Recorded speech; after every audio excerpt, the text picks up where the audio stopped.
All I'm saying. I mean, all I'm saying is you can interpret it any way you want. I just think it's pretty funny that. Still curious how they got access to a Michigan server. That's going to come out eventually. You would think because that spreadsheet. I mean, I wouldn't think he gave it to anybody. No, unless he gave it to one of his, for lack of a better word, the minions, and one of the minions leaked stuff. I don't know. Yeah, but they said how would they know that there was information on the server that Michigan coaches also had access to? I don't know. That's why there has to be somebody on that staff. I'm not saying it's a high-level person at all who got that server information. Somebody did because they have it. The NCAA has it. So anyway, you know what? I just want this to be over with. I mean, not as much as you do, but yeah. No, I think we all do. We want to talk about football. We want to. Before this happened, we were discussing the schedule and the opponents, but we thought we had a really good team. Now they've gone to Happy Valley and they've beat a top 10 opponent, and we're still talking about what's to come on Friday. Right. And yeah, so I think we all want it to be over. As college football fans, we want it to be over.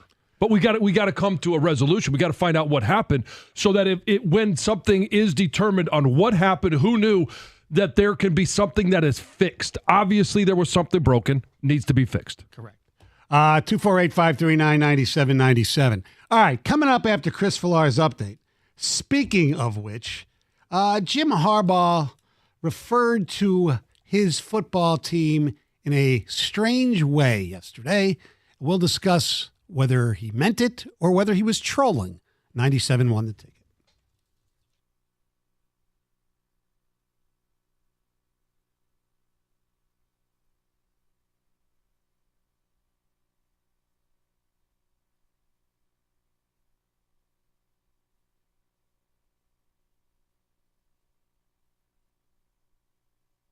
Brought to you by Auto Accident Attorneys Applebaum and Stone. Head coach Dan Campbell jumping on with Stoney and Jansen this past hour to talk to them about that big win over the Chargers in L.A. and one of the issues, which was the defense in the second half of what turned into a shootout on the road.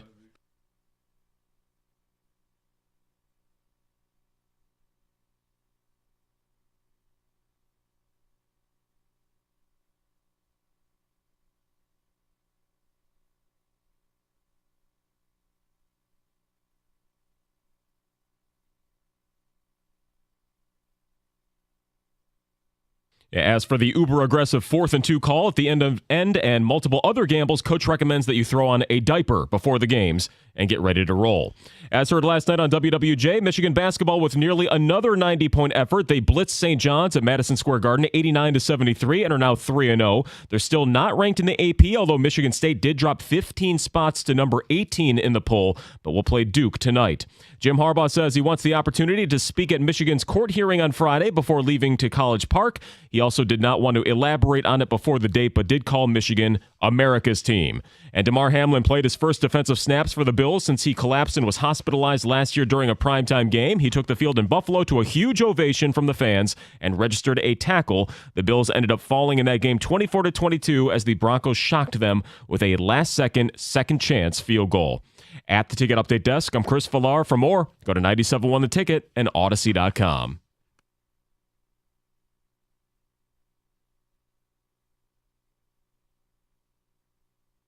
Thank you very much, Chris. 248-539-9797. You know, Jim Harbaugh, like Chris said, looking forward to speaking at the hearing on Friday. Yep. Hopefully we'll be able to understand it because, as he said yesterday, his voice is messed up.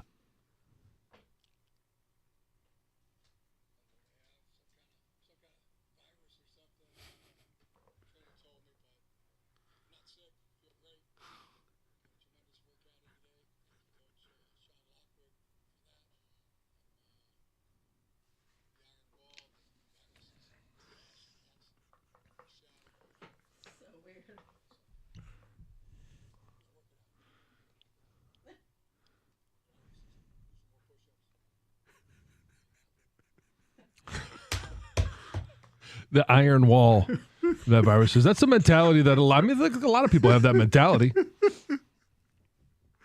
He just cracks me up Yeah, sometimes. I'm not sure push-ups are going to help me, but you Sweat can it sweat it out. Yeah, Yeah. you can work it out. That's Put on a mask. Yeah. yeah. I don't. That's not happening. No. No. Well, no how shit. are you going to eat your apple? Great point. He had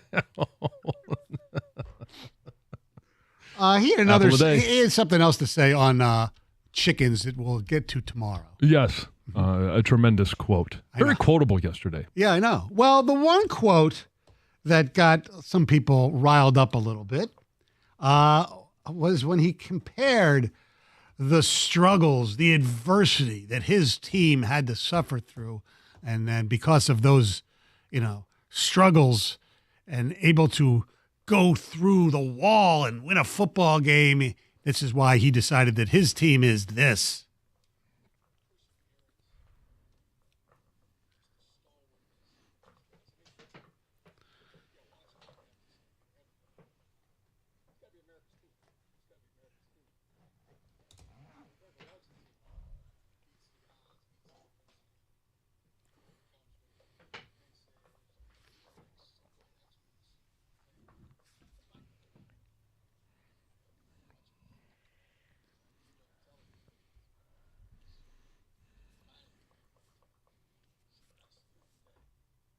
Yeah, it's America's team.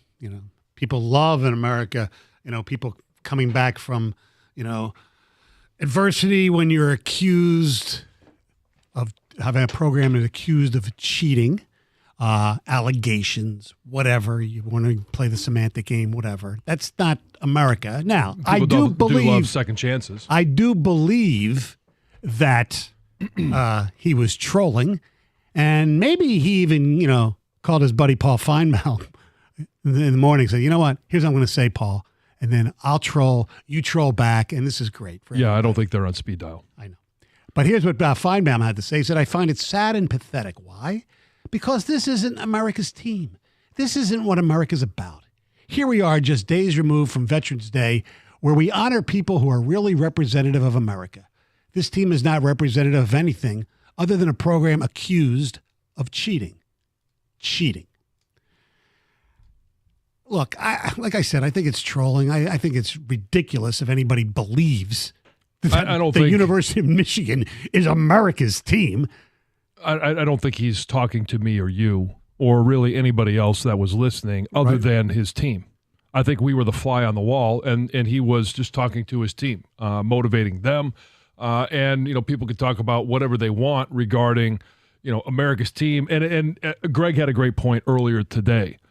It's hard to be both, whether you want to be America's team or Michigan versus everybody. Right. Pick They're one. kind of they're not congruent. Yeah, they're incongruent with each other.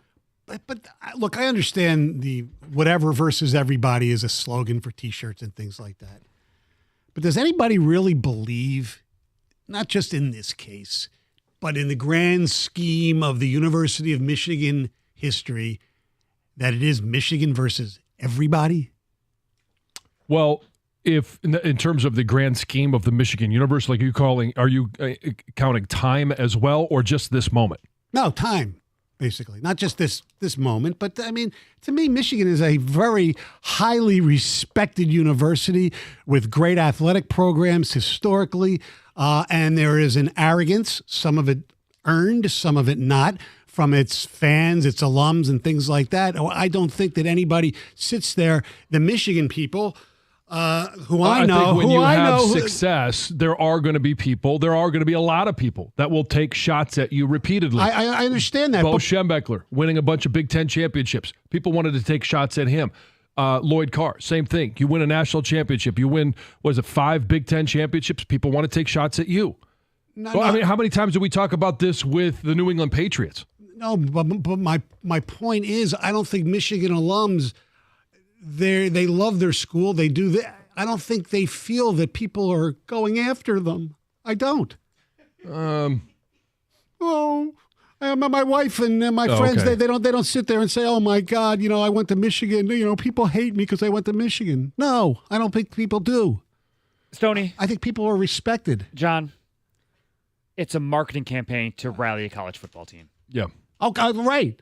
For right now, but I just said the whole Michigan versus everybody, which has been around for a long time too. It's not just now. Okay, so it's Detroit versus everybody. But Detroit. It's insert team name, city name versus everybody. Yes, in some case, but insert city, insert university, insert team. Okay, it doesn't matter. It's been prevalent for 2-3 years.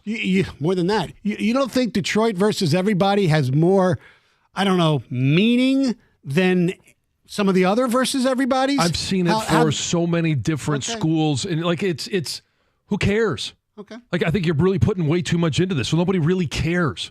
It's if it works in that locker room, so be it. Oh, for the kids, the players, that's fine. They get okay. Fine, then who cares?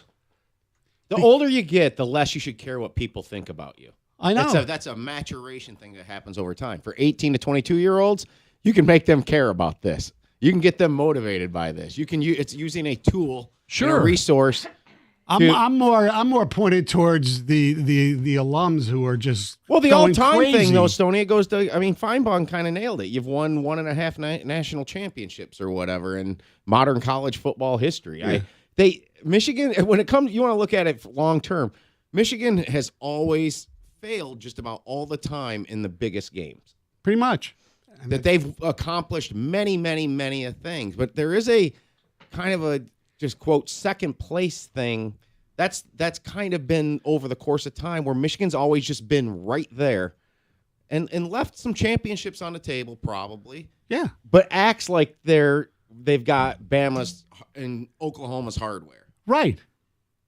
Now you're one of the few who actually has it. You got the hardware. Where is it? Where's that ring? You know, it's in my bag. but Gov is correct, and it sucks being. I'm going to say this correctly. I love being a Michigan fan, but it sucks the fact that we don't have that to rally around like some of these other schools. You know the thing about the America's team thing and the Dallas Cowboys, where that's all started. Dallas is kind of the same way. They act like they've won more. Well, they have. They're not the winningest. No, they're not the winningest. No. In terms of Super Bowls. No. They finished second a lot. They lost many NFC championship games. That's true. They haven't been to one in a long time. Yes. I mean, the last. Kind of like Michigan with the national championship. Correct. Yeah. Yes. Oh, you mean this ring? Oh, there it is. Look at that. He's got it. Twitch. Yeah. Where's the Twitch? Up close. Oh, yes. I don't know. Which one am I on? Cameras everywhere here. Yes, exactly. Yes. Up to that one right there. Then they don't have to look. Then they don't have to look at me, my ugly bald face. There it is. Look at that. There it is. It's beautiful. It's well worn. It's well worn. I'm starting to lose some paint on it. Would you get it restored or refurbished as they like or whatever they do? No, I like the wear and tear. I like to let everybody to know that it is something that I use. He has Michigan State grads that do that for him. Wow. Aren't you glad you got one of those before they got so gaudy?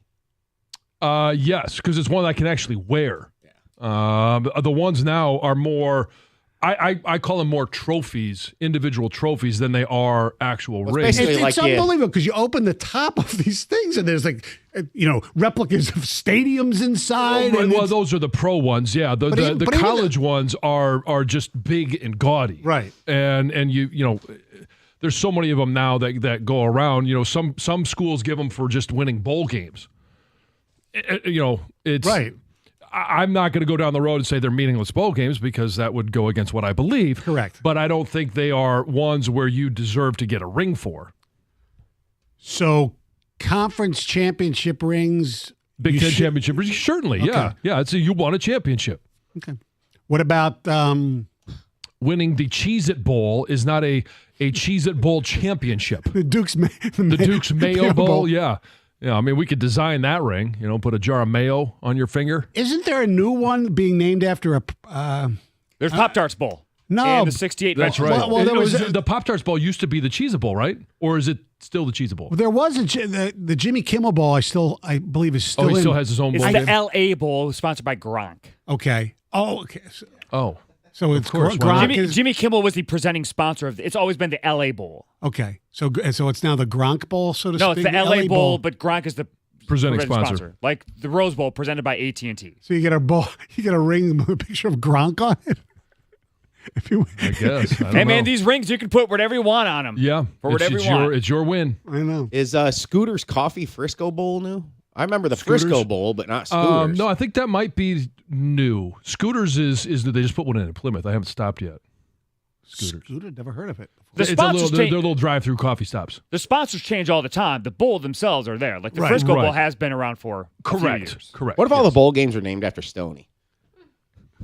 Just hit all the Yeah. drops. Yeah. There's just something about that game. Something about it. The fans, to go to the game, you have to wear a jersey that's split so you can root for both teams. The The coin toss, no one loses. How are we going to decide who gets the coin toss? Yeah, there it was. Thank you. I was looking for it. that's the bowl. There you go. There's the bowl. That's what happens. Picture of Cindy on the coin toss on the coin. Heads and tails. Oh my gosh! My. Well, no, if it's called. I'm just if it's gonna- if what it's- are you going to call? Right. What do you call it? Heads or tails? Right, exactly. Oh, good. It's the Sydney Bowl. Right. What are you calling? If you're calling the bowl, I want to know what you're calling. I want to. Oh, what am I calling? Yeah, you're the one calling the Oh. coin toss. You call it heads or tails. I'll always call heads. 97 won the ticket.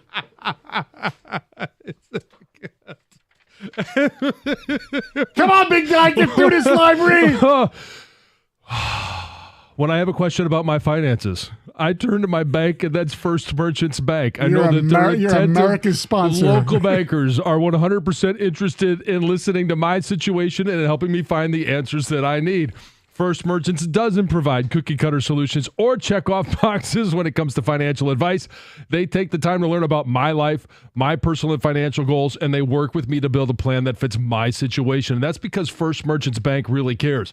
They see me as a person, not just as a number, and they're going to do all they can to help their customers and communities succeed. You can count on that since First Merchants Bank is staffed by local bankers who know and are passionate about the needs of the local community, because it's their community as well. And we all have to work together to help our communities continue to prosper. To get started on your personalized financial solution today, you can visit them at firstmerchants.com. That's firstmerchants.com, member FDIC.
Get a head start on the holiday season and celebrate with a brand new Chevy Silverado or Equinox from Sarah Whalen Chevrolet. As the #1 volume Chevy dealer in the country, Sarah Whalen has a huge inventory of brand new Silverados and Equinoxes ready for you to test drive and take home today, or get in the spirit with their Season of Giving event.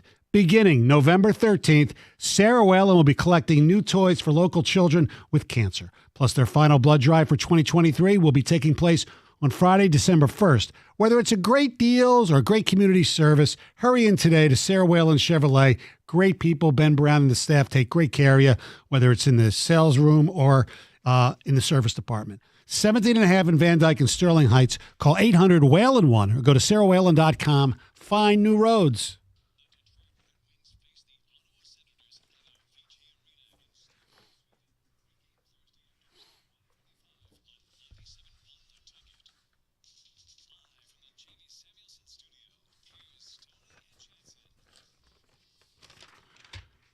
Two 248-539-9797. Yeah, the Wings. Thursday and Friday in Sweden. Afternoon hockey during the week. Right here, 2 o'clock. Both games back-to-back. Ottawa and Toronto. Short show. Is there a pregame for that? Doug Gator get short? 145, yeah. They get a short show. Valico. Valico. Valenti and Rico. Yeah, they'll come on around 5:15 probably, right? Yeah. So, anyway. They're the winners that day. Yes, exactly. Someday we'll get it. I think your time's running out, Stoney. I know. We're just talking about this, not in life. Oh, I understand. Believe me, I understand that. But then again, one of those days I might be filling in for Valico, as you say, and maybe I'll get a short You'll show. get a short show, yeah. like during baseball there you go. season. Mm-hmm. Yeah. Anyway. All-Star Week. Michigan is the favorite to win the national championship right now. Odds makers. Yeah. Should they be?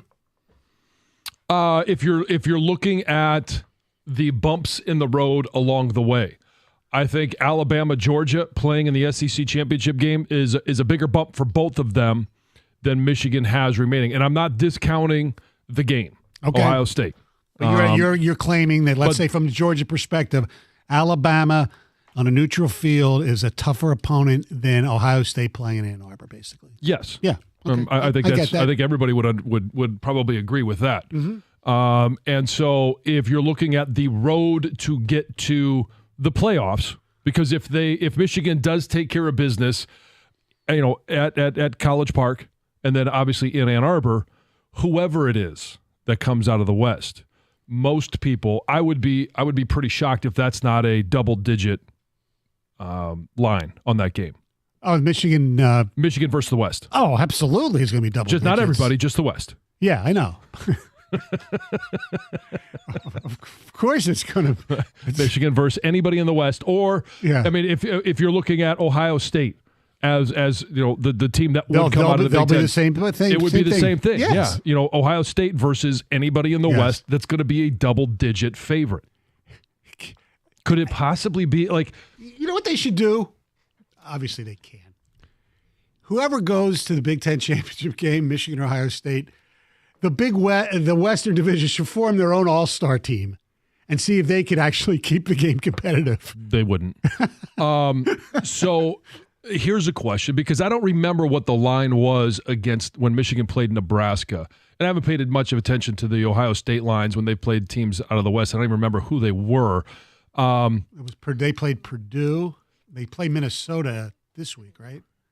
Ohio State. I believe they do. Yeah. But if you're just simply looking at, okay, who is it that comes out of the West? And I'm trying to figure out who. Iowa right now at 5-2 has a commanding lead in the Big Ten West. Is it possible that championship game not only would be a double-digit favorite for, and I'm talking about whether it's a Michigan. triple-digit favorite. No. I know. Is it 20 plus? Yes. If it's Michigan or Ohio State versus Iowa, Iowa would score, if they're lucky to score 10 points offensively against either one of those teams, especially Michigan. No, Michigan's Iowa defense. at least has a semblance of a defense. Correct. So I still think they would be like 27-3. Yeah, I mean, so I'm just curious as to what that line would be Michigan or Ohio State versus Iowa, because number 2 in the West, which I don't think does Iowa actually have it sewn up at 5-2? I don't think so. Well, there's 2 weeks left, so that'd be very hard. There's 3 weeks left, right? Well, no, 2 regular. Two, Two, right, yeah. yeah, so 5 and 4, So Northwestern, Nebraska, Wisconsin, Illinois, and Minnesota. Everybody but Purdue is at 3 and 4. Purdue's at what, 2 and 5? Yes. So it most likely will be the Iowa Hawkeyes, which they can obviously sew things up this weekend. And I'm trying to think who they got. They've got Illinois, and they finish with Nebraska, at Nebraska. So if they beat Illinois at home, they sew things up in the West, and it will be Iowa versus either Michigan or Ohio State. If you're an Iowa fan, and look, I went the first time when Michigan won, when they beat Iowa. Do you bother going Do you even bother going? to Indianapolis? Yeah. Spending the money on The tickets, hotel travel, tickets, hotel. you didn't bother to see your team hopefully punt a lot, because that's the only way you can actually get field position. Yeah, I guess it depends on if you're going hoping that whether it's Michigan or Ohio State, maybe you're going to watch the future national champion. They beat them in 2016, didn't they? They beat Ohio State. They beat Michigan, didn't they? Before the 1 yard, the half-yard game in Columbus. Isn't that the Michigan was undefeated, went into Iowa? I know it's not. I'm just saying. Look, you think I believe what I'm saying? No. When they missed the field goal, or they kicked the field goal to win it. Kyle Kalis was the Iowa also beat turnstile. Michigan in 1985. Yep. Yes. That was a 12-10 game. They were favored, Yes. though. They were number 1, actually. Chuck Long was the quarterback, right? Yeah, Chuckles. Yep. All right. It's They almost time. beat Jansen's team, 97. Yes. You know what I say? Almost. Almost winning is not winning. Yes. That's first loser. That's a game you told them what was coming, right? Yes, many times. Jared DeVries versus John Yes. Jansen. Yes. It's time for news. Everybody Here's else Heather. up front. Well, more Detroit residents are employed this year than any other in the last 13 years. Cool. Yeah, so latest records show that just over 237,000 Detroiters were employed in September, which is up by nearly 10,000 from September of last year. And that also marks the first time employment among residents exceeds pre-pandemic levels, which Cool. is great, Yeah. great news. And the most recent high as far as employment goes was back in 2019, but we're almost to that number. So it's great news to see that for sure.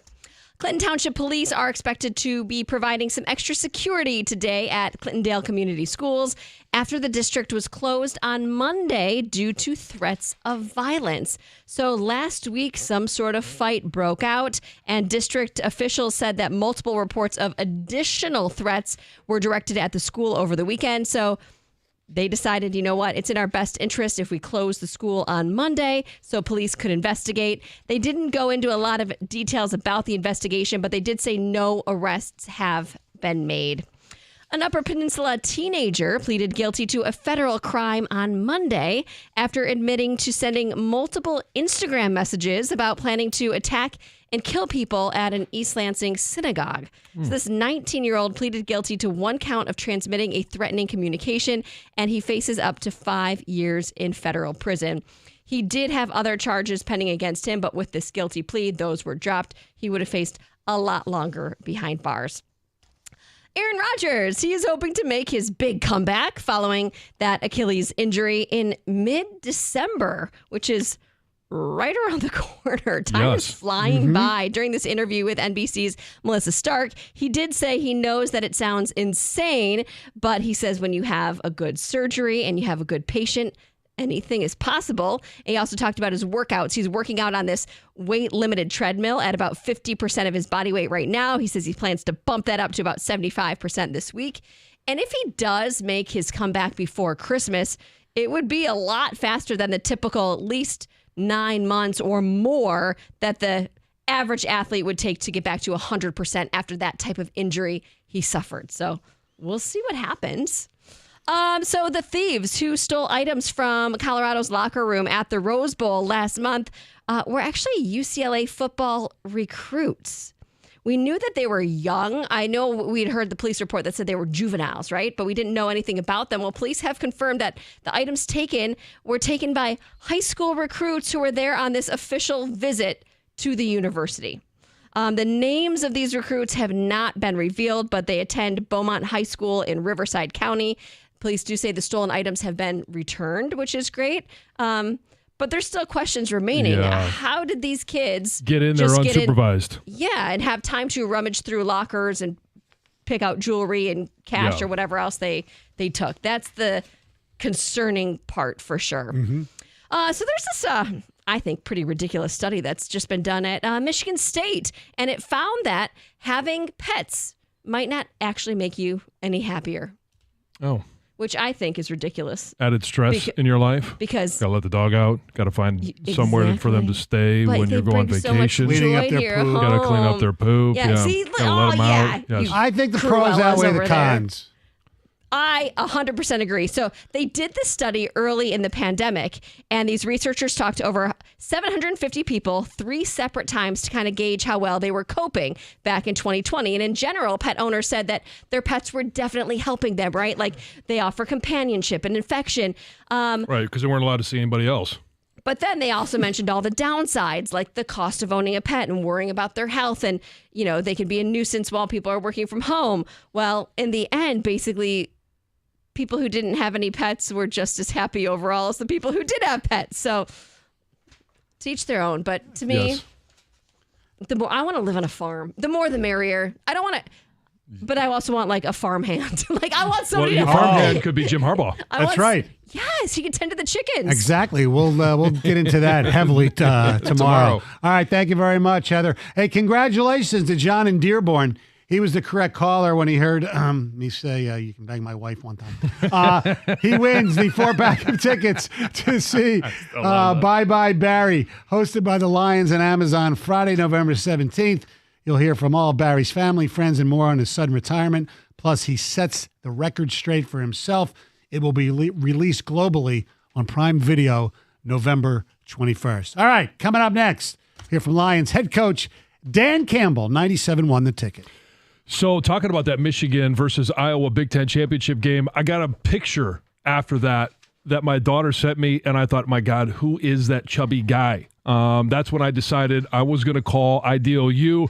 I did, and within the first 40 days of 2021, I lost 50 pounds. I'm down 65. I've been able to keep it off. And I wanted to do it because I just wanted to feel better. I wanted to look better when you take family photos. I didn't want to be in the back. I'm always in the back because I'm tall, but I didn't want to be in the back just because I didn't feel good about myself. Now I feel a lot better in so many different ways.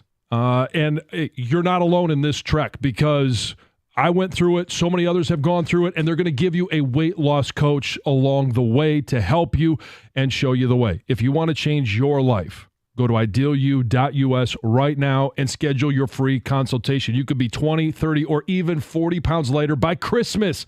Ideal U has helped thousands of people. They help me.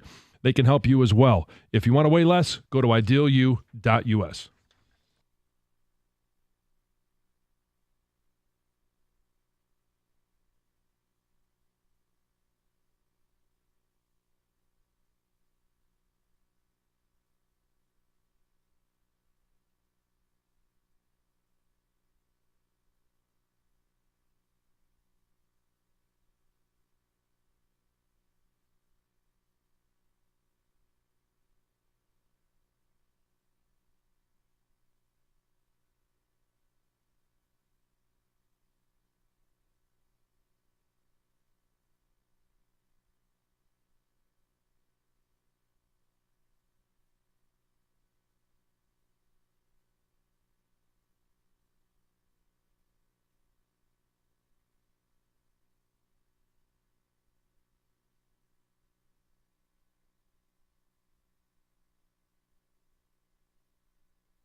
Hey, if you didn't realize it, football season is here. And if you want to dive into the best pool in history, that's Stadium Swim. And it's located at Circa Resort and Casino. Catch all the biggest games at a viewing experience built for sports fans.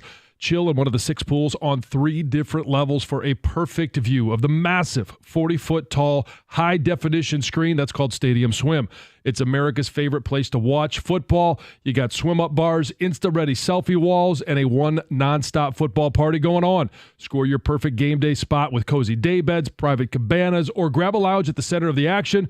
Reserve your spot today. It's 365 days of sports poolside, located at Circa Resort and Casino in downtown Las Vegas on Fremont Street. Stadium Swim, all sports, all seasons. Book your spot today at circalasvegas.com.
248-539-9797 is the telephone number. By the way, somebody at jpisme91 replied to something I think that Detroit Online from our interview with Dan Campbell with the diaper comment.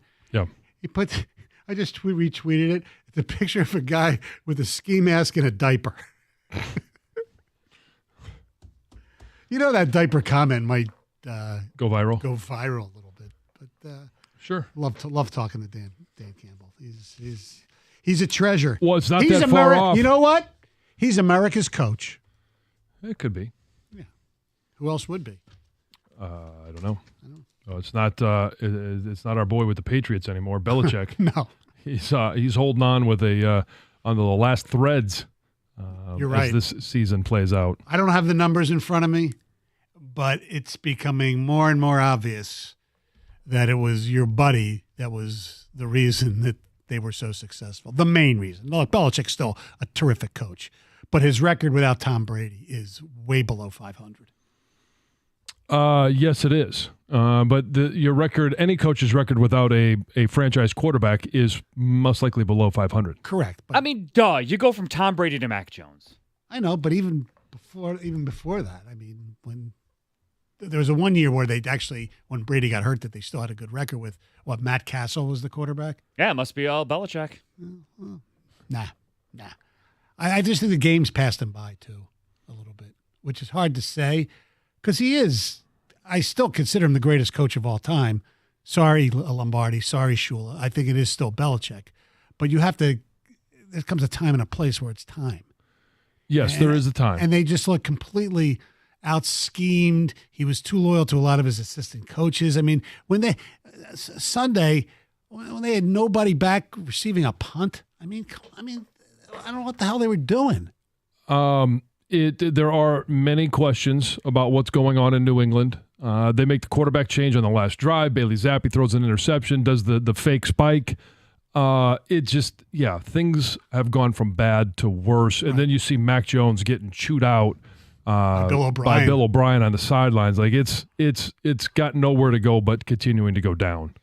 We will do this at some point. I think you can argue he is not the greatest coach ever. And I think he's right there, and I understand he wins the hardware. Well, there's argument. other coaches haven't done it with more than one quarterback. The way this Brady and Belichick thing has completely went in a fork in the road in Brady's favor. And we'll save it for another day. You look into those championships. And I'm not trying to take away from them. I'm just saying I think you can make an argument. Oh, absolutely. I mean, who said? Does anybody say Glenn Sather's the greatest coach ever in hockey? No. Kind of like the Gretzky. No. Gretzky made them all except for Messi, eh? Yeah. But, you mentioned doing it with other quarterbacks. Your former coach did once Super Bowls with 3 different quarterbacks. Yes, that would be Joe Gibbs. Yeah. Yeah. Now, the anti-Redskin people like Gov would say, well, 2 of the years were strike years. That's all right. Okay, well, I mean, that was I don't care. The circumstances. Yeah. But then he was able to do it without, being in a strike. Right. Joe Gibbs, coach. Well, the last one, only had to beat the Lions to get to the Super Bowl. See what I can do? Yes. Joe I'm fully aware. Theismann, And he's ready to punch me. Joe Theismann, No, I Doug don't care. I Williams, and wasn't on Mark that Rippon. team. Yeah. So, he's had some good teams. By the way, you know what else I wanted to ask you, John? No. Texas. That's a great answer to that, by the way. Texas A&M. Yeah. Who do you think they're going to go after? Who do you think? I mean, I've been reading.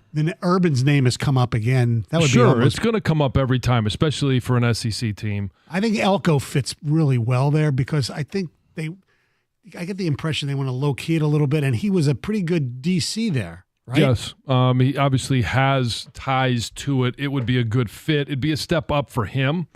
Yeah, from the ACC to the SEC. Yeah, the SEC. I'm sure it'd be a pay raise for him as well. And that's where, everybody kept saying Dan Lanning. Dan Lanning came out yesterday and said there's 0 chance he's leaving Oregon, which I get. At some point, money does have to matter at some point. And I don't know what that point is for Texas A&M.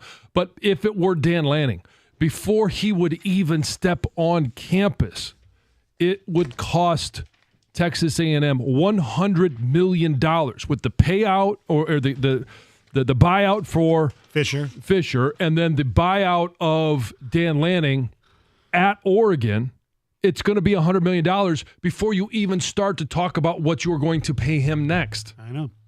All right, Carson Anderson are coming up next. Gator is here. Good morning, sir. How are you? I'm well. How is everybody? We're doing pretty good.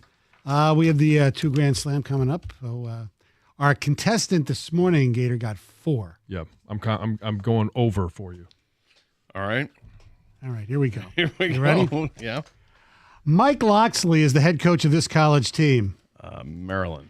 What is the first name of Tua Tagovailoa's younger brother? Talia. What is the capital of Maryland? Wow, going all crazy in Maryland. Is it Annapolis? He played Marco Ramius in The Hunt for Red October. Sean Connery. He played Jack Ryan in The Hunt for Red October. Alec Baldwin. Who is the defensive coordinator for the Michigan Wolverines? Minter. Mike Hart once referred to this school as Little Brother. You're an ass, and it's Michigan State. Texas Just a A&M question. fired this football coach on Sunday morning. Jimbo Fisher. Penn State coach James Franklin fired this offensive coordinator on Sunday. I don't know his name. What is the name of the championship game in the CFL? Grey Cup. There you go. You got 9.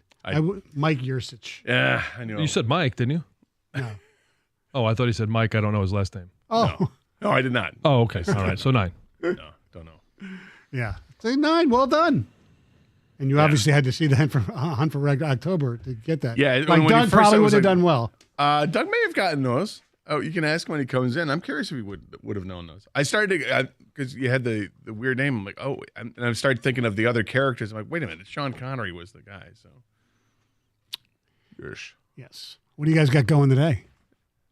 we will definitely talk football. We've got Jared Goff coming up at 10:30.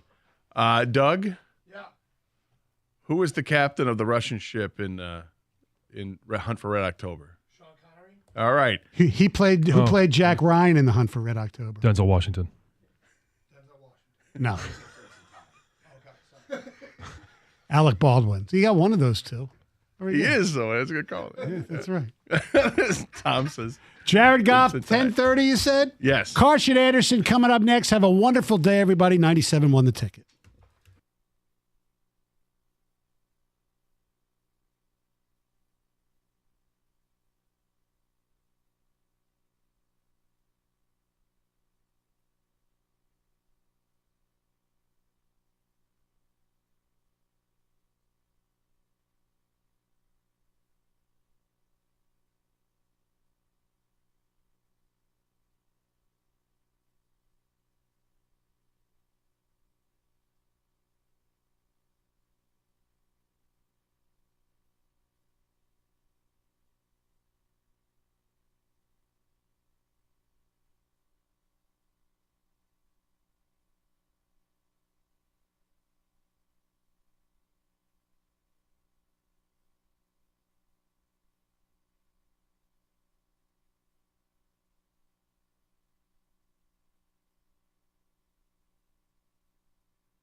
It's a Tuesday, which means Jared Goff at 10:30 here on 97.1 The Ticket. Talk to Lions quarterback. And I was realizing going through, this is one of those interviews after a game like that with so much that went well offensively, Gator. I've narrowed it down to my best 45 questions. All right, good. I'll let you do the interview. And we're going to have Goff on for 3 hours. There's so much to talk about with this game that, we could talk to him for a long time. How are you today? I'm okay, a little naked. Left the phone at home. Which has residual there's problems. Potential issues if I do that, but so far okay. Just saying. But you know what it's like. Everybody has left the house without the phone. They've forgotten it, and by the time you remember, you're too far gone, and you have to continue on your trek or whatever you're doing. Yep. It's just where it is right now. Now, we can tell people that sometimes you need to verify your account to log into your email at work with your phone. Looks like I'm okay right now, for now. But you never know, because sometimes in the middle of when you're doing something, the screen just pops up, and you're like, crap. Okay. But I'm okay. Spent some time watching football last night. It was a great finish. Another one of those games. Hey, kickers, man. Denver beat Buffalo. You don't take any. Like I said yesterday, and it was foolish, and I know it, and I said it, and I'm like, the words were out of my mouth, and I wanted to grab them and reel them back in, but it was so after Detroit beat Chicago and Green Bay, then they've got that trip to New Orleans, and I'm like, you don't talk like that. That's why you don't talk like that. I shouldn't talk like it's irresponsible. It's a rookie mistake because really the NFL, there just aren't that many gimmies. And we were shocked yesterday to see Denver was a home favorite against Minnesota. Denver just went to Buffalo and won, man. Yeah, Denver's got a couple nice wins under their belt now. It's I'm surprised, but I guess should we be? Sean Payton is a hell of a coach. Maybe it was just a matter of time before they start to right the ship and get things going. I think we all wrote off Russell Wilson, but if you're watching the game last night, Russell Wilson was fantastic last night. Scrambling by himself extra time. He was 24-29 last night for a couple of touchdowns. He ran for 30 yards. He was a one-man show for that offense last night. And, if they can get some help around him, maybe they can do something. But they're a 4-5 team right now. In the beginning of the season, this team looked like they were just dog crap, and they were awful. That's why I always say respect the NFL, guys. And that's the same team that gave up 70 points. That's right. 70 points in a regular season game this year.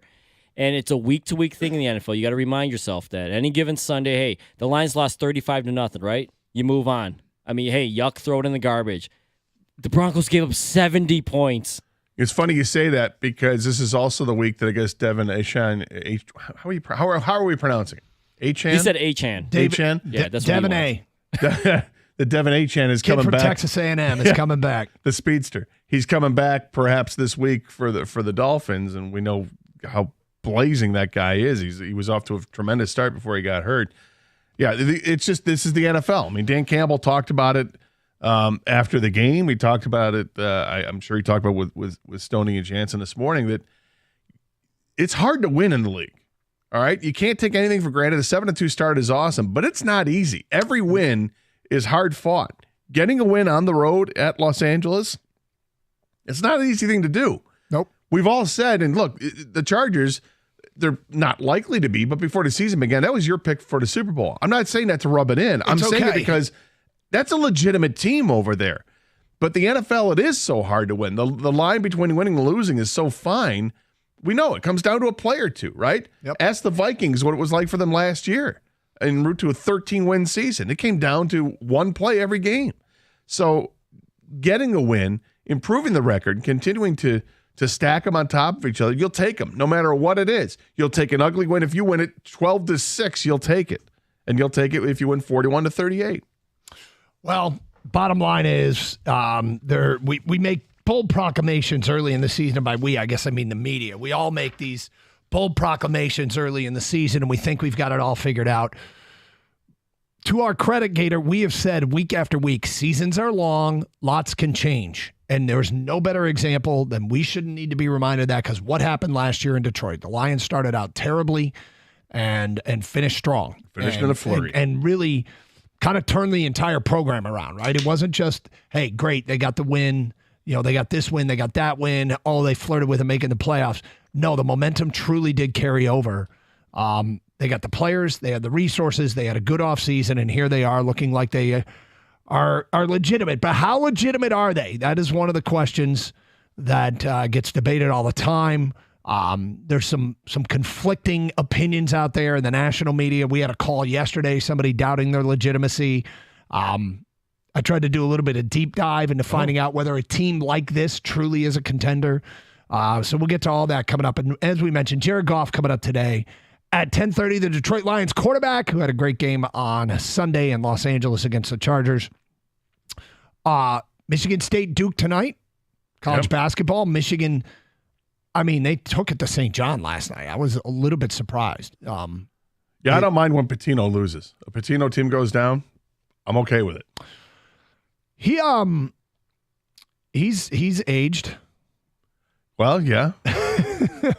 we all are older today than we were yesterday, but he is aged rather rapidly. I was pretty impressed. This Michigan team, I think I'm not speaking for all Michigan fans, but I will say this group of players doesn't feel like there's an edict that a couple of guys have to get 10 to 15 shots a game. They're just playing and letting the game come to them, which sometimes means Namari Barnett looks unstoppable. Sometimes Will Shetter looks unstoppable, and sometimes Doug McDaniels looks unstoppable. They just whoever's got the hot hand, they ride it. I feel like maybe the last couple of years there was, hey, so and so's got to get so many shots, but it was an impressive win. What's your gut on Duke and Michigan State tonight? Already said puke. Yeah, it's I know you well enough to know you don't like this matchup at all, ever. It's always a fantastic matchup, right? When you get these two great, programs together. But beginning of the season, it feels like Michigan State always plays Duke tough and then loses because it's beginning of the year. And then you have a chance every couple times you play Duke in the postseason when you run into them, like 1 out of 3 games you win, or I don't even know what the success rate is. I'm so scarred from one game in particular that I attended at Breslin Center, and it was like 20 years ago, and Duke came in and just lit the house on fire. They could not miss from three-point land in the first half, and they got out to like a 45-20 lead or something like that at halftime. They couldn't miss. And so I've been scarred ever since then regarding Duke. I suspect Michigan State's going to have a better effort tonight than what we've seen the first 2 games, where maybe the first half of the last game was better, but afterwards it just kind of got a little shaky again. They were not good to start off the season against James Madison, as we know. They're going to have to figure out a way to shoot, because I think they made 1 3-point shot all season, like 1 for 26 or something.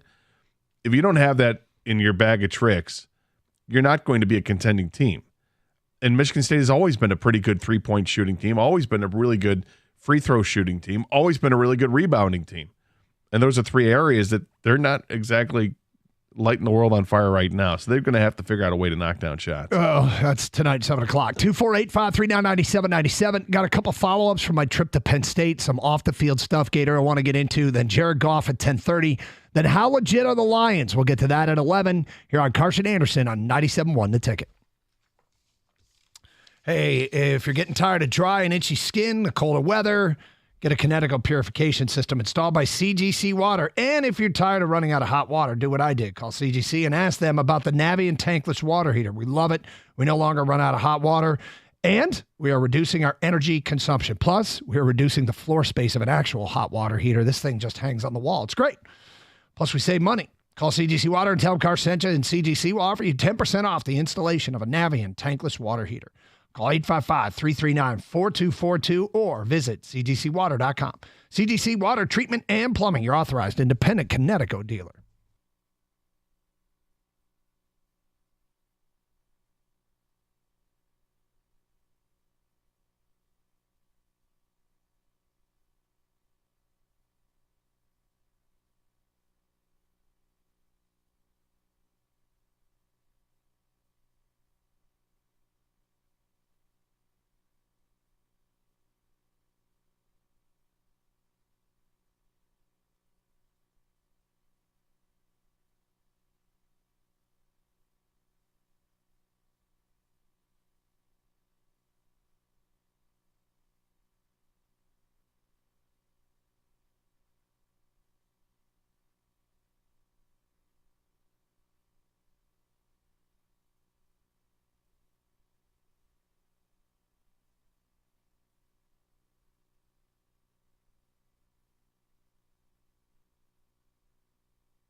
Hey, what's up? Doug Carr, Scott Anderson, Kang behind the glass, Kenny answering phones, Evan bouncing around, running the website, which, of course, where Champ and Chump are posted every Tuesday here on Carson Anderson. The people voted.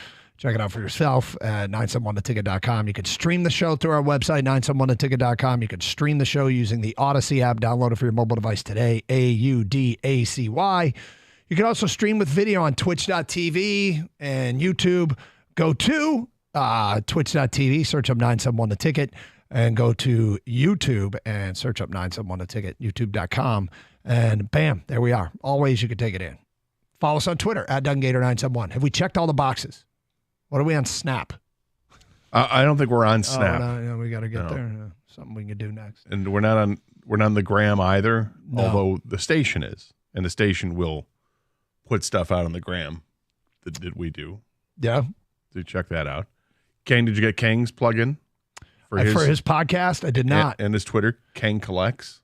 Kang K-H-A-N-G. Kang Collects is how's it doing? People are loving the Gator episode. I just checked the numbers. Oh, really? Gator, man, you are.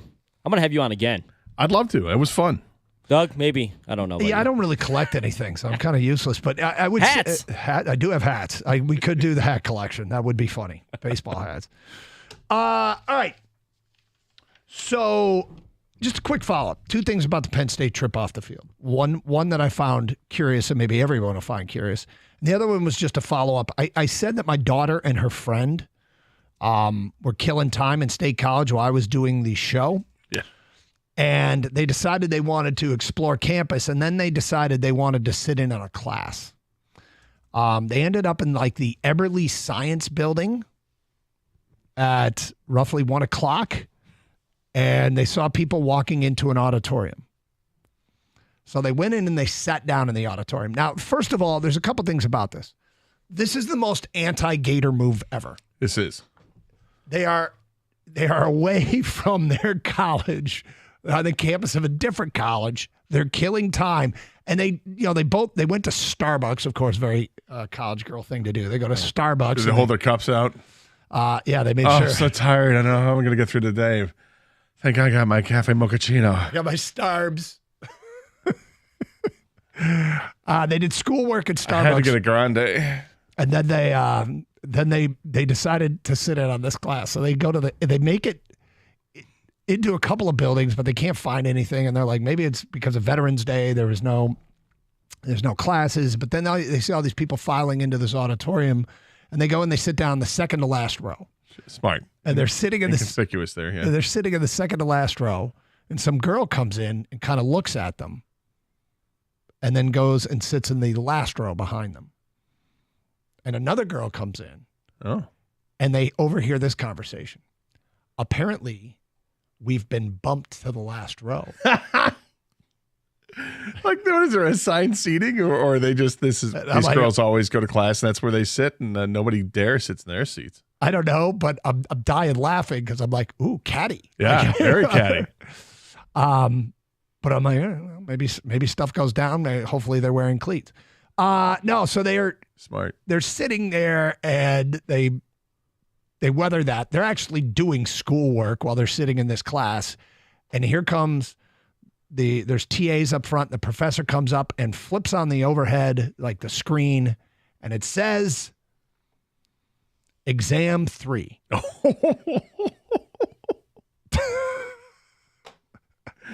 Yeah. And then the first like bullet point underneath it is you'll be asked for your student ID. Yes. And they're like, Okay. Well, let's see. If I say my ID, it says University of Michigan. My friend says Michigan State. Yep. This is not good for us. We should be leaving. And that's exactly what they did. And on their way out, some TA said, girls, excuse me, girls. No. They just kept going. Yeah. And that was the end of that. So that was the follow-up, Gator, on what happened. They finally found a class in a lecture hall, in a big lecture hall where they could blend in. They didn't blend in. And it was there. They got picked off right away by two other girls. Yep. It was immediately abort. Yeah, no, we should go. Now, to be fair, does that sound like something I would do? Absolutely not, right? But the only reason that I wouldn't be, actually would give it a chance to do, is if I had the choice of sleeping in a car at 10 o'clock in the morning or, walking around and maybe checking something else out, at some point, knowing that I had to be there between 10 and 2, Yep. I would probably actually get around and walk around campus. If I was with somebody and said, you want to go check out a class, I might say yes. But on my own, I probably wouldn't do that because I would rather just sleep. But at that time, it's not like it's an 8 o'clock class. You know what I mean? Right. You didn't have to get up. Yeah. The mission was aborted and off. What was the class again? Chem 323. Chemistry. And it's a 300 level class. Something like that. I Yeah, don't know. no, It was a 300 level chemistry class. Excuse me, Professor, are we doing acids and bases today? Well, I was cracking up. I'm like, what if it's a lab? Right. All right, let's go to the labs. Grab your partners. And they're like, So anyway. Are we going to do the litmus configuration? Yes! He's doing the litmus configuration. The litmus configuration. Yeah. These ones are bad. These are bad. These are good. I'm going to have to confiscate these. Yeah. Oh, Midnight Run's such a good movie. Then the other thing is I'm driving back. I'm on the Ohio Turnpike, and I see this car coming up behind me, and it looks, we left relatively early. Everybody was sleeping. I'm driving. There's not very many people on the road. It's a Sunday morning, and it's like one of those areas near Cleveland where there's 3 lanes, and so I see this car coming up behind me, and it looks kind of like an old Bond car. Like it's a white low riding Aston Martin. You got an Aston Martin. It was really, like a Sean Connery era. No, a Roger Moore era. Oh, Roger Bond Moore. car. Yeah, not a Sean Connery era. Okay. And so it was kind of that 80s look. And the car gets up next to me, and the driver's sitting in the right-hand seat. I was gonna ask you legitimately if the driver was on the right. And I'm like, so it's a British car. I've never seen that, except when I was in England. But I've never seen that. And naturally, you had no idea what kind of car it was. I tried to read the label. It looked like a Lexus, like a low-riding Lexus, but I couldn't read the label. I couldn't tell what it was as it passed me. And I was like, should I catch up for this? That's kind of cool. Yeah, it was kind of. They rolled down the window, asked if they have any Grey Poupon. I did not. I didn't want to, piss them off and have have it start shooting at me. Next thing you know, the oil slicks come down and then they light it on fire and you're in trouble. Yeah, it would be big problem. Good call. Yep. Good call. But I figured if there was any flooding, it could go underwater, and it was always necessary. That car's got that capability. Yours does not. Yep. So anyway, that's where we sit. All right, let's bring you up to speed on something else we're doing today. We got a 4-pack of tickets to give away for a private screening of Bye Bye Barry, the documentary hosted by the Lions at Amazon on February 17th. We'll have a Carson Anderson quiz question coming up today at 1:41. The question might be, what class did I say my daughter's? It was chemistry class. It might be a simple question answer like that. First one with the correct answer, you get the 4 tickets to see this exclusive premiere. You'll hear from Barry, his friends, his family, his opportunity to set the record straight for himself as to why he retired. It will be released globally on Prime Video on November 21st. So make sure you're listening right between now all the way through until 1:41. And that's when we'll ask the question and give away the tickets. Detroit Lions football quarterback Jared Goff joins us at 10:30 here on 97.1 The Ticket.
Doug Harsh, Scott Anderson, 97.1 a ticket. Open lines, 248-539-9797. Great to be with you here on a Tuesday on Carson Anderson. Lions coming off a 41-38 victory over the Los Angeles Chargers. I imagine most of the people that ventured out there are already back or returning back, but that was one of the big parts of that game and that experience as a viewer was how many Lions fans were there. In fact, Lions fans made a real strong run at Champ of the Weekend. Real strong run at the Champ of the Weekend. Didn't win it. Finished a couple votes behind, but it was because of their presence. And this is all so fresh to us. You know what I mean? We haven't experienced anything like this that I think we need to relish this moment because this reminds me of early stage Red Wing success, right? Early stage Tigers, 2000, when they went to the World Series in 2006. The first time you go through this can be the most enjoyable time you go through it. You kind of go in with expectations-ish, but I'm already thinking about like next year, whatever happens here, expectations are going to be higher. It won't be as fresh and we won't be as grateful for every little thing that happens. You know what I mean? Yeah, and This is the best part about being a sports fan is what's happening right here. Building to it is fun, but it comes with disappointment too. I mean, the Wings in '95, what a season, what a team, swept in the Stanley Cup Finals by New Jersey, and it took 2 years later before they cracked it and won the Stanley Cup and then won back-to-back in 3 and 5 years, whatever, and then a fourth. The Tigers in 06, and they came out of nowhere and went to the World Series and lost. Looked like they made the right moves in the offseason. Hey, we're going to add Gary Sheffield. Didn't work out. Hey, the next year we're going to add Miguel Cabrera. Make the playoffs. It's a lot of fun. Get to the World Series again in 2012 and get swept and then never get back. And it hurts. It stings because there was an opportunity that was lost. The 84 Tigers, everybody, our generation love it because we got to see the World Series. And yet we look back on it and go, that's it? That's all they won? Yeah. That was an amazing team. Yep. I mean, it was an amazing team all across the diamond and with the rotation and the closer and everything. And look, it's not easy to win championships, man. So we love the chase because we know that the chase sometimes it's all you get sometimes.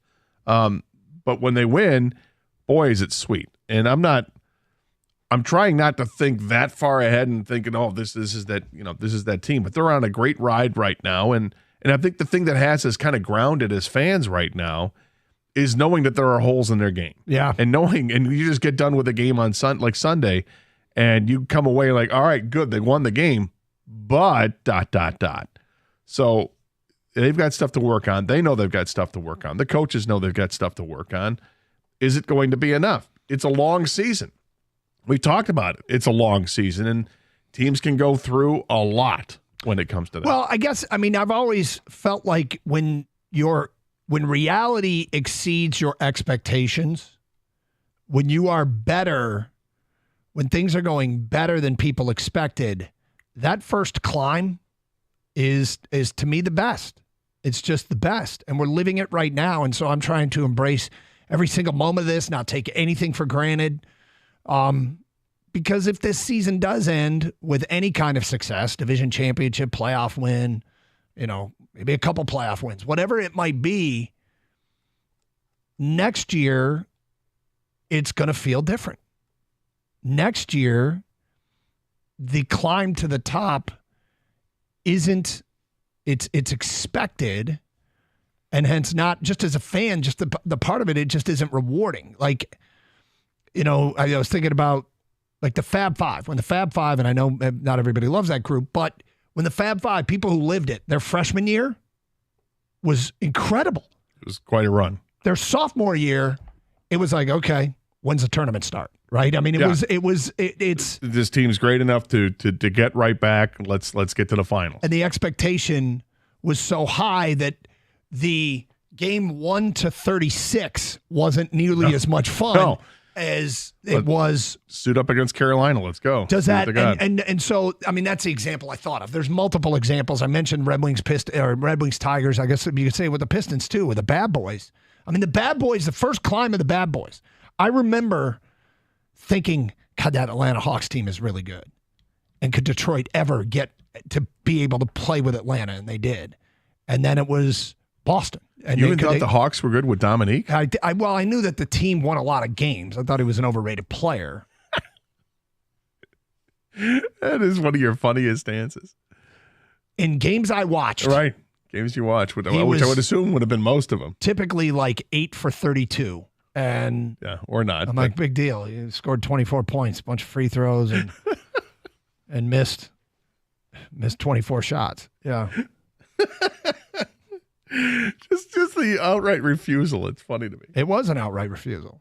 So anyway, long story short, the ride, the first ride to the top to me, is the best. So if that's where we're headed, enjoy it, people.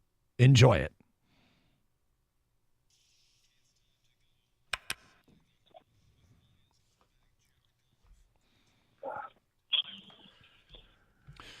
Jared, as always, thanks for joining us. We appreciate it. Can I ask Jared something first? Sure.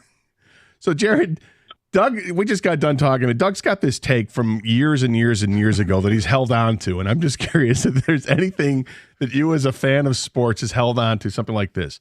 Doug refuses to accept that Dominique Wilkins of the Atlanta Hawks was actually a very good basketball player and deserving of the Hall of Fame. Because in games that Doug watched, Dominique never showed up. Is there any athlete like that you have some awful take on some great sports legend that everyone accepts as a legend and you're like, he wasn't that good? I got kind of the opposite, actually, and I've had this for a long time, is that Tim Lincecum's a Hall of Famer.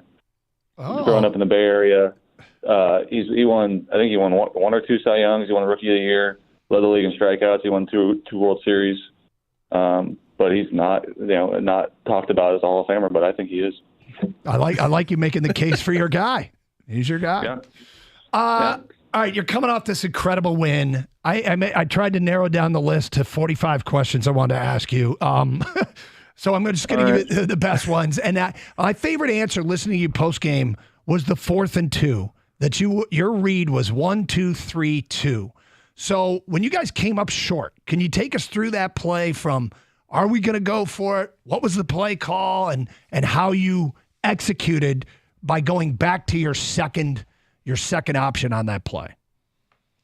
Yeah, it really, Sam is 1 or 2 and the running backs, they kind of an alert, but really Sam's 1, I guess. And so I really went 1, 2, back to 1. And yeah, he's got himself open. He has a good feel. And, on 4th down, there was no, a chance for me to do anything other than make it work. So kind of just worked through the progression and sat in there. I thought that was, a particularly good one for the O-line, holding up and giving me plenty of time to kind of sit in there and find it. And Sam did a good job.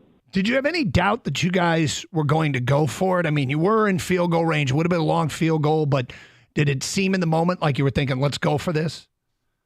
Yeah. When we called the 3rd down call, I was pretty certain we were going to go for it on the 4th because the 3rd down was just not going to get to I think it was like 3rd and 12 or 3rd and 14 maybe, and 2nd and 14. No. So yeah, 3rd and 12, 3rd and 14, and when we called the play to St. Brown, I was like, all right, that probably means we're going to go for it after this, and so I knew kind of then.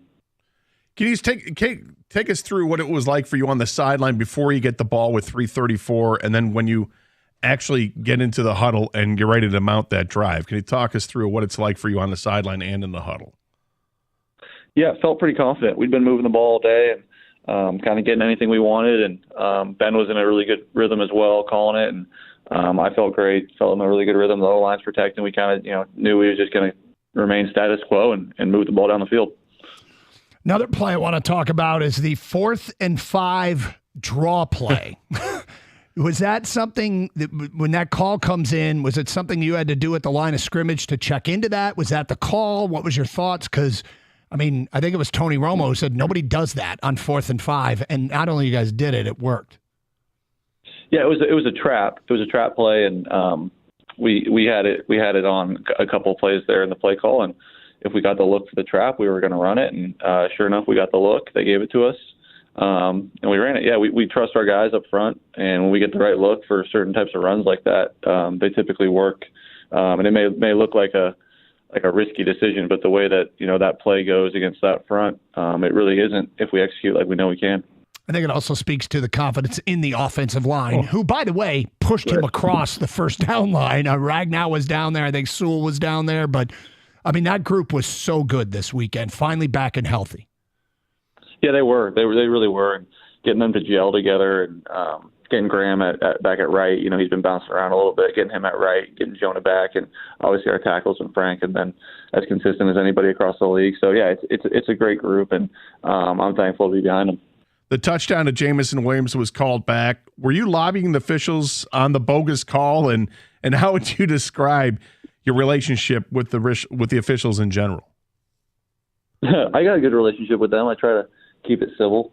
I think that tends to help as the game goes on, and they take care of you at quarterback if you're respectful. But that was an interesting call. I get the call. I don't think Decker made enough contact with him to really throw the flag, but I understand the call and did not know quite that was I didn't know they could make that call in that scenario, but they did. All right, another play call and another play that was very successful, you guys. 31-31. It's 3rd and 1, and you guys line up heavy set and throw it to Brock Wright. Take us through that play from beginning to end. Yeah, again, it's just a run, kill, pass, and got the look we wanted for the pass. It was zero coverage, so no safeties back there, and had that play kind of rigged up all week. And Brock did a good job skinnying through there and made a great catch and finished it off. It was a perfect look for what we wanted. Worked out exactly how we thought it would. How tough was that throw? Because it felt like that looked like one you kind of had to feather and have real touch on it. Yeah, it's a little bit in betweener. Sure, a feather is a good word. What you have to do there, and but it was one we practiced, and I felt pretty confident about it heading in. We got an inkling on Friday that there was going to be a large Lions fan contingent at the game. I said beforehand, there's so many transplanted Michiganders and Detroiters that live in the LA area or in Vegas or in Phoenix that can just drive in there, but there were a lot of people that flew in as well. Talk about the experience of once again having the fan base travel, but was this the most you've ever seen it? Yeah, that's the most I've ever been a part of as an away team. And to be honest, I don't say this tongue in cheek. I don't know if it was louder for us or them on 3rd down.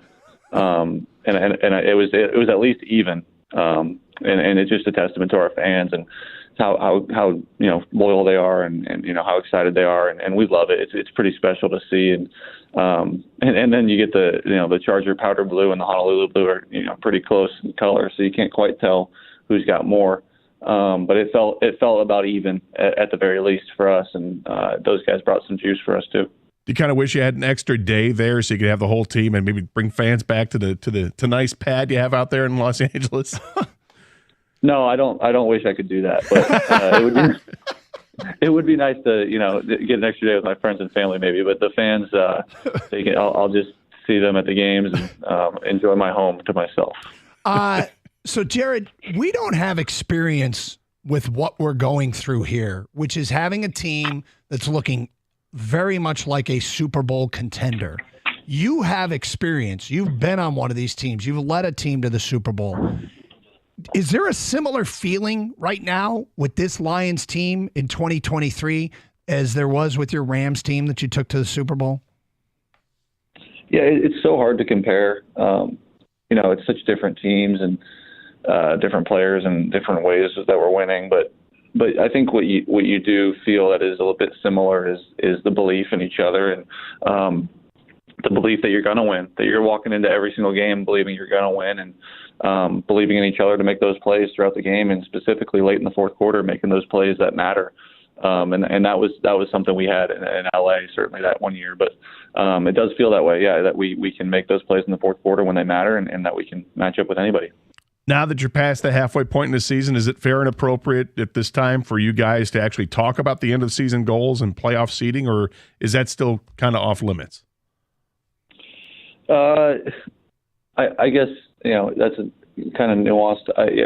Yeah, we'll talk about, where, what we want to win the division and, what that means for us. And then, once you get the division, you're able to talk about playoff seeding. But yeah, we got some work to do, and in order to get that division, they got some teams playing well, and it's we'll talk about it, but I don't think we're focused on it by any means. What has happened with Jahmyr Gibbs the last couple of weeks? He's really started to blossom. Is it just typical rookie stuff, or why is he really taking what appears to be a big step forward?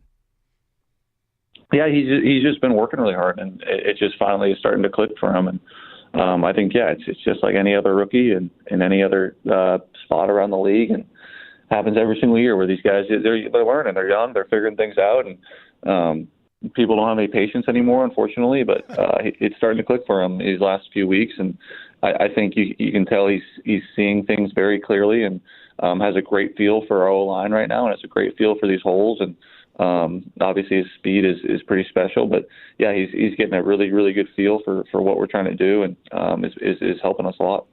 Second time in just a few weeks that you guys are going to be working on a very short turnaround. I think it was 3 games in 11 days or something like that, and then you'll get some time off after Thanksgiving. Is it really actually a good time to do this because you just had a bye week recently, so it's not as taxing, or is it still just as taxing mentally and physically? Yeah, it's a good point. With the bye week, it does help get a little bit of rest right before it. This is certainly not an easy thing for us to do, or Green Bay, and you can argue it's even harder for them. They got to travel to us, but it's tough, and so they'll deal with it too whenever that game comes in 10 days or so from now. But yeah, getting the bye week last week has been helpful, and I can say for me personally, and this speaks to the line again, I didn't get sacked against the Raiders. I didn't get sacked this past week, so 3 weeks in a row for me without getting sacked is a pretty good feeling, and gets you freshened up. Final thing, what's your early read on this Bears team that you will face this weekend? Yeah, they're much improved from last year, much improved, and playing well on defense. I think they got some good players over there, some really good players, and will be a challenge for us. And obviously, Adam Sweat is a really good player as well, and it'll be a challenge. It'll be fun.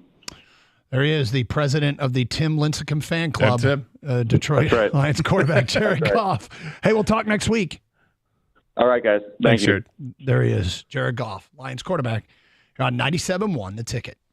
God, it's fun talking to him after games like that. Well, it is. Yeah, that's. The offensive line was so freaking dominant in that game, and that's something I've been waiting to see.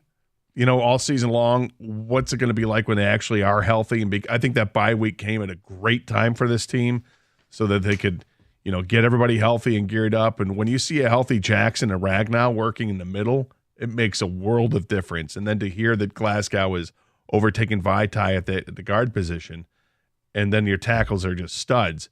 This is what you want to see. And it's not like they just broke a couple of big runs and that was it. They had several drives were sustained because they were getting 5 and 7 yards a carry.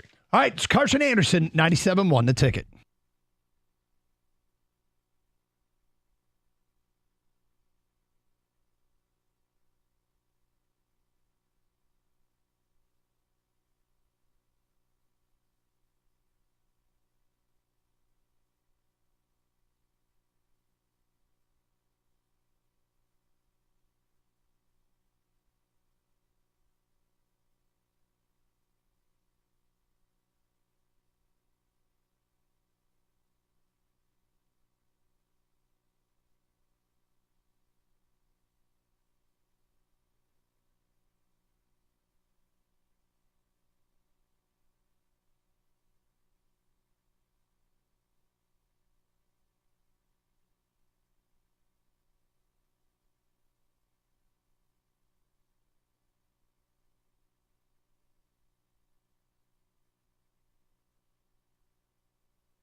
Talk car, Scott Anderson, 97 won a ticket. Oh, I have a question for you.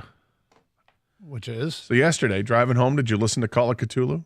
Oh, I didn't. I'm sorry. And I will tell you why. I apologize. I had to do a interview? Yep. All right. And I'm sorry. I forgot about it. I had to do it. So it's still loaded up here in my Apple, my iTunes app. So, yeah. I'll get it done. All right. Yep. Fair enough.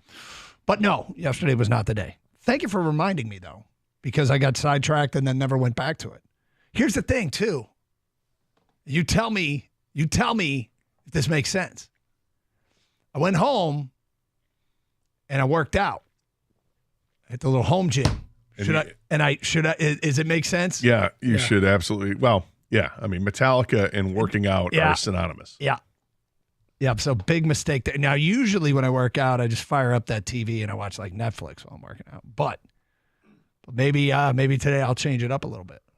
I would actually love to see a video of you getting ready to work out. Like you're already stretched out and stuff and you're ready to hit the machines. Yeah. And from the moment you hit play to some Metallica playlist and you start working out, I want to see it. See what it does for me? I think it'd be hilarious. Oh, you never know. Maybe I'll become a huge fan. There we go. But maybe not. All right, so. Sorry, it's just too loud. Go on. All right. Back to the Future on you. I look, I'm willing to give it a shot. All right. And I'll report back. Maybe next time they come to town, you're going to want to go. Call of Cthulhu. Cthulhu? Call of Cthulhu? Yeah. All right, yeah, got it. All right, Jared Goff there, huh? Yeah. I mean, the obvious coming out of that is Tim Lincecum a Hall of Famer? He's not. He's not. Tim Lincecum had a really nice few years in the league. He was outstanding for those few years. But Hall of Fame is about a career, not about a few years. Yep. So all due respect. I did not expect that. I did not expect that answer to, and yet probably should have, given where he grew up and stuff. And, Lincecum actually, I didn't realize this. Lincecum's 39 years old. Is he? He could still be playing. He only played 10 years in the league. These are not Hall of Fame numbers. 110 wins, a 3.74 ERA. It's not Hall of Fame numbers. Good pitcher. Really good pitcher for a short period of time. I think he deserves it more than Dominique Wilkins, but that's just me. Wow. One's a Hall of Famer, one isn't, Doug. So what I found most interesting, what he had to say, that he's got similar feelings now to when the Rams were good. Because we don't have a point of reference. We don't have this reminds me of this Lions team or that Lions. There's been good Lions teams. And I mean, I guess we do if you go back to 91 or you go back to, it was a 2014, the team that. The Stafford, the big 5,000-yard passing. Yeah, where they got the one against New Orleans or the Cowboys game, because those are two different teams. The Cowboys game, the thing about both of those teams is neither of them won the division, and neither of them were going to. Like Green Bay was in the division at the peak of their powers, and they weren't going to. So we don't have a point of reference of being this team. Now, Dan Campbell said something this morning. He said, we are acting as if Minnesota's going to win out, except for their 2 games against us. We are carrying on as if Minnesota's going to win out. Translation, we're not relaxed. Don't take your foot off the gas. They've got our attention, and we're not by any stretch of the imagination going to let up just because Minnesota went 0-4 to start the season. Yeah, and the 91 team, as much as, and that's they last won the division 92, was it? Mm-hmm. I guess, or 90, whichever year it was. 90, was it 92 or 93? It was 93. They hosted that game they beat Green Bay, hosted Green Bay, and Green Bay beat it. That's a Sterling Sharp game. I remember right in front of me. So I guess if you go back to the 91 team that won the last playoff game, they're not comparable. I mean, and certainly not offensively, because Jared Goff is leaps and bounds better than, take your pick of the triumvirate of quarterbacks, whether it was Eric Kramer or Rodney Peete or Galliano or whomever. He just was better, and he played every game. And that back then, it wasn't the same. You had Barry Sanders, and that's totally different than what we have here. We got a 2-headed monster running the ball. It's a different attack altogether. That was the rinse and spit, run and shoot offense that had some really good players. I mean, Herman Orr was fantastic, and maybe St. Brown is maybe that's the comp right there, but Herman was a downfield guy, and Saint isn't. So even that's different. And defensively, I mean, it's not. It's just, I guess, Porcher to Hutchinson. Is that similar? Maybe. Anzalone to Spielman. Maybe. Kinda. Yep. But the defensive backs for that team, those are really good defensive backs. And these guys have potential, but back then you had a couple of studs back there. All right, can they really win it all, though? That's the big question. We'll get to that next hour, but straight ahead, we got a new name and a new title sponsor for a college bowl game. Oh, boy. We'll get to that at 11:04. 97.1 The Ticket.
Brought to you by Northville Lumber. Obviously, you don't want to jinx anything, but at 7-2, some are wondering if a Super Bowl run could be realistic for the Detroit Lions. Tony Romo brought it up on the TV broadcast, and Stoney and Jansen asked Dan Campbell if it's something that the team thinks about right now.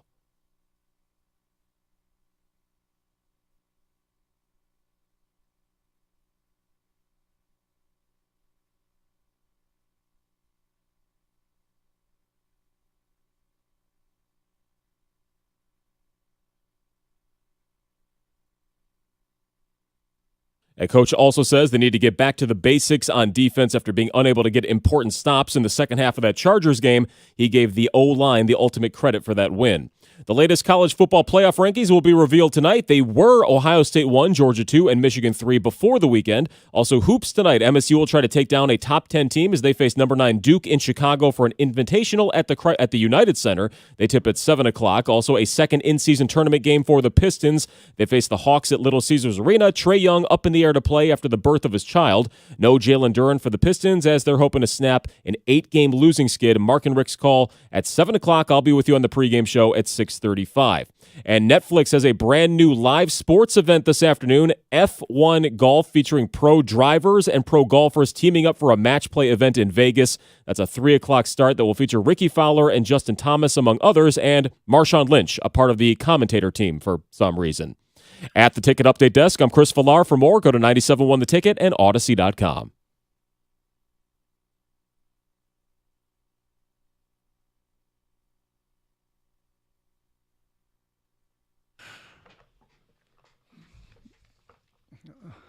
So how far can this Lions team go? A question we will tackle today at 11:18. Here on Carson Anderson on 97.1 The Ticket. Just saw this note. Bowl game title sponsors are something we've discussed. And there's some really good ones that we have found ourselves fired up about and have discussed at great length in glowing terms. Like the Duke's Mayo Bowl, I know is one of your favorites. Well, we're back on now. I mean, once we find out about it, it's a staple of the South. I think we brought this up like 4 years ago. Yep. And Kang and I, neither of us had Duke's Mayo. We're like, Duke's Mayo, well, we'll try it. And we're like, that's really good. The Mayo it's worth the hype. Yeah, it was a time where we couldn't even find it, right? Because they don't take up a ton of shelf here in Michigan, maybe because Midwest, Hellman's. Yeah, we're all by Hellman's. Whip or whatever. Whip. Even Whip. But yeah, we found it though, and we enjoy it, Doug. I haven't gone back. Wow. I've stuck with Duke's. So last year there was the Jimmy Kimmel Bowl. Yeah. This year the same bowl game has changed a little bit, but apparently this the is Jimmy Fallon Bowl. Well, this year it's called the LA Bowl, hosted by Gronk. Interesting. Yep. He will serve as the official host of this football game. Here's what's crazy about this situation. You would think that, okay, Gronk's name's part of it. It's one of two things. Either is he paying to further his Gronk brand? Is that it? Or is it probably more likely whatever the LA, what is this?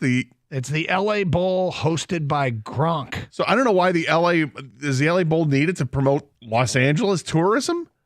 So they got to be paying Gronk. Gronk's getting paid for this, I'm sure, right? It's not Gronk's money going into this bowl. I can't imagine what's in it for Gronk if he's not getting paid. Like, he has to be getting paid, right? Is that like the easiest money ever made? Hey, Gronk, we're going to pay you $1 million to, be the grand marshal of the parade for the LA Bowl. You got to do some promotion stuff. We have 10 different things promotionally for you to do, and that's it. Well, I'm just looking. Tickets are available. So if it's at SoFi, if you decide you want to go to that game, but a new one was just announced. Now, this is a little different because, as I'm sure everyone knows, Thomas A. Robinson Stadium is undergoing some renovations. Of course. Yeah. Yeah. Where is Thomas A. Robinson Stadium, you ask? Is that in Alabama? No, that is in Nassau, the Bahamas. Oh, yeah. So the Bahamas Bowl is being relocated. Do you care to guess where? Florida? It's being relocated to the campus of the University of North Carolina, Charlotte. Okay. At Jerry Richardson Stadium. And they announced the title sponsor. Actually, this morning, they announced the title sponsor. So it's the Bahamas Bowl, but it's brought to you by... I don't even think that's what I think it's just now called. Yeah, it's now just called. It's not even called the Bahamas Bowl this year. Is it the Almond Breeze Coconut Milk Bowl? It is not the Almond Breeze Coconut Milk Bowl. Is it the Jolly Green Giant Leafy Vegetable Bowl? It is not that. as best I can tell, Is it the Meat Bowl? it's not the Meat Bowl. Impossible Meat Bowl. Impossible Meat Bowl. There Yeah. should be a Meat Bowl. Yeah. This place is a restaurant. And Restaurant we've heard of? I had not heard of it until this moment. Okay. Is it Raising Cane? Well, I'd heard of that, but Okay. no, it is not. And I'm wondering if this is unique to. Does it sound like Either. it's a chain or does it sound like it's like a one-off, like a mom and pop place? It's a chain because I'm on their website and I can franchise. I can get a franchise. Oh. All right, let's see locations. See if there's one in this state. It's got to be a Southern food chain, right, Gator? Gotta be. Yeah. Okay. Is it Crystals? It is not Crystals. I don't go down south enough to know. Is it? That It's sounds- food though. It's not like the I Winn haven't Dixie or traveled something like down that. the bowl. southern part of the United States enough. Well, I just You don't did have a to travel there. You know the area. I You know. just did a search of locations. There doesn't appear to be one in Michigan, but there are definitely some. Is there one in Chicago? Does Ohio get one? Chicago. They don't just have a map with it. Their map sucks. Is it on the website? the Pollo Tropical Bowl? I love these guesses. Keep them coming, but it is not that. Yeah, it just says no results found for Michigan, no results found for Chicago. Yeah, their website's terrible at trying to navigate this. There's a whole bunch in North Carolina. A whole bunch. Is it the Bojangles Bowl? It is not the Bojangles Bowl. I'm finding 2, 4, 6, like 18 in the greater Charlotte area. Are you ready? It's probably gone far enough. Is it Jose Spinnaker's? It is not. I love that place. It's so good. You ever get the hush puppies from there? It is Shh, hush. not Jose Spinnaker's Bowl. All right, what is it? It is the famous Toastery Bowl. Famous Toastery? Yeah, have you ever heard of famous Toastery? I have not. No, on their website, our famous menu. So apparently part of being the famous part is apparently not fame because we've never heard of it. Well, it's famous down south, I'm assuming. So the on December 18th, instead of a Bahamas Bowl in Nassau, we're getting the famous Toastery Bowl in Jerry Richardson Stadium on the campus of the University of North Carolina, Charlotte. Yep. So there you go. What happened to the Bahamas Bowl? They used to have some respect for themselves. I don't know. Maybe the stadium got wiped away by a hurricane, perhaps. Bahamas Bowl. Yeah. It's kind of lost a little bit, hasn't it? When I used to wake up and just be like, "When's the Bahamas Bowl?" Right? Right. Today's the day. Right after the Bahamas Bowl parade. Yeah. All right. Can the Lions win it all with this defense? That question came up on the air yesterday, and now it's starting to get actually more debate outside of Detroit. We will try to answer that question as best we can, starting at 11:16 here on Carson Anderson. I have some interesting data, Gator. I like to Data. like data. You love data. I love data. Maybe this data will help. We'll get to that today at 11:16. Hey, I want to talk to you about Hall Financial. I have a unique perspective because I and my family, we have been clients, an opportunity to work with Hall Financial. And here's the thing about it. There was a time where we were looking at a refi, and they said, actually, probably now is not the best time given your rate. But then they circled back and said, right now is the best time. So we took advantage of that. On top of that, they made the process as quick and easy as possible. I got a short checklist. They took it from there. Hall Financial is committed to their client's best interest. If a refi or other mortgage solution doesn't make sense for you, financial sense, they'll let you know. Chances are your home equity is at an all-time high. It's an ideal time to utilize your home's equity to pay off high-interest debts or to make home improvements. Accessing your home equity has never been cheaper. With Hall Financial's no-fee loan, you can save thousands in closing costs and access your home's equity in 8 days or less. Start saving with Hall Financial's Cash Out Refi today by calling 866-CALL-HALL. That's 866-CALL-HALL. Or chat with them online. CallHallFirst.com. It's CallHallFirst.com.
Coming up at the noon hour, have fun with Vegas odds. Haven't done that in a while, but got some interesting numbers. I'll go over which one of these bets you would make at 13 to 1, 18 to 1, and 50 to 1. Are any of them, guys? I think, don't the Pistons play Atlanta tonight? I don't know why. Well, are there any odds on, like, if we just went back in time to like 1984, over under on Dominique Wilkins' points, if we put it at 25? There's nothing like that. No. Look, man, I'm standing by it. You can keep bringing it up. I'm standing by it. Games I watched, he was overrated. Just for fun, I'm going to pull up a random game from 1984. 84, you want to go 85? I don't care. Dominique Wilkins against the Pistons. Why are we doing this? Because I think it's funny to make fun of you and your stance and your hatred for Dominique Wilkins. I mean, I'm sorry. Okay, there's two things. One is high volume shooter and took so many shots. Of course, he scored a lot of points.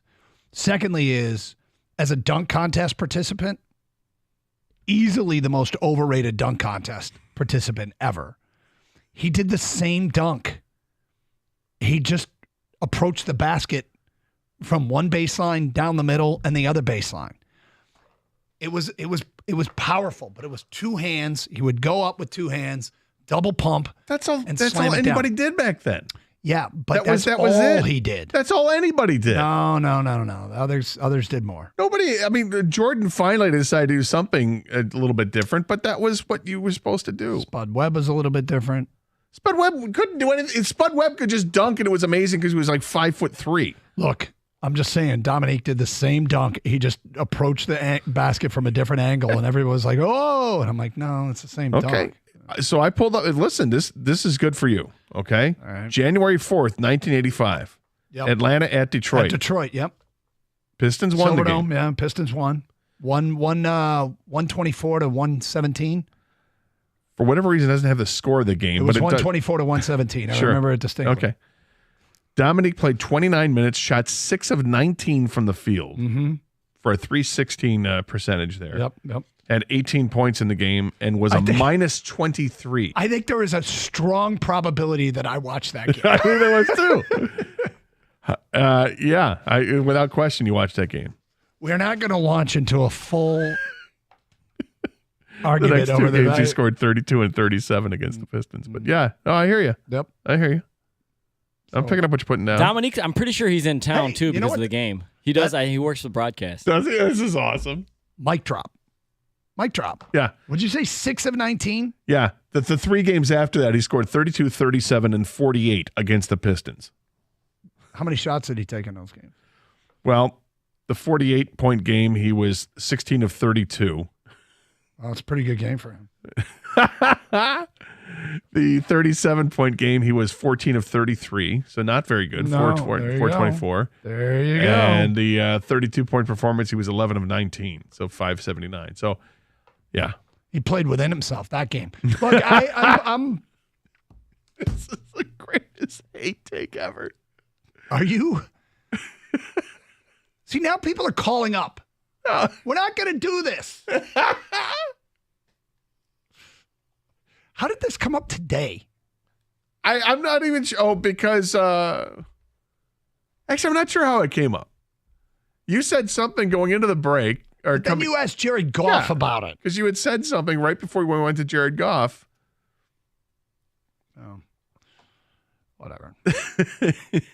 It's just a fantastic take. Yeah. Fantastically bad take. So the thing about it is, it's where we discovered there is an actual metric in sports that you can use in an argument. It's called in games I watched. Yes. Yeah, and so there you go. But, all right, so can the Lions win the Super Bowl? Can the Lions win the Super Bowl with this defense? We got that call yesterday. Guys, with this defense, they're not a Super Bowl contender. And this is coming off the heels of their third defensive stinker of the year. Now, what is the real takeaway from that? Like, what is the most concerning thing from that game? I'm a huge Aaron Glenn fan. Huge is a strong word. I am an Aaron Glenn fan. I've always liked listening to him. I think he's got a finger on the pulse of his team and his locker room. And I think he was a big reason why the defense got better last year as the season went on.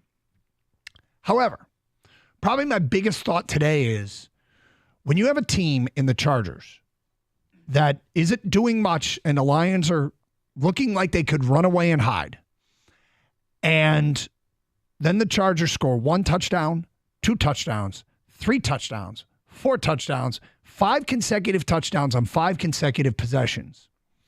This could be the product of a couple of things. But one thing you ask, and I ask, is where was the adjustment? Why wasn't there anything done? 1 touchdown in a row is not a reason, 1 touchdown drive is not a reason to be concerned. After 2, you have to think, okay, they've got something, we need to make an adjustment. After 3, for sure, you have to adjust something. It got to 4 and 5. Now, did they make an adjustment and it simply didn't work? Was it just one of those days where the Chargers and Herbert and Keenan Allen having a hot day?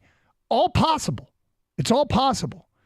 But, I mean, in a true moment, in an honest moment, when the defensive staff is sitting around and taking a look back at that game, how it went, what changes they made, if any, what is the result of that conversation?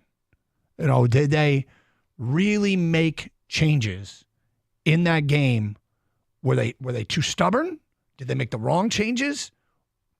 I mean, sometimes teams just have a day, right? Yeah. And the Chargers that day might have just had a day. They may have, but I think that the Chargers are. Here's the thing: the Chargers are capable. Yep. All right, they've got a quarterback that has been snake bit because of the team that he's on. I mean, he's like the modern day Dan Marino as we look at him, without really having playoff options. But he's got a great receiver to work with in Keenan Allen, and those two are as in sync as any tandem in football. So you've got that working with you. I think it's okay to say that the Los Angeles Chargers they're quite capable of being a very good offensive team.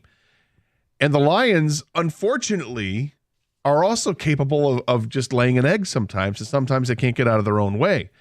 Dan Campbell said afterwards, after the game, that, or maybe he said it yesterday after practices, that it's a situation that the team got a little discombobulated out there when they went to a no huddle situation. They were a little lost, and being lost, it snowballs, and they didn't play as well as they should have, and they think they can correct those mistakes. Okay, it feels like every time that we have the discussion about the defense laying an egg, yep, that Aaron Glenn responds. He and the defense respond the next week. Right, he doesn't call our show. He's not responding like, listen, y'all. But feel free. Yeah, please. No, that the team responds on the field the next week. And so here's another opportunity. Respond. You may or may not be playing against a quarterback that is more mobile than any quarterback in the National Football League. But he may not be playing because maybe he's not ready to go yet. Eberflus hasn't said he's going to play yet. He says we still need some time to think about it if Justin Fields is going to play. But if he does play, he does present a challenge for the Lions because of his mobility. And they are starting to develop some weapons there in Chicago offensively, but it's not a good football team. They've got a pretty good defense, and they've added to that defense, again, through the trade deadline by bringing in Sweat. So there are challenges there with the Bears. Now, to be fair, like early in that game, whatever the Lions were dialing up was working. Chargers had the ball 4 times and kicked the field goal. Yeah.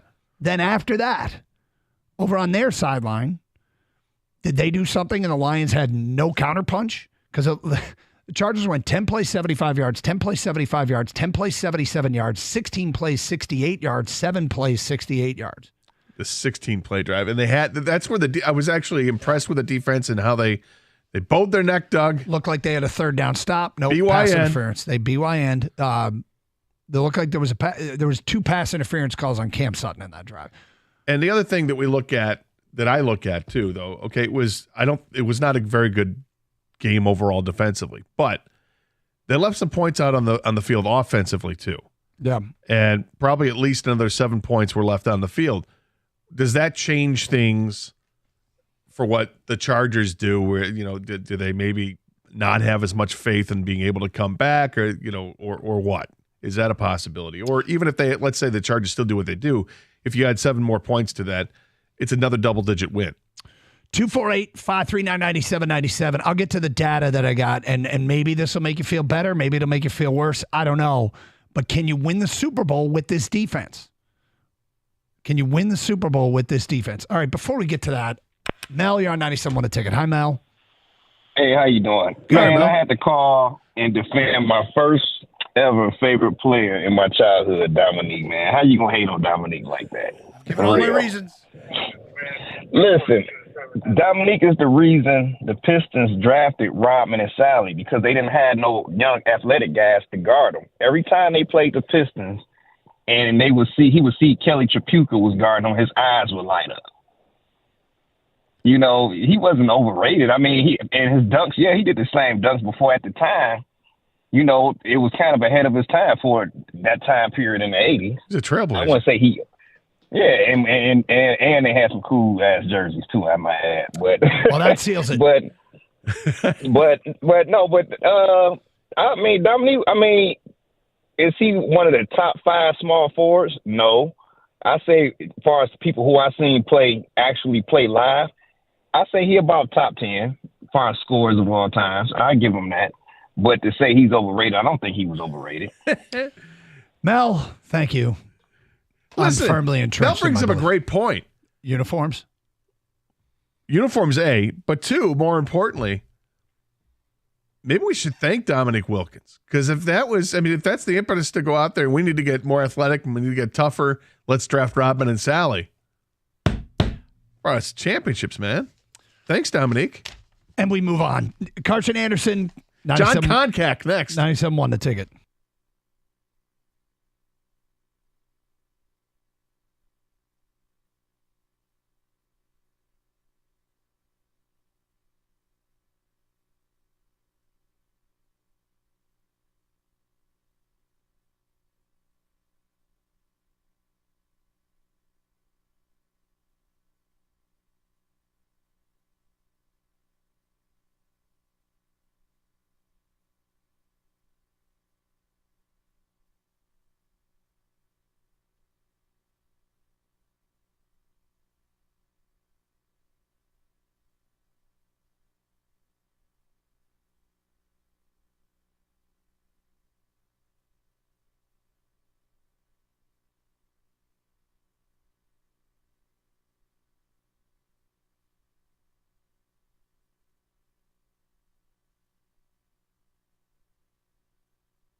Okay, we'll get to your phone calls in a minute. So here's the data that I've referenced. I kind of touched on it a little bit yesterday. A guy called and said, look, guys, they're just not a Super Bowl contender, not with that defense. And we took a look at where they rank. Right now in the NFL, they're actually 8th in total defense. What is the measurement? What is total defense? It's the number of yards you allow per game. It's not the be-all, end-all. It's part of the measurements that are kind of a quick check. I mean, if you're good in total defense, typically you're good defense. There are other things that could impact it, but over the course of a season, it all works out. Scoring defense. The Lions are 21st in scoring defense, allowing 22.6 points a game.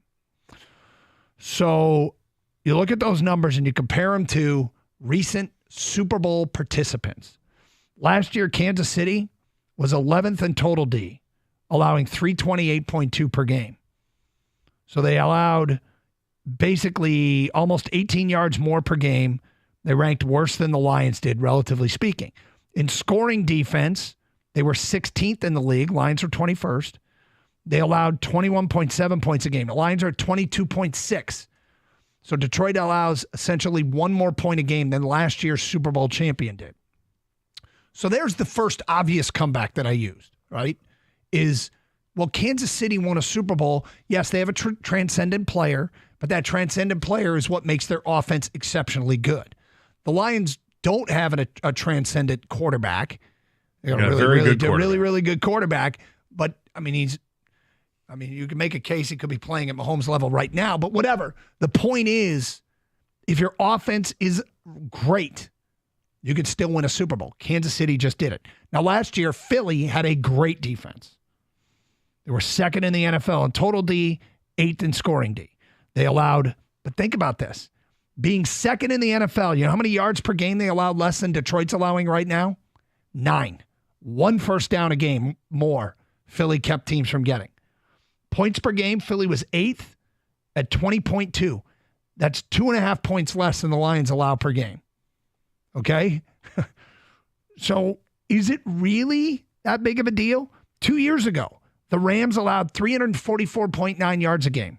35 more per game, more than the Lions are allowing. Okay? And scoring, the Rams 21.9. This is 0.7 of a point better than Detroit. Cincinnati, 350 yards a game. They were in the Super Bowl, which is 40 yards a game more than Detroit. And they allowed 22.1 points, 0.5 point less than the Lions. These are the last 4 Super Bowl contestants. Philly, Kansas City, LA, Cincinnati. You can make a case that 3 of the 4 are almost exactly the same statistically as Detroit's defense. And the other one, while ranking better, it's 1 first down and 2 points a game better. So to say you cannot win the Super Bowl with this defense, I think there are ample examples of, yes, absolutely being able to win a Super Bowl with this defense and certainly get there. Well, yeah, I think to totally have a blanket statement say that this team can't win a Super Bowl, I think is foolish. They can. And with this defense, they can. Is it likely that's where you get to the differing opinions on there, how likely it is? I mean, this team has to play better. And have to play at a higher level on defense in order to make me feel better about that. But they're capable of it. And we've seen it. We've seen games where they just dominated. We're like, wow, that was pretty impressive performance. And it usually starts with the pass rush. The problem with this pass rush is that it sometimes it ghosts games. Yeah. They weren't there at all against the Chargers. And when they did get to the quarterback, they got a penalty for it. It was disappointing to watch that. But I do think that they're capable of playing much better. I'm struggling watching it, though, because we're not seeing players step up. You know, we talked a little bit about Kaminsky. Like to see him take his game to a higher level, like kind of where he was last year, and be a presence in a pass rush. To see the Aquaras show up and be a presence. See Charles Harris show up and be a presence. Pascal and others. And nobody has really taken it and run with it. You know, Julian Aquara looked like maybe there was an opportunity, and of course there still is. They still have, 8 games left in the season. Someone's got to show up and be the guy that has to be accounted for on the opposite side of Aiden Hutchinson. We It basically can't just need be this Aiden. year's James Houston. Yes. And Dan Campbell said today they don't expect much out of him till late December. It doesn't sound like we should expect much at all. But the bottom line is things change, seasons change, players improve. There's some guys out there with some ability, but maybe it's even just Pascal, Aquaras, Kaminsky each give a little bit more. They each give a little bit more, and it's enough. It would be great to have a better defense. I'm not saying you want to have a bad defense. I'm not saying that this defense is trending in the right direction. I'm just saying these grandiose statements that you cannot win a Super Bowl or get to a Super Bowl with this deal. You're not a Super Bowl contender. I hope we've just offered up examples of teams very similar to the Lions that absolutely were and made it to Super Bowls. I think the problem when you look at the Lions defense, though, is there's a little bit more of a disparity with the pass defense and the rush defense. Rush defense has been pretty consistent. Mm-hmm. The pass defense is starting to take, they're starting to trend in a downward trajectory, which isn't good. Right now, they're 14th in the NFL in quarterback rating against, which is 88.3. But the last 3 games, that quarterback rating against is 111. So that's an elite level quarterback playing against you the last 3 weeks of the season. And that hurts because it's obviously makes a difference. They're bottom half of the league in terms of passing yards allowed. And I think it all comes down to not getting to the quarterback, which is going to be something that people are pounding tables on for the last couple weeks since the trade deadline. They could have had Chase Young perhaps. Maybe gone after if you wanted to throw a first-round pick at Montez Sweat. I wouldn't have advocated for that, but would I have gone after Chase Young? Yeah. But it's over and done with. Can they find somebody on the waiver wire that can make a difference? Is that possible? Is there a free agent out there? People still want, hey, go get Ndamukong Suh. Well, Suh's not a pass rusher, but, I don't even know if he's got anything left in the tank. But are there other options? And I know Dan Campbell addressed that today when Stoney asked him, is Brad Holmes looking at that? Brad Holmes is always looking. Every good GM out there is constantly looking at players. I'm sure they have a dry erase board with all the names on here, the available players, maybe not even dry erase board. It's actual hard. But maybe this will make you feel better. Quarterback rating against, who's bottom 5 in the NFL in quarterback rating against? Philadelphia. Philly. So we can sit here and hold the Lions to this perfect standard or look at the reality of everybody else's flaws and all the other teams that had success and go, maybe it's not as bad as we thought. These are just, you have things that are your strength and things that aren't your strength, and you have to overcome those perceived weaknesses. Now, maybe this is going to be fool's gold because what we're seeing upcoming they're not exactly playing the who's who of quarterbacks. No, they're here. not. When you've got either Justin Fields or Badgett at quarterback for Chicago, you've got Jordan Love, and then you've got who's going to play. We don't know if it's going to be Derek Carr or if it's going to be Jameis Winston with New Orleans. It's not who's who the rest of the way. And then you got a couple against Josh Dobbs. Well, I will tell you, I will be sounding more alarm bells if Tyson Badgett throws for 5 or leaves 5 consecutive touchdown drives. Well, that I don't think is going to happen. 248-539-9797. Tommy, our 97 won a ticket. What's up, Tommy? Hey, Doug, how you doing? What's up? Oh man, you know what I was just thinking? All those stats you gave out, it's all good and that, but I still don't think. I looked at that Chargers game. I'm like, oh my God, I'm watching 5 consecutive drives of Chargers. Like you said, they went 75 yards, 75, 72, 92 yards, 68 yards. I'm like, I was just befuddled that they won that game. It was like amazing that they won it. And then you look back at the Seattle game with Geno Smith. He carved up our defense. Then you go to Lamar Jackson in Baltimore. They carved up our defense. There's no way in hell they're going to the Super Bowl if this defense stays like they are right now. Okay. No way. Did we just go through all these teams that made it to the Super Bowl with similar defenses? Yeah, but those are stats, Doug. That doesn't mean it's going to happen for the Lions. It doesn't mean no, but you are drawing conclusions that it's not going to happen. Yes, because it's just hard to get to the Super Bowl with the with the defense like that. That's all I'm saying. And the Lions, and you yet know it's what? happened The time and Lions. time again. Yeah, we just threw out examples of like defenses that went to the Super Bowl. And then we don't have a punt returner. You know, like Punt look return. at the Green Putney. Bay when they won the Putney. Super Bowl against New England. Oh my God, Howard, are you man, going for back like, that far? I mean, Well, especially- yeah, you know, I- we don't have a kickoff return. We don't have a punt returner. We have those aren't no. even parts of the game anymore in the NFL. Well, They've punt legislated it returners are, out. yeah. I mean, with the way they start the field position, it's not even a big part of it. I have confidence in Khalif Raymond. Yeah, I'm just saying. No, the way this defense looks, I just don't see it. Getting to the Super Bowl, I don't see it. Fair. I mean, look, I get that. I don't go as far as he does and say there's no way in hell. I think that's He said can't. That's too far to go. That's just too far to go. And my second point would not be about the punt return game. I mean, if he had said It's too bad. It's too bad too because I thought we had a chance, but apparently the if he had punt said the return game. kicker, I mean, I would imagine the kicking game is something people are concerned with the lack of leg strength from Patterson. But if he's accurate, I don't care. You know, it's disappointing if you you need a 55-yard field goal and you can't count on the guy. But if you can count on everything inside of 50, I guess I'll take that. Guys, it's a big day today. Not sure if you're aware, but today is National Pickle Day. It's National Pickle Day. What's that? It's National Pickle Day, Gator. What's your favorite pickle? 248-539. No. Twin Peaks is celebrating by offering your pickle favorites. Stop by for $5 Jameson picklebacks and free fried pickles with a $20 purchase. If pickles aren't your thing, they got plenty of other favorites for you to take advantage of, like Taco Tuesdays.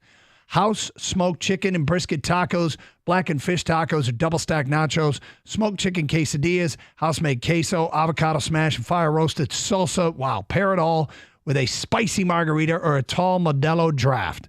Another reason to stop by today. Detroit's taking on Atlanta tonight in basketball. There isn't a better way to enjoy your favorite sports action than the wall-to-wall TVs, a comfortable lodge setting, most beautiful Twin Peaks girls in the state, taking care of your every need. Why go anywhere else? The party starts and stays open late because now, Monday through Thursday, they got a late night happy hour. It starts at 10, so they have all kinds of great specials when the game goes late. There's football, college football tonight, college basketball.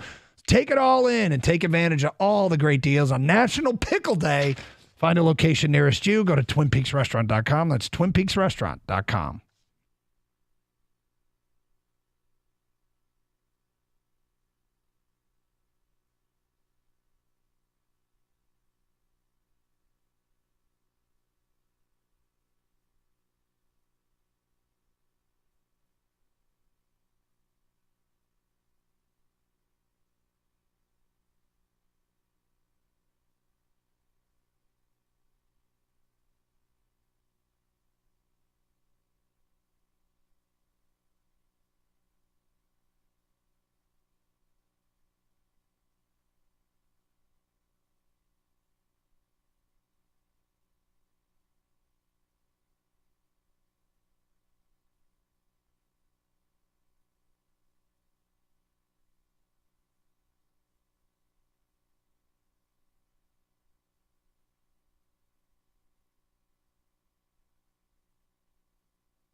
Nah, I don't got a punt returner.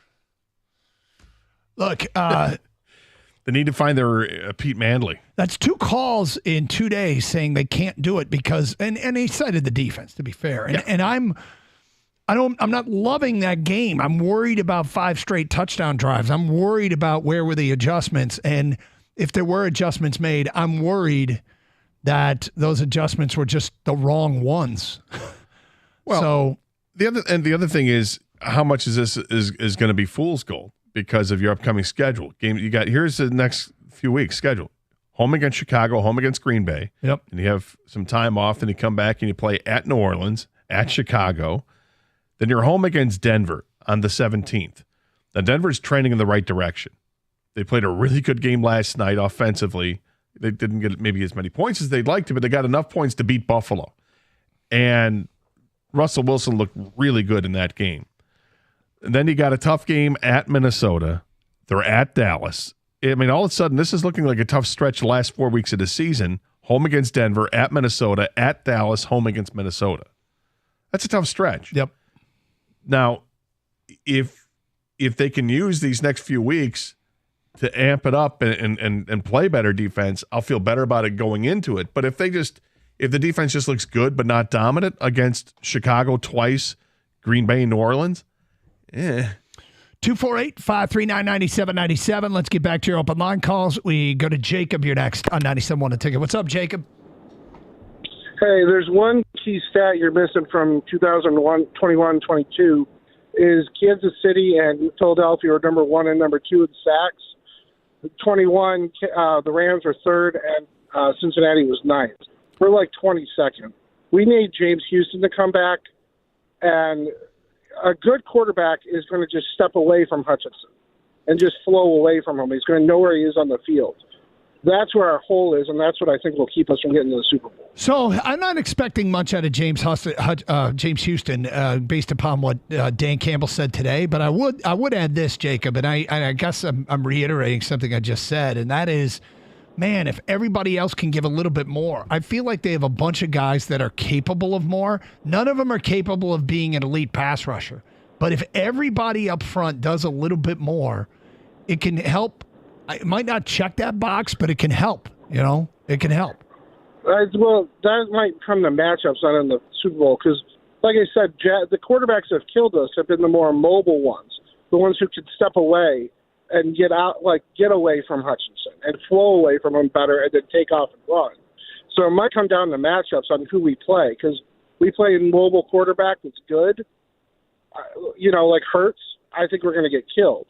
We play somebody who's just a beanpole sitting in the back, I think we could kill it.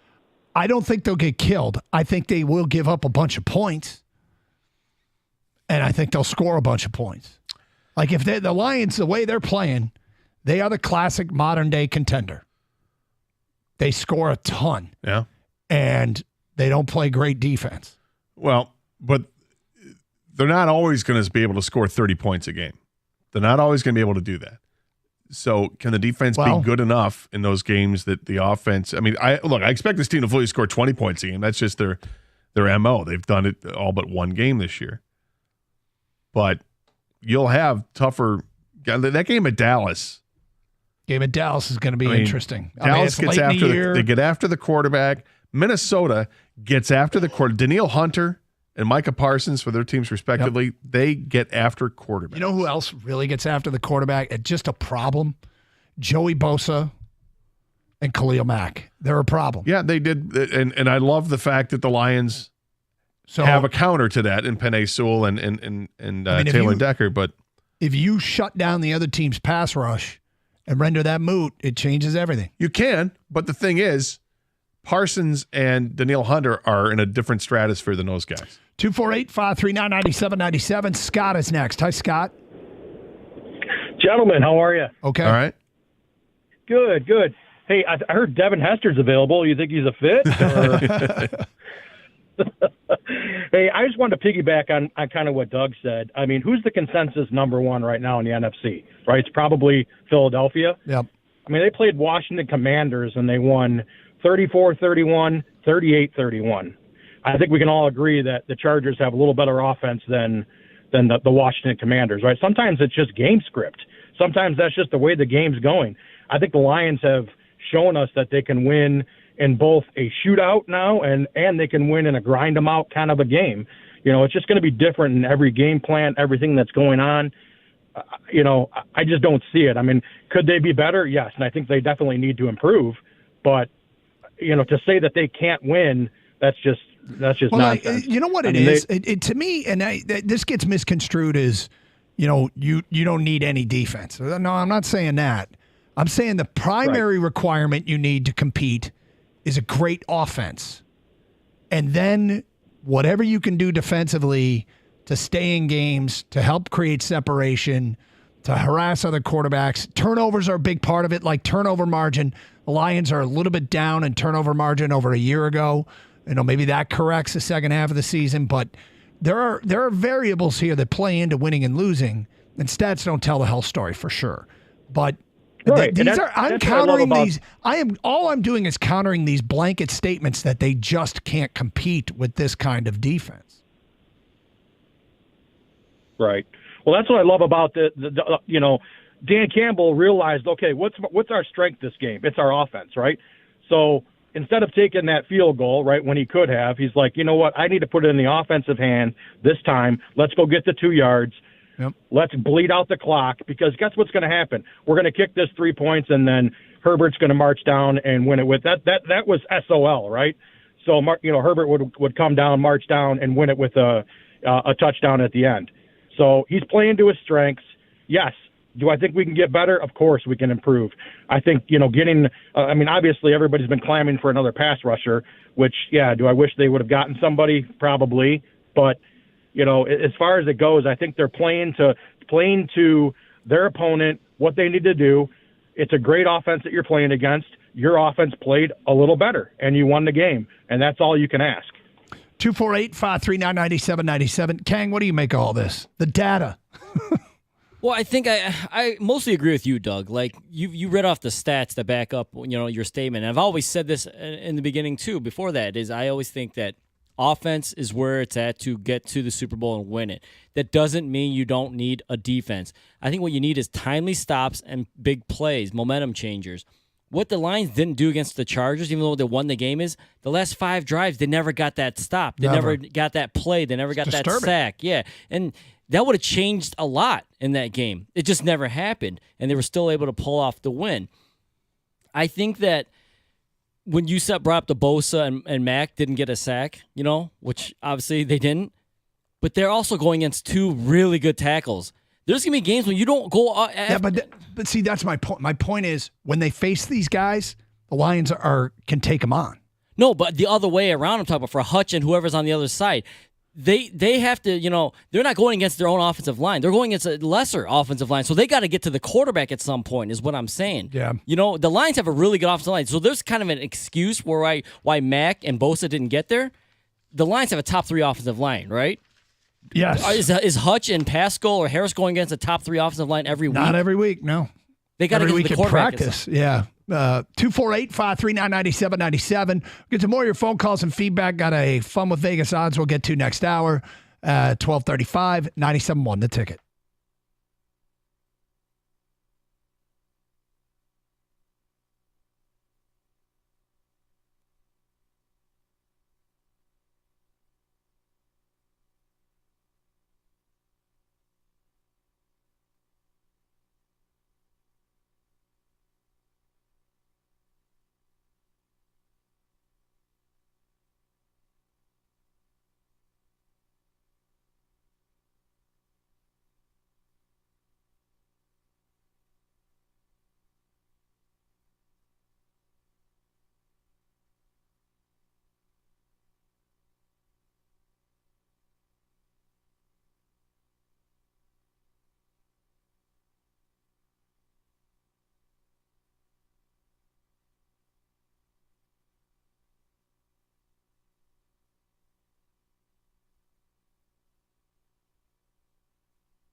Can I ask you a question?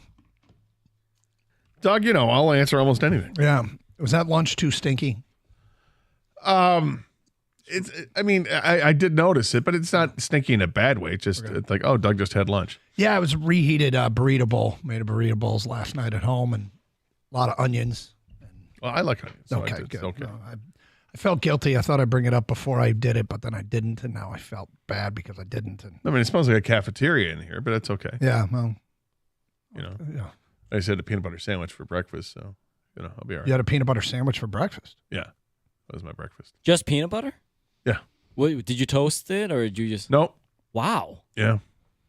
Interesting. Yeah. You ran out of jelly or just wanted peanut butter? No, I haven't used jelly in years.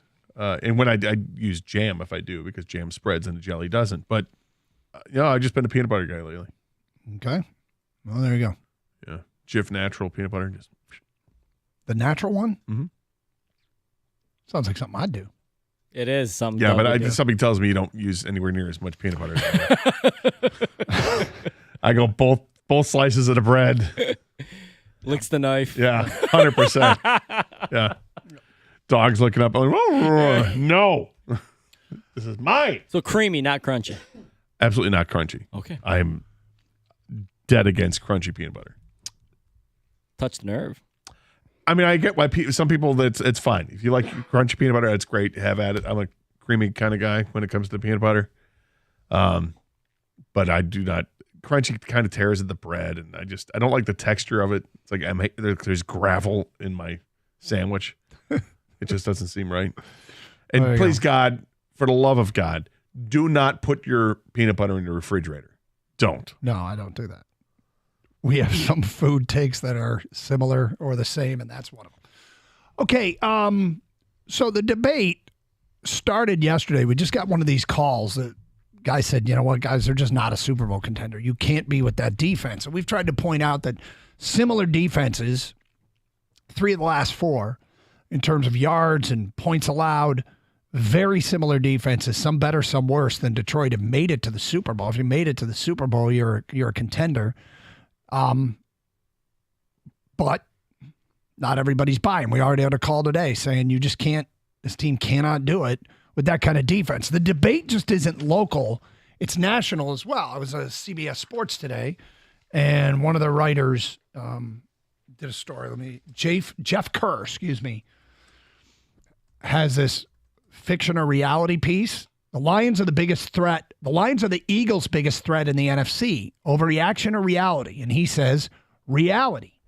Cowboys beat the Giants by 32, and the 49ers beat the Jaguars by 31, but both San Francisco and Dallas could be more talented teams, yet Detroit is the one with the better record, 7-2, one game behind Philly for the number 1 seed. The Lions put up 41 and 533 yards. That shootout with the Chargers. The key part of that game was Detroit not allowing a sack and giving up just 2 quarterback hits against the LA pass rush of Bosa and Mack. Lions O-line can neutralize the Eagles D-line that is excellent at getting to the quarterback, something the 49ers and Cowboys have struggled with this year in late games. Detroit has a favorable schedule. Based on the schedule setup, the Lions could actually seize home field advantage in the NFC. So there you go. That's from CBS Sports. ESPN, however, put out the true Super Bowl contenders. Here's Tier 1. Philly, Kansas City, San Francisco. End of list. Tier 2, Detroit's in Tier 2 with Dallas, Miami, and Baltimore. Now, it's good company to be in. That's great company. But they are not considered, based upon this list, as defined true Super Bowl contenders. I think they're fine, okay? I think they've got a similar makeup to Super Bowl teams in the past. It's one of the reasons why I kind of asked Jared Goff this morning, hey, does it feel to you similar to your run with the Rams? And he said, yeah, it does. It does. Now, for us, we don't have a point of reference. A legitimate, recent modern-day football point of reference. Correct. And I guess we could have had a follow-up with them to some extent, but did you get the feeling that game Sunday against the Chargers was similar to the Rams-Chiefs game, that crazy shootout game? 54-51? Yeah. I mean, obviously that one got way out of hand, and there were special teams plays and defensive plays, I think defensive touchdowns in that game too, but it was just a shootout. I mean, there was a score in every drive. Yeah. Yeah, it kind of had a similar feel to that, but Sure. I mean, Herbert and Goff were just slinging it and connecting all over the place. Both quarterbacks, 300-yard passing days. But I come away from that, and that's almost as good as the offense can be. Yes, they left points on the board. They had over 500 yards in offense. The Lions did 533, I believe. That's amazing. Just a great performance on the offensive side. 248-539-9797. Let's get back to your phone calls. Fun with Vegas Odds later this hour. We go to Mark. You're on 97.1 The Ticket. What's up, Mark? Hey, how you doing? Okay. I disagree with everybody saying that they can't. They had a bad game defensively. Cam Sutton has been good all year long. You ain't heard his name. He had one bad game. I'm sure they're going to bounce back. I think they should have went out and got a dominant pass rusher, or to go along him, but it's still correctable. Everybody needs to cool down and calm down. They're gonna get the home field throughout the playoffs. Look, having home field in the playoffs is critical for every team. I think it's more critical for this team. I think this team needs it. I think it's critical. I'm not sure. I mean, the probability of them winning a road playoff game in January doesn't feel in the cards for this group. And but I feel like if they're at home, any team that comes in the fourth field got to worry because they got the offensive line and they got the running game to pound you and tire you out.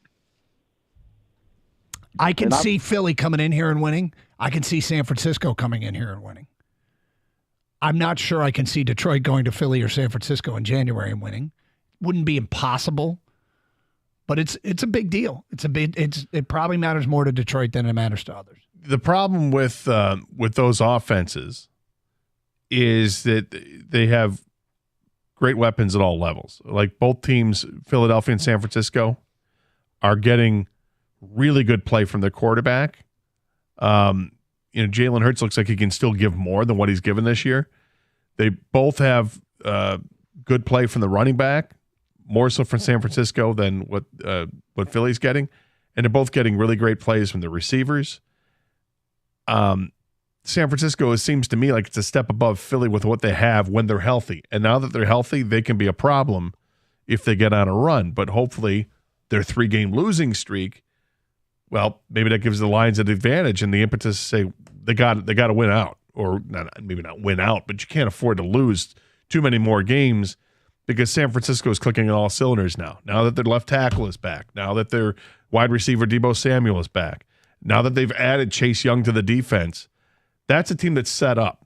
But what's unproven is Brock Purdy in the playoffs because obviously he was hurt last year.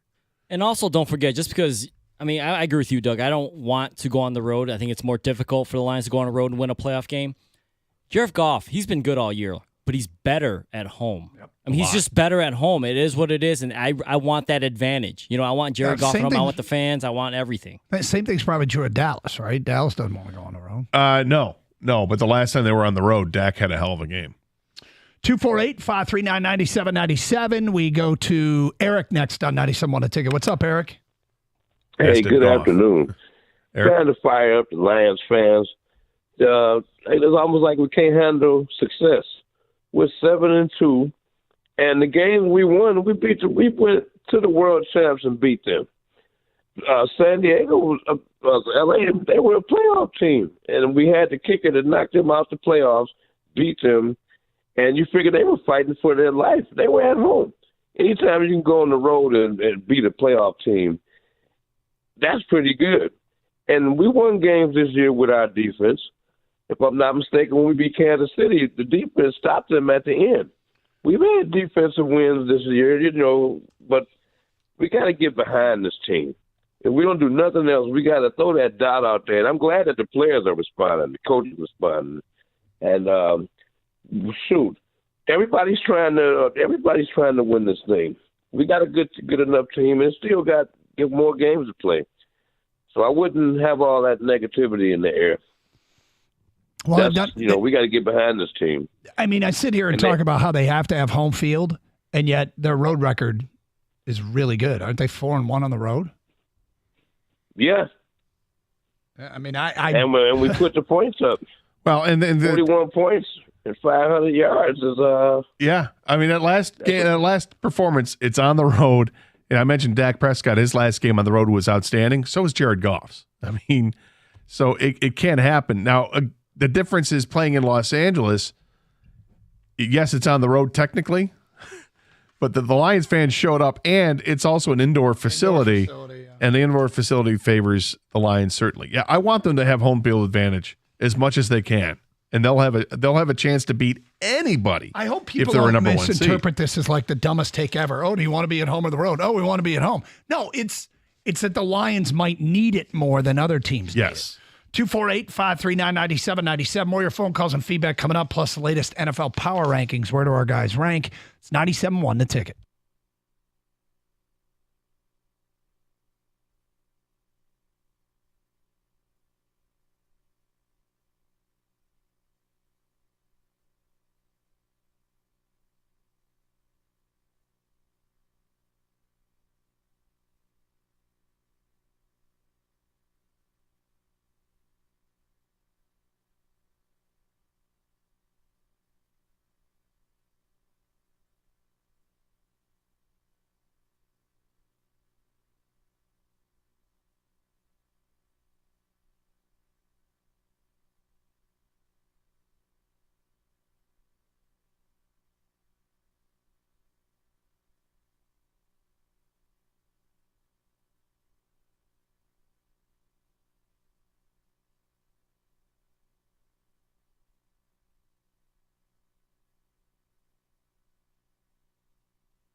Doug Carr, Scott Anderson, 97.1 a ticket. Open lines, 248-539-9797. Just a reminder, coming up today at 1:41, we're giving away tickets to see Bye Bye Barry, the documentary hosted by the Detroit Lions and Amazon. That's Friday exclusive screening.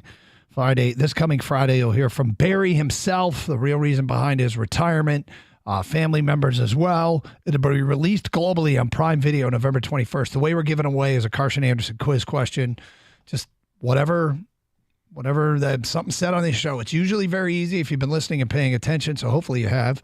But if you're just hearing about this, could be something said between now and 1:41 would be the answer. First correct answer at 248-539-9797. You get the 4-pack of tickets to Bye Bye Barry. Well, let's get back to your open line calls. We go to Isaiah. You're on 97.1 a ticket. What's up, Isaiah? Hey, how you guys doing? Good. All right. All right, so listen. The big debate question is, are the Lions a Super Bowl contending team? Yep. The answer to that question is yes, 1,000%. They look good this year. They're able to get those wins. If you listen to Campbell was saying, man, it doesn't matter if you win by a field goal, if you win by 1 point. Wins are hard to come by. A win is a win. So get down on yourselves. But this team is very capable of winning the Super Bowl. And mind you, yeah, people are saying, oh, we can't do it because our defense won't be able to do it. That's a bunch of hocus pocus because there's defenses out there who have struggled. You know, take a look at that New England Falcons game. Okay, that defense there, I mean, the Falcons were up 28-3. The Patriots were having a bad defensive half. They come out in the second half and they come out and they win. They win the Super Bowl. It happens. But the Lions are very capable. Very capable. Coming this February, the Lions are very capable of going to Vegas. I support them 100%. We got a great coach. We got a great team. And I'm all in, man. I mean, even the announcers are all in. People are in on this Lions team. The announcers being the ones that don't follow this team all the time. But you heard Jim Nantz and Tony Romo talking about it after the game. Here's another thing that I just think is almost inherently true. And I mentioned before the break. This week's NFL Power Rankings. ESPN, the Detroit Lions rank 4th. The Athletic, the Detroit Lions rank 3rd. CBS Sports, Lions rank 3rd. Sports Illustrated, Lions rank 4th. Can you be that high and not be a Super Bowl contender? Well, I think they're definitely contenders. Again, it comes to how chesty do you feel about them? You're right. I guess getting there. And we've had people that are saying 0.0. Which I think is crazy. I agree. You can't. This is a team. I think we're all reluctant to embrace it to a point because we've been hurt before, and this whole thing of 65 years without 66 years, whatever it is, without a championship. I get it. All right, we're reluctant. We're afraid to jump on fully and. Because we don't want to get hurt again as fans. But if not now, when? I mean, you're going to wait till the end of the season when this team is maybe 14-3 before you're like, okay, maybe they are good. Well, I mean, they're really good. They're really good. They're one of the best teams in the National Football League. But are they a complete team? No. But they're one of the top teams in offense, and defensively, they have their moments where they look good, and they have their moments where they look bad. I mean, they've got flaws like every other team has flaws. Exactly. You don't have to be the perfect whole team. Because if you ask me, honestly, I think the Eagles were a better team as a whole than the Chiefs last year. But they didn't have the last, possession, and the other team obviously had Patrick Mahomes. You don't have to be complete everywhere. You just got to be good enough. The Lions have been good enough. So they definitely are a Super Bowl team. We're looking at how do they get over the top, right? And what do they need to do next? And what do they need to shore up? Well, they're probably going to do it from in-house, although Dan Campbell did say today in speaking with the morning show that there are guys that Brad Holmes takes a look at everybody, and that if there's somebody out there that can help them, they won't hesitate to bring them in-house. Was it Jason Pierre-Paul just signed with Tampa? Is that right? The Saints. Okay, my bad. Who the Lions will play in a few weeks. Looking at the next few opponents here, because they play the Bears twice in the next, I think, 4 games. The Bears have given up 30 sacks this year, but they've also played 10 games, so they've played more games than a bunch of teams. But that's in the top 10 worst sack totals to give up all season long. Yeah. Does that bode well for them? Maybe. New Orleans has given up 24 sacks in the 10 games. That's somewhere around middle of the pack. And then you start to go down the list there, and the Green Bay Packers are actually pretty good at protecting the quarterback. He ranks in the bottom 10 there in terms of times he's been sacked. 19 times that they've sacked the quarterback in Green Bay. So maybe against Chicago, they can get a little bit better with the pass rush. But is that going to translate when you play a team like Dallas? Is it going to translate when you play a team like Minnesota? And Minnesota Dobbs it's only 2 games, but he's extending plays. I'm trying man. not to it's overreact the craziest to that, thing what he's and, doing there. Yeah, that's not sustainable, right? Shouldn't be. D is next on 97.1 The Ticket. What's up, D? DK Gator, man, you got to be kidding me. Jason Pierre-Paul just signed with the Saints. That's what I was just calling it to hype up, bro. Really? I am willing to cut Charles Harris or one of the Accor brothers and give JPP a tryout. And I guarantee you he would have been more productive than both of them. Oh, man, that hurt. The guy's still in shape, still got gas in the tank. I said, okay, we didn't make a trade at the deadline. This is the best solution available. And now he gone. So I got another one for you fellas. You ready for this one? Sure. Let's move. Oh, man, I had a brain fart. Derek Barnes. Until James Houston get back, we gotta do something. Put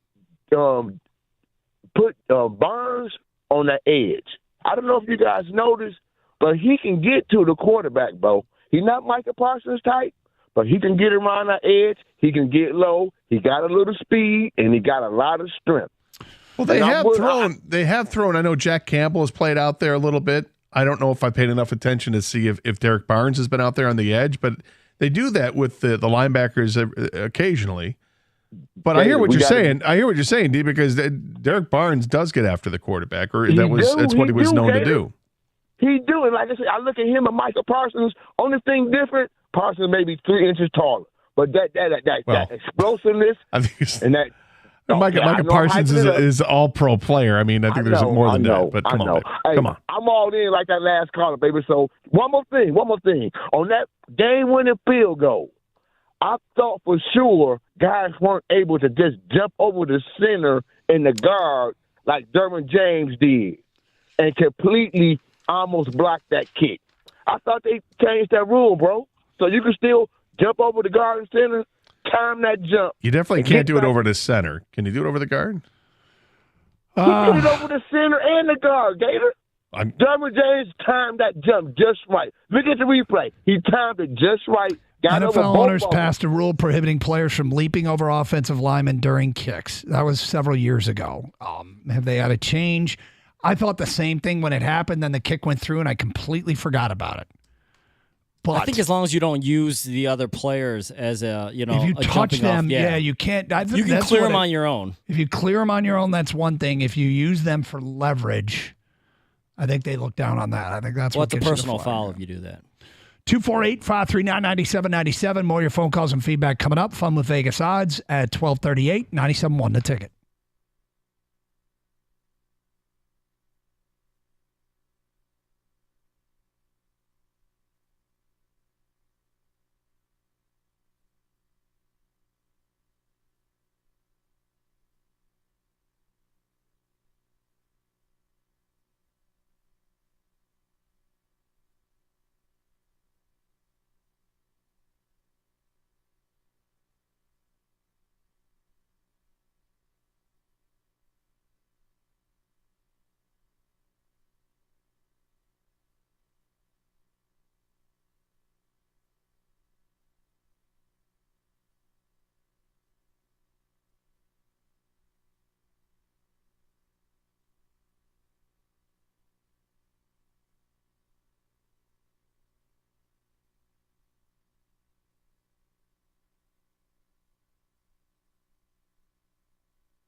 Doug Harsh, Scott Anderson, 97.1 The Ticket. 248-539-9797. The best of what Dan Campbell told the morning show coming up next hour. In the meantime, we've been talking about the debate point that really started yesterday, is carried over in today a little bit, and then I saw the national media was writing kind of opposing points on whether or not the Lions were truly a Super Bowl contender, and ESPN put them in tier 2 as far as Super Bowl contenders. And I don't know that that's the most insulting thing I've ever seen. I don't think any of this stuff's really insulting. It's just an opinion. But tier 1 was true Super Bowl contenders, Philly, Kansas City, and San Francisco. Tier 2 was playoff locks. Feels like there's something in between that, right? I mean, it feels like you don't, best Super Bowl contenders and then other Super Bowl contenders. Well, I think it's fine with what it is. It just, to me, it tells me that the top 3 teams they think are more complete, that they're top to bottom, offensively and defensively. Those are really sound teams. The next group is, how many teams are in that second tier? 4. Okay. So, I mean, I'm fine being in the top 7 teams in the National Football League, and you look at their chances there. I mean, the Lions have a really good offense, and right now it's kind of a mediocre defense, which should be good enough to, contend and compete. But you'd feel better if there were aspects of your defense, like somebody brought up earlier. Those teams may have been average when it comes to the overall rankings year to year, but what they were above average in was getting after the quarterback. Yeah, and you got to win turnover battles, and that sometimes is just a product of, it's a product of a lot of things. Pass rush does lead to turnovers. It leads to bad passes. It leads to sack fumbles. It leads to quarterbacks getting rid of the ball quickly. It leads deflected to tip passes. Yeah. 248-539-9797. Let's go to Paul. You're next. Hi, Paul. Thank you for taking my call. Great show as always. I have 3 points to say. I've been following Lions for 72 years. That's a long time. So your show makes it enjoyable for me. Good. Listen, I would like to know what happened to Peoples-Jones. I also would like to know what position on the defensive line or the backfield that the Lions need help. And I have one comment on Barry Sanders. I met him before he started with the Lions, and I believe he retired because he wanted to get out in good health. That's my opinion. So I'll listen to what you have to say. Well, let's start with Donovan Peoples-Jones. Was he had a rib injury that listed him at questionable on Friday. If it were late in the year and they needed him, would he have played? Maybe. I mean, I don't know, but that was the reason.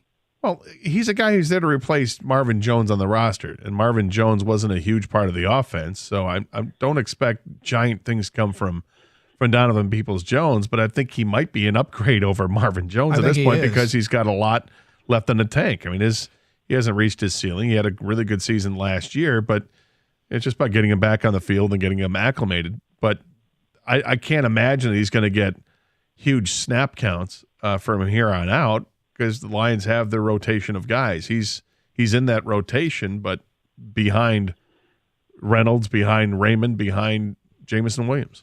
What was your question? What area of the secondary do they most need help at? Is that what it was? No, what position on the defense would you think they need? Another defensive lineman, another. If they're to sign somebody off the waiver wire, somebody a free agent, I would say it would probably be a rush end. Edge rusher, yeah. 248-539-9797. Kevin, you're next. What's up, Kevin? Thanks for taking my call, gentlemen. Sure. Listen, I just kind of don't understand where the disconnect is because didn't Jared Goff play in the Super Bowl? Yes. Why wouldn't we not be a contender for the Super Bowl? I mean, if you already have a quarterback that's already been there, that would tell me that we have every chance in the world to make it into the Super Bowl this year. And everybody's coming down on the defense. Look, when you keep the defense out on the field that long because you keep going for it on fourth and whatever, defense is going to get tired. They're going to get a little bit beat up. But that's the point I wanted to make. Well, the offense is certainly good enough to make it. That's a Super Bowl caliber offense. I agree with that. And the defensive side, I'm not sure I understand when the other team. I mean, is there an inordinate of fourth down conversions by the opposing offense? It just seemed like that whole game was the two coaches going for it. But that's one game, and both of those coaches, those are the two most aggressive coaches in football when it comes to fourth down. So, I mean, outside of that. Is that a fact? Yeah. Okay. Yeah, that's a fact. Well, that's one game. So, I don't know. I guess maybe you're just defending the poor defensive effort because Yeah, of but one. it's still just because they go for it on fourth down doesn't mean they just get it on fourth down. You have to stop them. Right. But his point was that they converted on that, and then the defense stayed on the field forever. I think look, they had the 16-play drive where they stopped the first 7 plays in a goal-to-go situation, but a penalty extended it. Whether it was BS or not, it extended it. And then the touchdown that they ended up throwing should have been called back because the offensive lineman's halfway in the end zone. It should have been an eligible man downfield. But nonetheless, it ended up not mattering. The Lions won the game.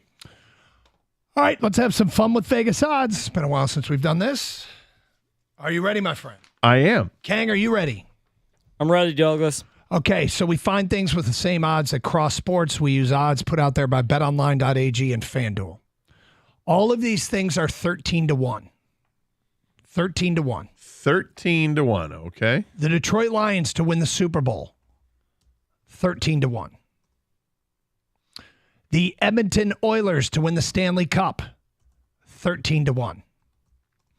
The Buffalo Bills to win the AFC, 13-1. The Bears to finish with the worst record in football, 13-1. And the Washington Huskies to win the college football playoff, 13-1. If you had to bet one of these 13-1s, which would you bet? Well, I would not go with Edmonton. I would not go with Buffalo. I think Buffalo might be the longest shot there, although the Bears with the worst record. I think that's kind of a long shot, too. They're all the exact same shot. They're all 13-1. I know. I'm just in my own head. I'm thinking what I would look at. I understand the whole math part of this, where you're by definition, having the same odds mean they have the same. No, but I mean, shot. in your head, what do you think is longer? I think those are longer shots, and yet I understand they're not. Thank you. I go with the Huskies to win the college football playoff. I think Washington's a legit team they have there. Offensively, they're very, very good. And, do they have enough defensively to hang with some of these teams? I'm not sure, but I like their chance of getting into the college football playoff based on what they have left on their schedule. And once you're in there, you got a shot. The bet I would take at 13-1 is the Detroit Lions to win the Super Bowl. The second bet I would take is Washington to win the college football playoff. But I would go with the Lions to win the Super Bowl. Kang, which would you go with? You guys know I've been kind of on Washington's bandwagon all year long from the beginning. I think Penix should win the Heisman. But did you see a play where the Washington player dropped the ball at the 1-yard line? They've been flying close to the sun a couple times this year. I think something like that's going to cost them eventually. I get the Lions winning the Super Bowl, Doug. I'm with you. There we go. These things are all 18-1. 18-1. Michigan State to win March Madness, 18-1. Jahmyr Gibbs to win NFL Offensive Rookie of the Year, 18-1. The LA Kings to win the Stanley Cup, 18-1. Jimbo Fisher to be the next coach at Mississippi State, 18-1. And Pete Carroll to win NFL Coach of the Year, 18-1. Which of these 18-1 shots would you take?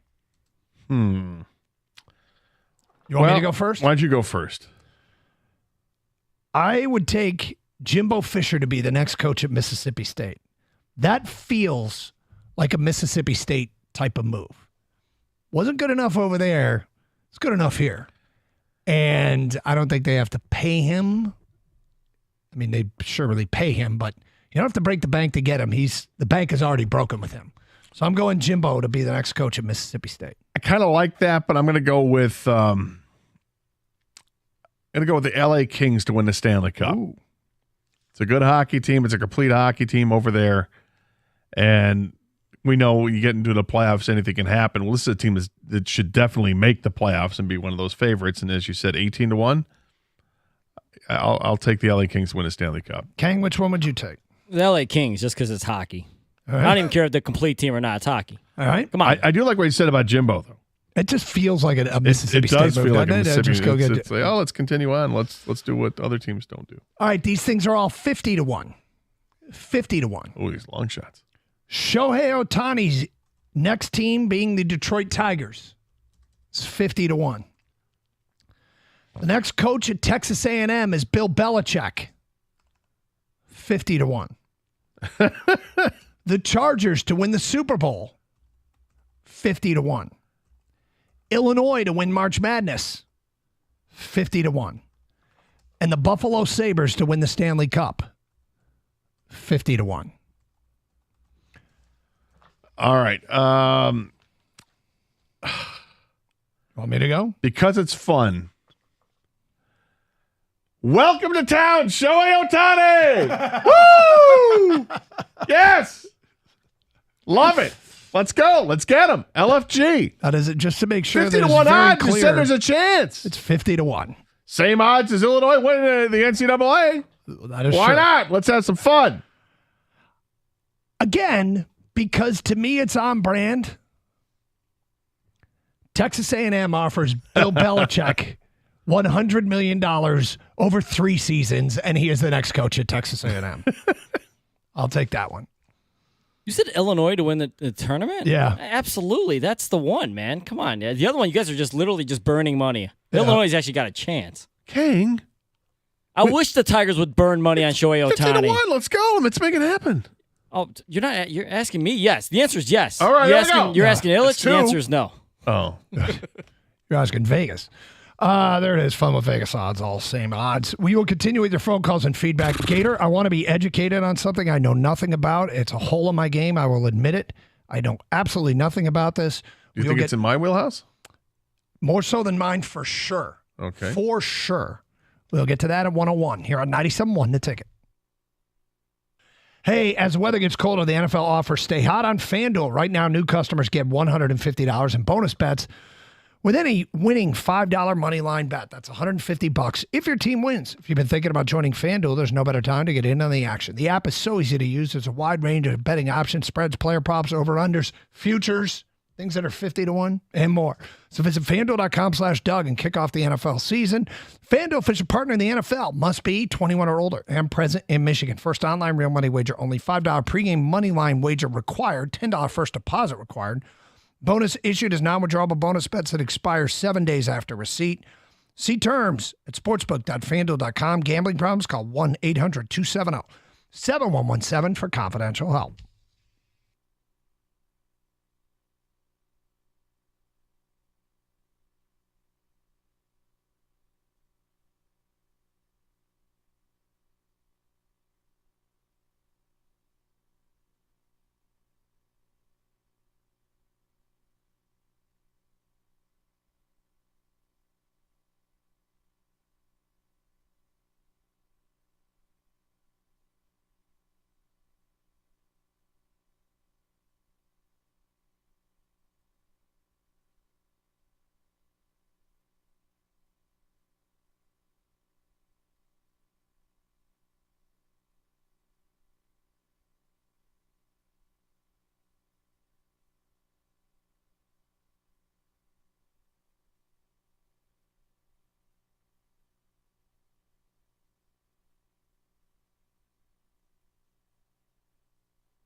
See, Dan Lanning said no way he's not leaving Oregon. Yep. I knew you saw that. What I find fascinating about that is that Gators show note read as follows. Dan Lanning, pretty emphatic about staying at Oregon. Suck at A&M. And I'm like, I forgot about that. Do we have a reason to be hostile towards Texas A&M? I get the feeling that A&M feels that they can buy anything. So that's why I love it, because I think that their fan base probably thinks, oh, well, we got the money to do it. We just ate $77 million on Jimbo Fisher's contract. Let's just go get Dan Lanning, who's the new hotness in college football because of what he's done in a very short time in Oregon. To be clear, didn't you just do this with Urban Meyer? Yes. Okay, all right. But we're not necessarily going to eat the money for. Not necessarily. Yeah. No. I just wondered because I kept remembering, pay him. We can 100%. we'll go with pay him. It's different when it's my team. Okay, fair enough. Okay. We've had a lot of that lately. Yeah. If I thought that Dan Lanning would jump ship from Oregon to Michigan State, I'd be all about it. I don't think that's likely to happen. Yeah, it's funny because if the one thing that Texas A&M oil money is up against, it's Nike money. That's quite a showdown. Well, that is quite a showdown. But he's not making much at Oregon. And he's on like a first contract there, and it's not much at all because he was promoted to be his agent. Exactly, and he said all the right things too. Not only was he an emphatic, absolutely not gonna leave here, but he also made the statement something to the effect of, money isn't everything. I'm just fine with what I'm getting paid, which means you better pay me. I just thought the suck at A&M was really funny. A little much. Expect that. Now, if I were Michigan State, I would consider this. Not only do you have to have your head coaches that are in football right now to start considering, but I think you need to take a look at, start shaking some bushes here and see about coordinators. Now, the offensive coordinator is Will Stein. He's young. And at Oregon. At Oregon.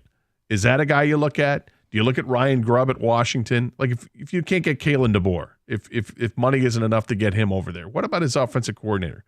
Would he come over? Do you get into the coordinator game to try to find the next great head coach when they have no head coaching experience? I mean, that's another angle at it, and I'm not sure that people feel terribly comfortable going that route. Like in the NFL, it feels like it's different. Oh yeah, we'll get the offensive coordinator we'll get Ben Johnson. It's perfect. Now would I take Ben Johnson, Michigan State? 100%. But why would you make that move when you know you're going to be coaching in the NFL? 248-539-9797. Let's get back to your open line calls. Dave is next. What's up, Dave? Hey, gentlemen. Always enjoy your show. I just wanted to weigh in on the Lions. I wanted to make a couple points. One, if Stoney's listening, I'm coming in for drug testing because this morning he said if anybody predicted the Lions to be 13-4, they need to be drug tested. But I did myself. I predicted 13-4. I predicted 12 wins last year. And with a couple of breaks here and there, they could have accomplished it. And the reason for that is it's a league of parity, and I just got sick and tired of being negative about the Lions. If it's even, why can't the Lions win? I'm just trying to be positive about it. The thing I also wanted to comment about was why they didn't do anything at the trade deadline. My feeling is they think they're still rebuilding. They're just ahead of schedule. Brad Holmes doesn't want to screw up the salary cap. He wants to get his own guys. He wants to pay his own guys. And truthfully, I don't think the Lions, if they would have gotten Sweat, were going to pay him $98 million to keep him. So, I mean, it's a blessing and a curse because, man, as a fan, yeah, we need some help. And that's why I think the Lions are contenders for the Super Bowl, but I don't think they're going to win it. And then my other question for you guys is, what's happened to Charles Harris and Romeo Okwara? I mean, I'm looking for them on milk cartons. Yeah. I mean, they've done absolutely nothing. And quite frankly, I don't see either one of those guys being on the team next year. And I get one other thing, Tyree Wilson, thank God we didn't draft him because I never heard his name called in the Raider game. I don't even know if he played. Yeah, slow start. As far as Okwara, Romeo Okwara and Charles Harris, they feel like they've got a lot more to give. But if you don't start, your comment about, veterans aren't going to be around here.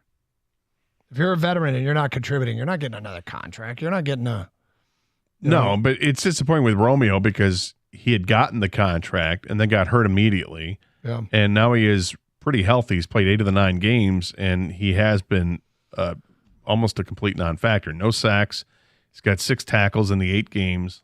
No TFLs, right? No TFLs. Nope. He doesn't have any of that. And you look at Charles Harris. He's got 12 tackles in 8 games, 1.5 sacks, and 2 tackles for a loss. So he's been a little bit more productive. But that's a guy that, okay, build off that. Do more. You've shown you can get to the quarterback. You're making plays behind the line of scrimmage, but you've got to do more of it. You got to be more consistent. Let's go to Demetrius here on 97.1 The Ticket. Hi, Demetrius. Hey guys, thanks for taking my call. Sure. So I'm struggling a little bit with you, Mr. Karsh. Uh-oh. No, not quite that bad. Okay. I don't know why we're still shining San Francisco. You made a statement very easily and calmly. I think San Francisco could come to Detroit and win, but I don't think Detroit could go to San Francisco and win. San Francisco has lost in Cleveland and Minnesota. I don't know what it is, and we can do the guys were out thing, but we could do that with the Lions as well. Outside of Baltimore, I don't understand why the way they play isn't our focus. We can do the rankings and defense and we can do all the outliers and say they are what we just saw 2 days ago, which is crazy.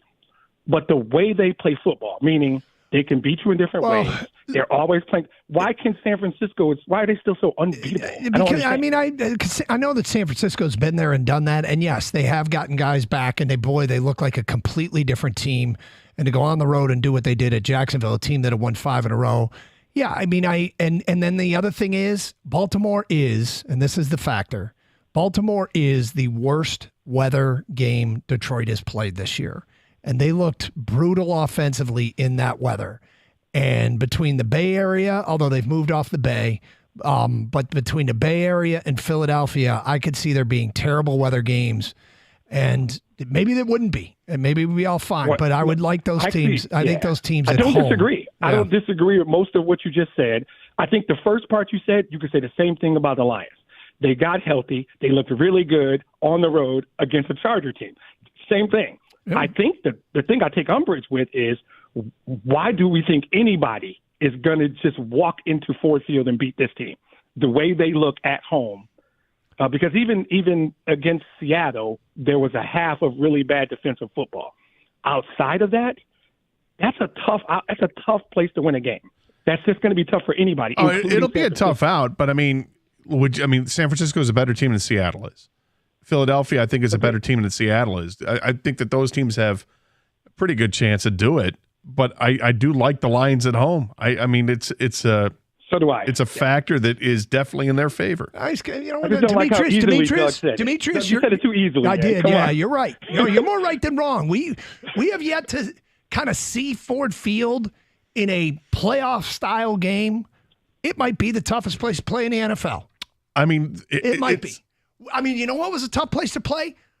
SoFi for the Chargers. So I should not count this out being the toughest place to play in the NFL. It's been 30 years since we've seen a playoff game here in Detroit. It's hard to remember what it was like. Yeah. We've seen games at Ford Field this year where the crowd has been phenomenal. I don't think the crowd at Ford Field has been near the potential of what it would be like for a playoff game. The playoff game is it's insane what it's going to be. And yeah, I think I can say what it's going to be. I think this team wins a division despite what Minnesota's going to try to do. 248-539-9797. Kang, you got a thought? Well, the playoff game at home, Gator, it's indescribable because it's never happened. Okay, I'm talking about at Ford Field. Yeah, at Ford Field, it's never happened. Yeah. Forget Pontiac and all that stuff. At Ford Field, it's never happened. The roof is going to blow off in that place, okay? Because they're going to host a playoff game, and it's going to be crazy downtown. Absolutely berserk. Forget the Monday night game against the Bears. Forget any game this year. Double that. Doug, your theory of that this could be the biggest home field advantage, the crowd and everything the NFL doesn't know about could come true this year. Demetrius is more right. I need to consider that more when making my careless and haphazard statements here. I need to be more responsible. All right, Gator, help me learn something. Next, 101, 97.1 The Ticket.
All right, so the Red Wings Gator are in Sweden. Yes, they are.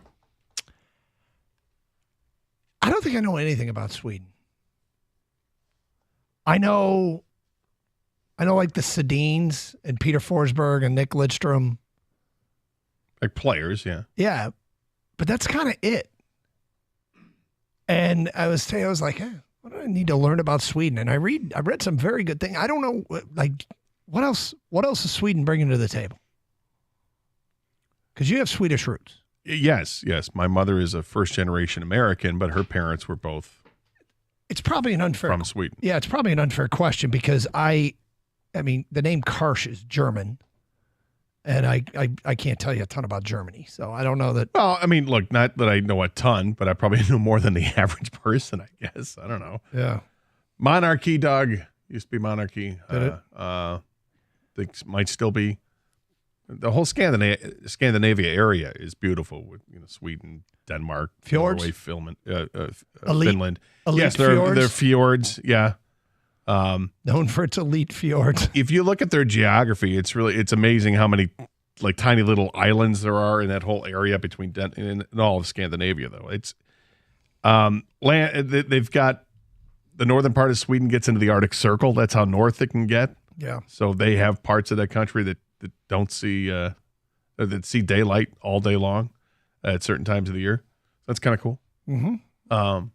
Generally been a neutral country when it comes to war. Okay. All right. Don't really stick their nose in it. Just up there chilling. Yeah. Just chilling there. Sweden, up here chilling. Yeah. Yep. I think English is taught in schools. Okay. So it'd be good to go visit without having to learn You may not have to foreign language. Right. So my knowledge of how being able to count to 10 in Swedish, yeah, may not be necessary. Being able to say close the door or good morning, might not be or particularly thank you. useful either. Yeah. The word for bread, I believe, is limpa. So I I know some things. I know how you feel about bread, so that you wouldn't go unarmed to a foreign country without knowing. No, I how to say look. bread. You know me, I love bread, and Swedish limpa is great. So Is that like the safest thing to order in another country if you Bread? don't know nothing about it? Just I think so. Bread and butter. Bring me your best limpa. Yeah. Only the finest of limpa. Yeah. Okay. All right. Well, but I would say this. I wrote on my show sheet about this. This is a trip maybe I wish I had planned a little bit ahead of time. Like you'd actually go. Like I would have considered maybe because I've never been to Sweden. My brother's been there. He loved it. His whole family went there. They loved it. Is there a Disney World in Sweden? There is not, but Okay. there is Legoland in Denmark, which is close I know he's a enough. family man. So. Yes, he is. So obviously my mom had well, I shouldn't say obviously, she had been there. She took the boat to get to Sweden before she got married. wait, what? She took She took a boat to get From to Sweden. here? Yeah, from I think she flew from Chicago to New York, and then took a boat from New York to Sweden. Wow. Yeah. I'm assuming a ship. When I hear Yes. boat, Oh I'm no, thinking it's not like on a dinghy, Doug. Yeah. Get Outboard- the Evinrude cranking. Get- outboard motor. Yeah. The old Evinrude 115. Brought Yeah. some supplies. Yeah. Yeah. All right. Well, there you go. Now I know a little bit more about Sweden. But yeah, if I had thought And the about Red Wings this, are there. I know the Red Wings are there. yeah, I had an opportunity to go years ago. A friend of mine was actually working there, and some other buddies of mine were like, "Hey, we're going to go out and see Greg out in Sweden. You want to come?" I'm like, just at the time, it just didn't seem right. It was going to be expensive for me, and at that time, it just wasn't going to work. Yeah. So now at this point in my life, I think at some point I would like to get over there and check it out, and to go see the Red Wings play would have been a pretty good I'd reason. like to say I hear good things, but then I realized I hear nothing about Sweden. And so I was like, all I know is the hockey players. But the players are very friendly. Yeah. Doug, can I talk to you real quick? Sure. Gator's not too hostile about this international game, is he? No, he's not. He does not like international games, but specifically football. I think this might be because they play hockey in Sweden. Well, how do you get people to play football in other countries if you don't show them? I don't care. Well, why do we care that they play hockey in Sweden? Yeah. We got our players from Sweden. When's the last time we got, some player from Austria to be a long snapper? Well, we haven't yet. All right. Exactly. But if what's the kid's name? Ludkin or whatever the kid that snapped on. Jürgen Schmidt. When the next Jürgen Schmidt comes out and he's can't miss. Yeah. Okay, then talk to me. Plus, we want more Austrian reporters like last week. This is true, very true. How else are we going to get the experience to do the games if we don't get to see the games? This is how it works. Do you love Taylor Swift? Are you in love with This is very nice, very nice. Welcome to the Germany. We appreciate that. And, how do you feel about Taylor Swift? Is it true love? What are your intentions with the Taylor Swift? What are your intentions? Do you like Kraftwerk? What's your favorite sauerkraut? You went Kraftwerk. Yeah, I want Kraftwerk. So I only know about Kraftwerk because of the electrifying mojo way back in the day. Yeah. Whether it be Tour de France or Numbers or Computer World, he used to play it all. God, that guy was great. I tied a knot. I kept hanging. Oh, okay. I did not say damn, Gator. I said whammy, Whammy, whoa. Yeah, I understand. All right, 248-539-9790. Who's your favorite Schenker brother? Michael Rudolph. Who is it? Which one? Which one was better guitar player? Do you like UFO or Scorpions? Which one? Which is better? Tell me now. Do it. Do it now. Tell me. Who's your favorite? Austrian reporters are aggressive. BMW or Mercedes? Could you imagine the Austrian Which is it? asking James Franklin why he went for 2? Yes.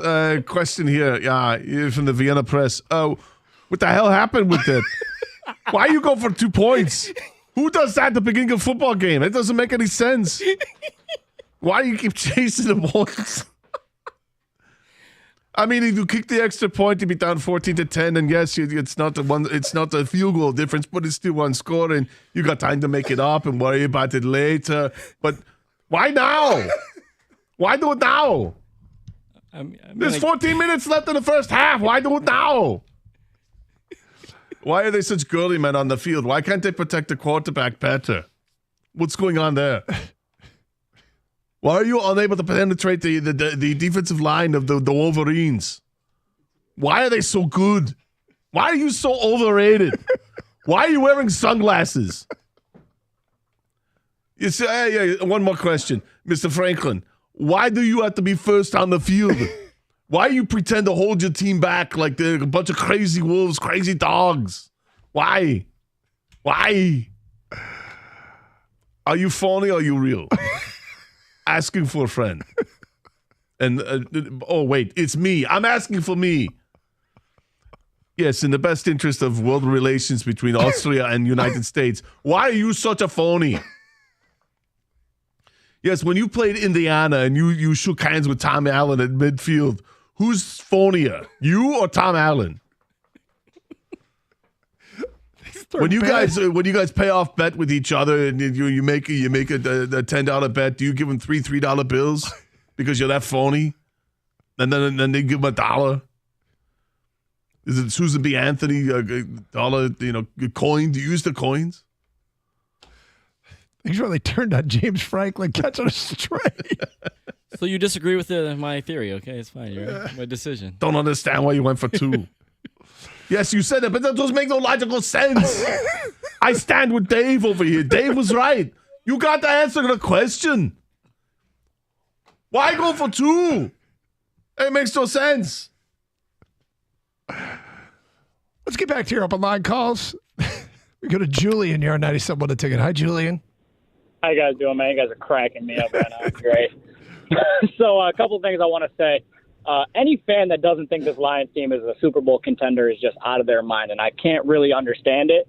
The offense is obviously a Super Bowl contending offense. The eye test shows it, and like you guys pointed out, the numbers support that a defense like this can win the Super Bowl. With that being said, I've called you guys, I think, 3 weeks in a row with concerns about this defense, and it doesn't mean that there aren't things that can get better. Sure, of course.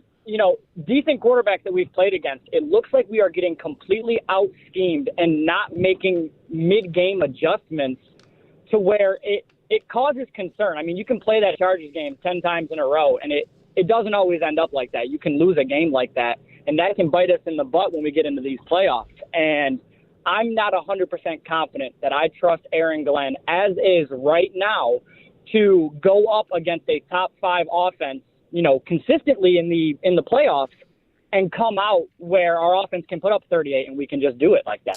So, Julian, I don't know if you heard the beginning of the show, but I went through the 5 drives, right? They started the game off. They forced 2 punts, had an interception, and a field goal. It was a very good start defensively. It was. And then long, sustained, drives where they had no answers.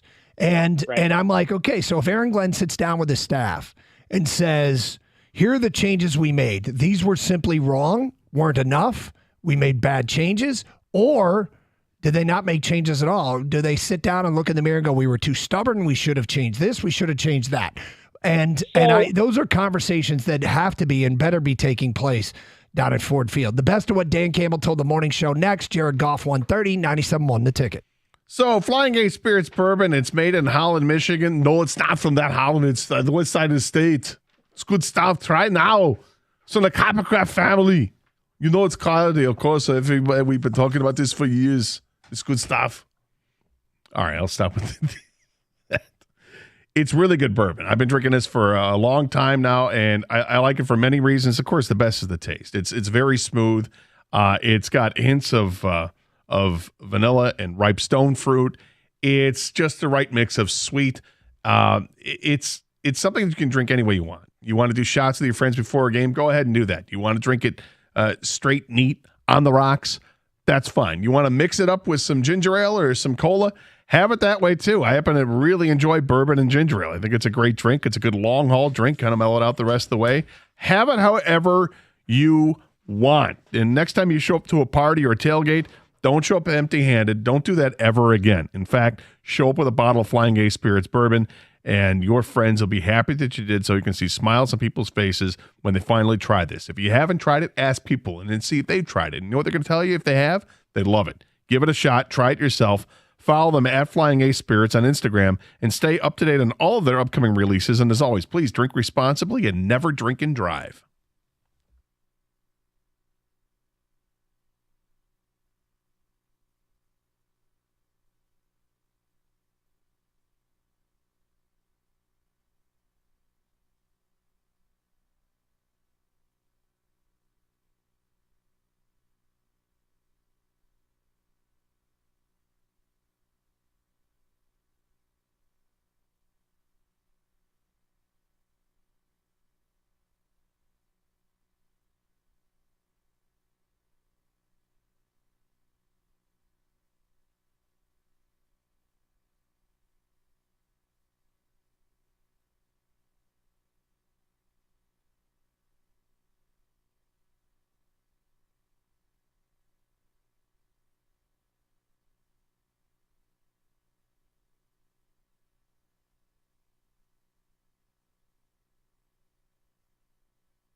Doug Carr, Scott Anderson, 97 want a ticket. Hope you're having a good day.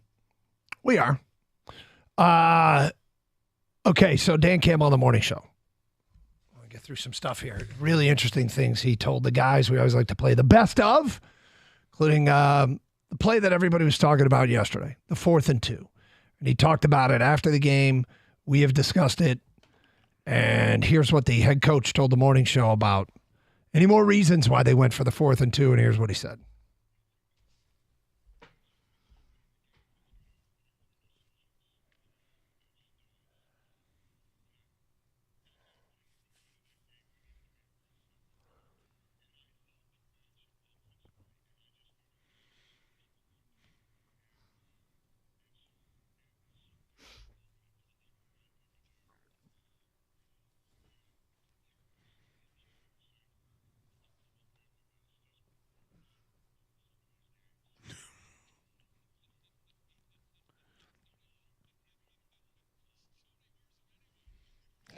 Oh. Oh.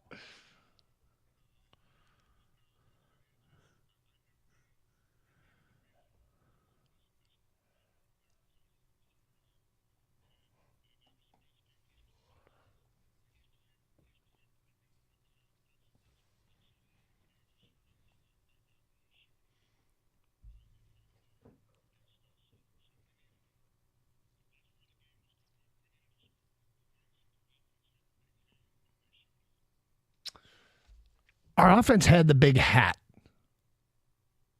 What does that? Am I missing something? What does that mean? Is that a phrase I don't know about? I never heard the phrase, but I just think it means that, hey, the guy with the biggest hat, that's the one to be concerned with. Is it? I don't know. What the hell was that? I don't know what that means. Have you ever heard that? They were on that day. That's all I think it means. You know? Yeah. They had the big hat. They're the big hat. They're the leaders. They're there. They let us. Yeah. Okay. Hat. Yeah, matchups, the way the game was going, wanted to be aggressive.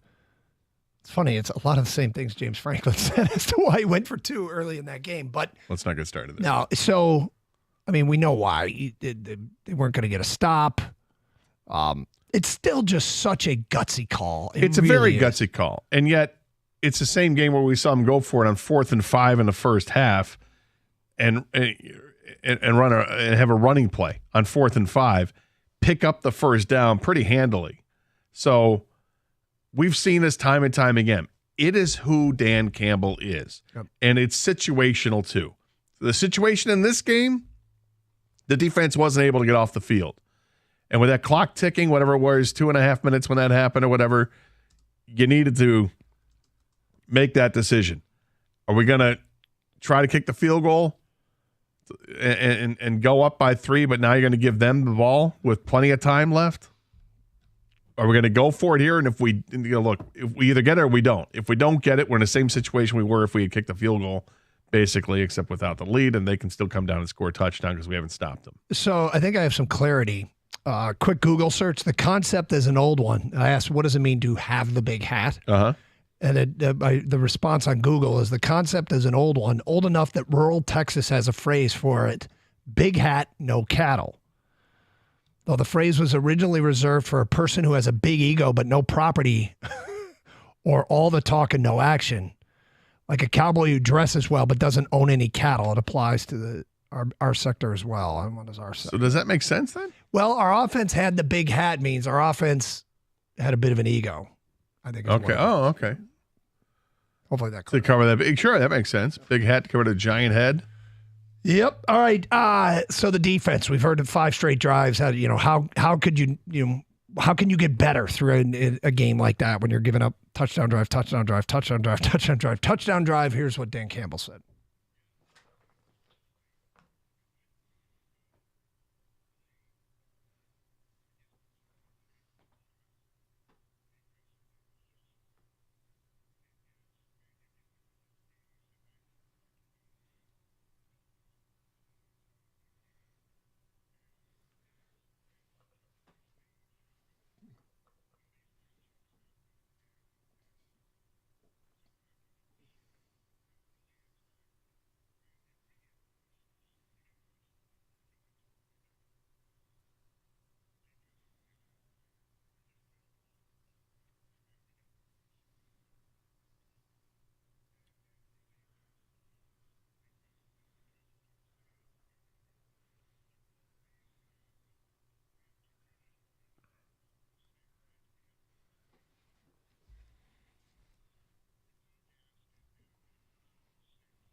So he sounds like he thinks all of that is correctable. That's what it sounds like. Yeah, it it sounds does. like it was mental stuff. Yeah, that they made mistakes in getting into the right coverage, and that they guys just weren't where they were supposed to be. And if that happens, obviously it's a problem. The problem that I have with that is that it felt like, Los Angeles ended up getting to be unstoppable. So if that was happening the entire time, or as he said, sometimes you line up, you call the right defense, and they just beat you, and you can live with that. And I agree with that. But which happened more often? Because if you're just getting beat and you're lined up right and you've got the right play call and they beat you constantly, that doesn't bode well for your defensive effort. That you're lacking. Although he did say personnel, but it did say he sounded like I can take that. I mean, it's a little bit of more. That guy's better than my guy. And I think that's probably better than a coach that says that play was avoidable if we'd played it correctly. But that's what I'm saying. Like, so how many times does that happen? And where you say, "Oh crap, we're really outmanned in this game." Apparently, he doesn't think so very much, at least. All right, next up, being 7-2, where they are in the hunt of this whole thing. Here's what Dan Campbell had to say.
I love that he says we expect Minnesota to win out.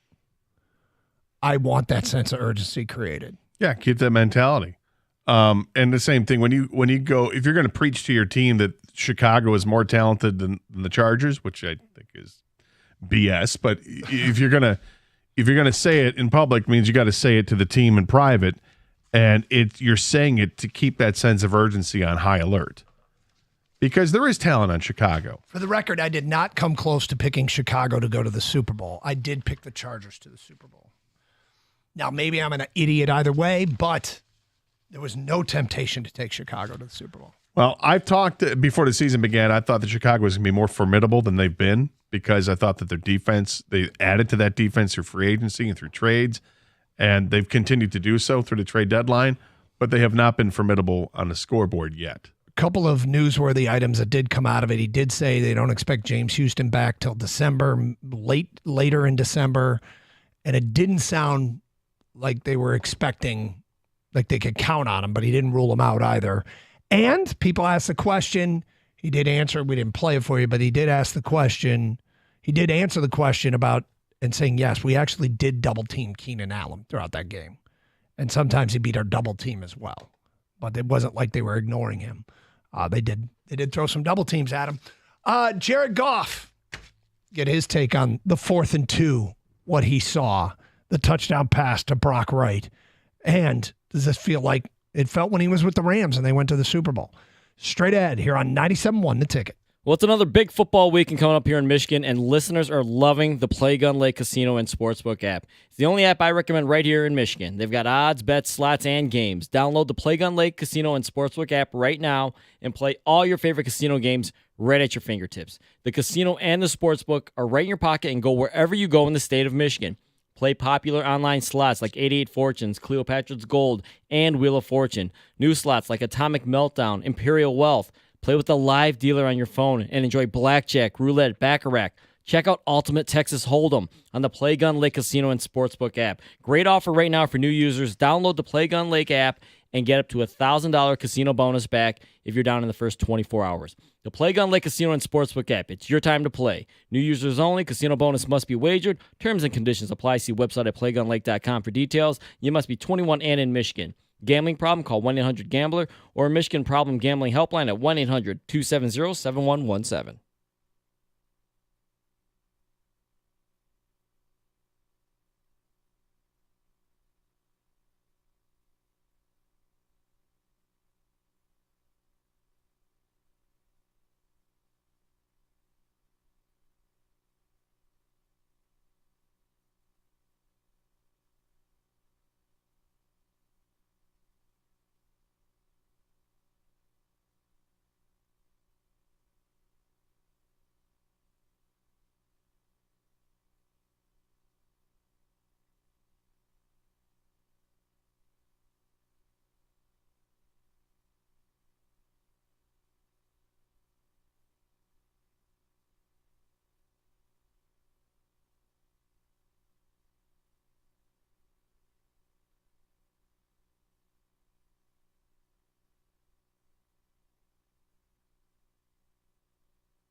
Coming up, interesting report.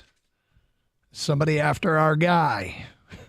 How territorial will we get? We'll get to that coming up at 1:49. Hey, let's give away a 4-pack of tickets to see Bye Bye Barry, the documentary about the end of Barry Sanders' career, which will be an exclusive premiere on Friday night. First one with the correct answer to the following question will get the tickets. What was the name of Gator's friend in Sweden he was considering going to visit, but alas, he passed? What was the name of his friend in Sweden? First one with the correct answer at 248-539-9797. You get those tickets to see Bye Bye Barry, the documentary about Barry's career in the end. Barry gets a chance to set the record straight. It'll be released globally on Prime Video November 21st. 248-539-9797. First correct answer. Get it in now. Hey, hold on to your glasses because there's some exciting new news in the world of vodka. Stoli Vodka, the iconic brand known for its exceptional quality and rich heritage, has just unveiled a stunning new bottle design that's sure to turn heads at your next gathering. The new Stoli Vodka bottle is a true work of art. Its sleek and modern silhouette reflects the brand's commitment to innovation and premium craftsmanship. But it's not just about looks. It's about what's inside that counts. Grab a bottle today. Experience the spirit that's captivated the world for generations. Stoli Vodka, it's the taste of excellence. Cheers.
Congratulations to Kara and Wixom.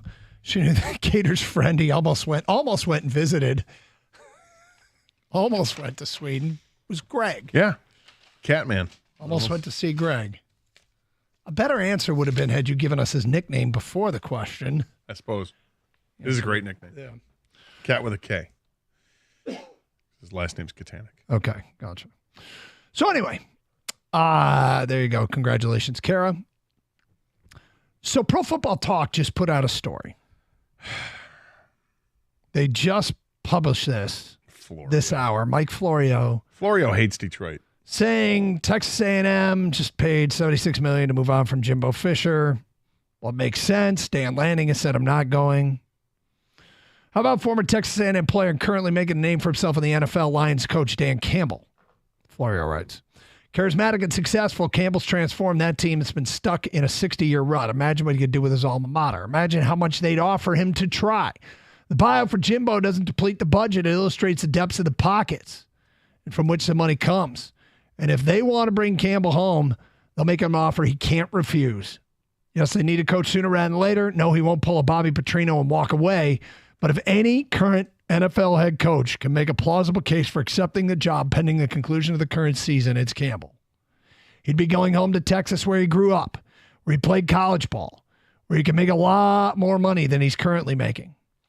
Of course, there's only one way for the Lions to prevent that from happening. They can pay Campbell the kind of money A&M would offer. Why shouldn't they? He's earned it.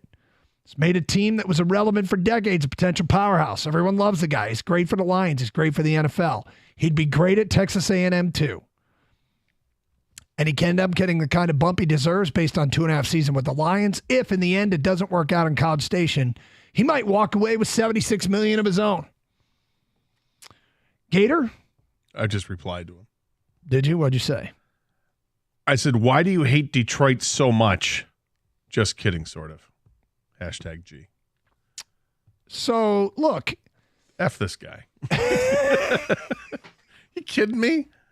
Stay away, Florio. Pedal your crazy somewhere else. We're not having it. Talking about a Super Bowl contending team. Oh, the head coach, maybe he wants to just leave the NFL and go back to college. No, sir. So, look, if you're running the Lions, you have to take it all seriously, right?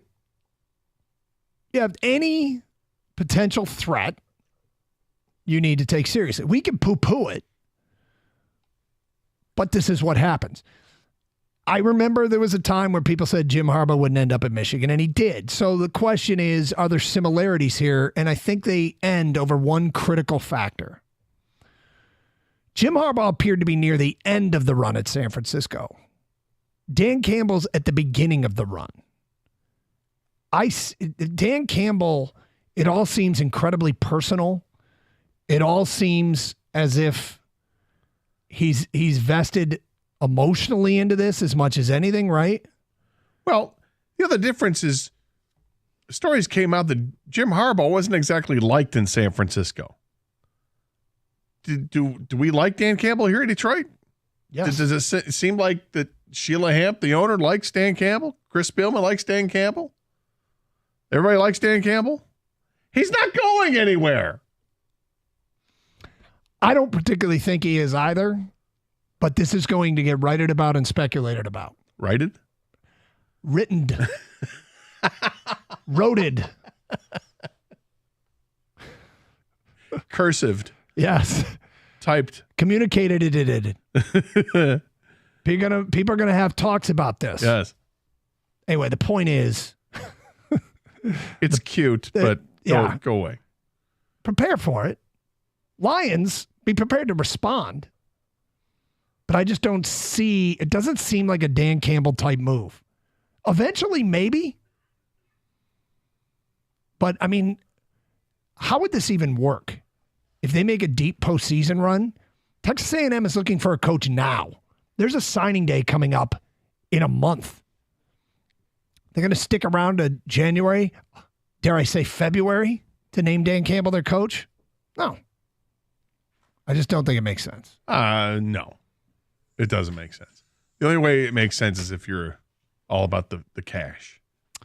And Which- then the allure of returning home is so Well, then you get is into so strong, then go ahead. But he doesn't strike me as somebody who starts something and leaves before he's finished. We talked about the showdown between oil money and Nike money. What about oil money and Ford money? Yeah, I think Ford money can trump it. Anyway, Pro Football Talk saying Texas A&M should go after Dan Campbell. Bet. What's up, Mike? What's up? How are you? That's not happening. I don't think so. Not happening. I mean, if you're the Lions organization, you prepare for being raided, right? Not by hillbilly ass Texas A&M. No. Okay, easy. Another pro team, sure, but I mean, come on, man. Dan Campbell's an NFL coach. He's not taking a step down. He's got a Super Bowl team, I think. Might. Yeah, caliber. Well, we're gonna ask people how many teams are capable of winning the Super Bowl. You make your own list. Lions have the 5th best odds. As a reference point, it doesn't mean it's true. How many teams can win it? Not just get there, win it. Well, I mean, we've compared this. People are worried about the defense. So we compared it to Kansas City's defense last year. Very similar. Rams, very similar. Cincinnati, very similar. Those are 3 of the last 4 Super Bowl participants. The key to defense now, it's turnovers. It's sacks and turnovers. You're going to rarely stop people. The idea of we got to stop and a punt. Now, generally speaking, it's a sack that gets you that, or you turn them over. That's it. Yeah, if you have an elite defense, you'll get more stops. But like even this weekend, the Ravens gave up 30, right? Yep. It happens. No, you're right. The defense isn't the stronger unit. But guys, I mean, would we say Ben Johnson's one of the handful of best OCs in the game? Yep. Yes. Surefire head coach? Yep. Goff is a top what QB? Worst 10? You want to say top 6, top 8, top Sure. 10? The point is the offense is going to have to carry the day. You're not going to win game 17-16. And I'm okay with that. In recent years, most Super Bowl champions, the offense is carrying it. I have one fear about this team and going to a Super Bowl. And I don't want to give it away. Okay, we're no, going to fair do the enough. topic. I'm not ball breaking. Right. I'll tell you off the air. But it's one, and you're going to go, that's actually not crazy. And you're going to tell the audience, too. 100%. Okay. But we're going to do that. I am going to ask a question of, and I haven't done it this year. It's probably a bad idea, but Rico's not here today. I have a Pistons question. Okay. It was funny. You were walking back to the bistro or wherever, and you overheard me talking to David. I go, well, I need a break from this Michigan stuff. I need a break. I said, I want to bring something up. If it's a terrible idea, we'll do a blitz. Football. I have a Pistons question because once again, they find themselves, they're less than a month into the season. They're the worst team in the East. The lineup makes no sense. Apparently, Monty Williams hates Jaden Ivey, and here we are. And I'm like, at what point am I allowed to just be angry? Real quick, Duke MSU tonight. How's that going to go? The way it always goes. Izzo in a body bag. All right, have a great show. Stay safe, win everyone. these games, And treat each They other win with these respect. games sometimes. 97 won the Come ticket. on.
It's outstanding.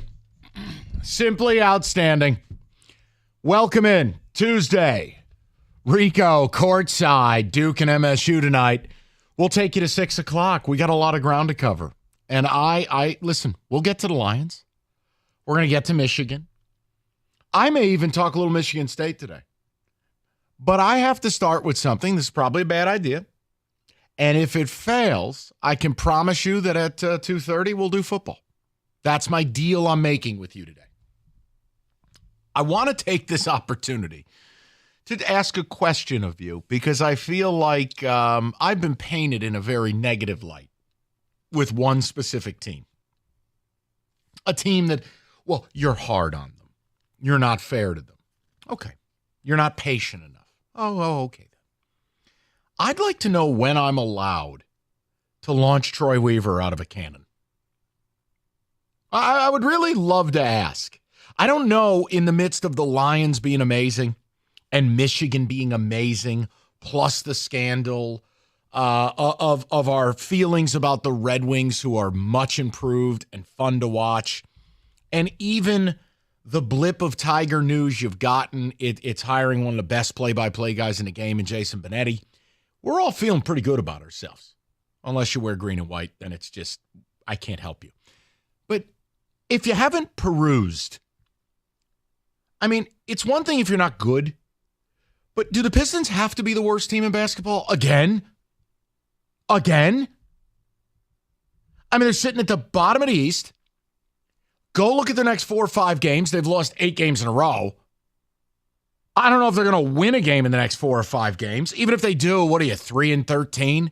3-14? I mean, I just would love to ask a question. How much patience do you have left for the 12 people that like this team? I don't know what Weaver's plan even is. The roster makes no sense. And this deep into a rebuild, which, what is this, year 4 now? What's your core, again, if you don't mind telling me? Because I can give you 2 players, Cade and Duren. And you'll go, oh my God, well, what about Jaden? Man, if Monty Williams doesn't hate Jaden Ivey, he's got a weird way of showing it. The kid's playing 9 minutes a night. The roster makes no sense. The floor spacing is awful. You continue to play Killian Hayes and Ausar Thompson. Ausar Thompson shoots like, David, if you put one of your little kids out there to shoot on a 10-foot regulation hoop, it takes like everything in his body to throw the ball at the hoop. He's awful. And I go, I look around the league at teams that have bottomed out and have at least had the decency to get out to 500 starts. Indiana would be one. The Houston Rockets, whose rebuild started the same time as yours, is one. I mean, how many situations in basketball are objectively worse than the Pistons from an organizational standpoint? I mean, you do realize Cade is going to be extension eligible this summer. You will have gotten nothing. The over-under in Vegas was 27. I don't know if they're going to get to that. They're awful to watch. And if I have to hear another member of that broadcast tell me they tried hard, I'm going to lose it. I wanted to ask this question. It's a Tuesday, not a Monday. It's a Tuesday, not a Friday. We don't have any breaking news with Michigan. I don't want to go there. The Lions we talked a ton about yesterday, we're going to talk more about it today. And honestly, the Red Wings, I've checked in on them several times this year watching games. They are fun, they're fast, they're exciting, they're winning. When am I allowed to be done with the Pistons? Like, I don't know what Troy Weaver has sold Gores. The offseason sucked. You don't get to blame injuries. I don't want to hear about it because even if Bogdanovich was playing, he can't guard a cat. I don't want to hear it. At least Ausar rebounds and plays defense. Well, I mean, Troy Weaver has collected big men like Fabergé eggs. None of them can play. Duren's the only one with a pulse. I told you Bagley was ass. He's ass. And you signed him. Enjoy that. I told you Wiseman was garbage. He's garbage. What What is the plan here again? What direction are they going? What is their identity? They spent $1 zillion on a head coach. Jaden Ivey apparently is on the outs with the organization. And they're sitting here at 2-10. I needed 2 segments. That's all I needed, David. I just wanted to start and ask the question. I'll throw the number out. We can move on. I'm going to get to the Lions. I'm going to get to Michigan. I may get to Michigan State. 2 weeks from today, who's the head coach? Don't tell me you're going into December with that process. 2 weeks from today, who's the head coach? But I just needed to ask the people of this fine city. Because you know what? For a long time, hey, the Red Wings got bodied equally by me. And I told you, it was time for Yzerman to start doing something. And he did. And Kenny and I, once they got DeBrincat, I accepted everything else. They're doing something. So if we can ask that of Yzerman, why am I vilified if I ask it of Troy Weaver? Troy Weaver's not a pimple on an elephant's ass in the NBA. You're not Pat Riley. You're nobody. What on earth am I watching? What is the plan here? I wish I could tell you, Mike. I really wish I could. This team is god-awful, and the Grizzlies, who started 0-6, now have the same amount of wins as the Detroit Pistons. David, they're playing without a top 10 player in this league and John Morant. But that's the point. That's the point. The Grizzlies starting 0-6, okay, and you didn't like it, but it's kind of expected when they don't have their best player. Every player that's worth anything supposed to be part of the future is playing for the Detroit Pistons, and they look this bad. Mike, do you remember who Stu Jackson is? The former Knick and Grizzlies coach and the rest? Former GM of the Grizzlies when they first started out in Vancouver.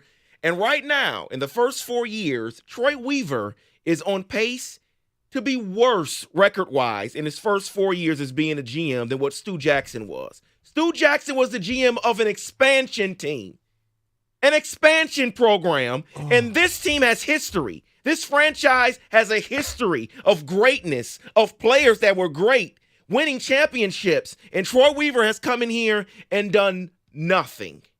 David, look at this schedule. Hawks in Cleveland, in Toronto, host Denver, in Indiana. Who are they beating? Now, Washington's terrible. You want to tell me you beat Washington? Okay. But look at the state of the franchise. $8 tickets? What am I paying to watch? How many years do you get? And you know what I demanded of Troy Weaver this summer? The same thing I demanded of Yzerman. Show me. Bring me an adult. Bring me someone who can help this team win. It is time to begin winning. It is time to invest in Cade. It is time to move this thing forward. Do you know what Troy Weaver did? He essentially farted in the microphone. You had to bribe Monty Williams to take the job.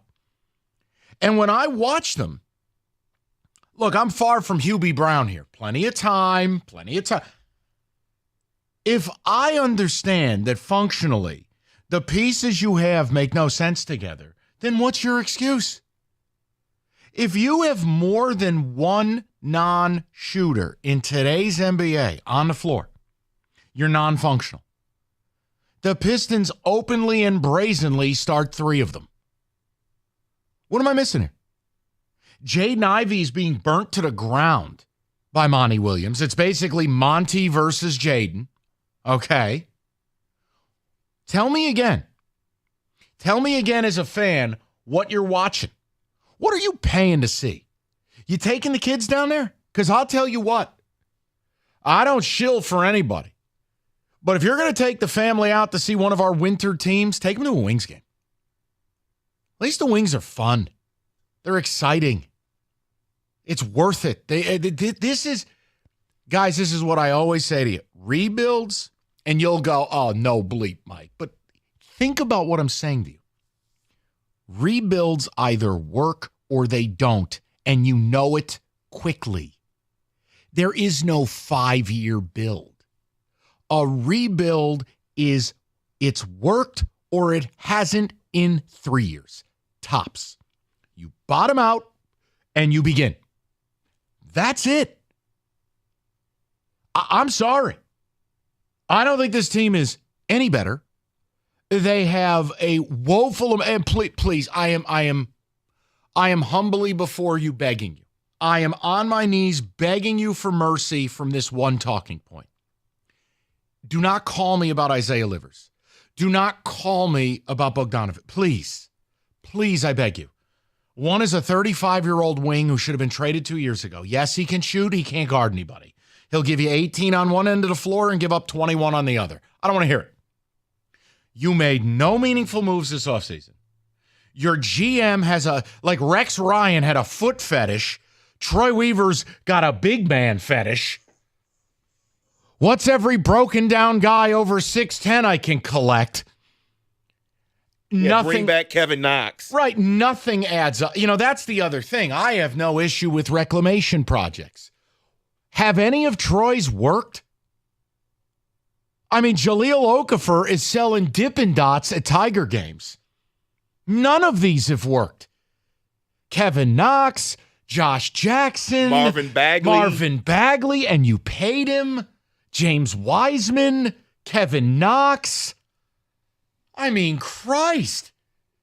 Better off signing Len Bias. He's dead. Oh. I mean, I just put a casket out there on wheels. I can make that joke. I'm a Celtics fan. Ruined my childhood. Help me understand. I deliver for you guys 4 hours a day. Do me a kindness. Let me do 2 segments on this, and then we'll get back to the business. 248-539-9797. We're chock full of football, but I needed to do this. This is about cleansing the soul. I did a little confessional with David pre-show. We toasted some communion bread. We snacked on some of the crackers. And now I'm cleansing the soul in a sports way. David, when can we do confessional? I'd like to have a meeting. The minute Troy Weaver brings a winner in here. The minute the Pistons win a playoff game, I go to church. That's what we're going to do. Big truck accidents result in fatality or serious injury in Michigan. The numbers are staggering. You need to call an attorney with specialized knowledge and expertise in this arena. It's David Femininia. Him and his team have helped victims for over 25 years. They're at the ready to help you now. If you've been injured by a big truck, 855-65-CRASH, or you can go to that website, getdavidgetpaid.com.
David, ticket text. Do the people think I'm out of my mind opening this show with a little Pistons? I wanted to cleanse the soul.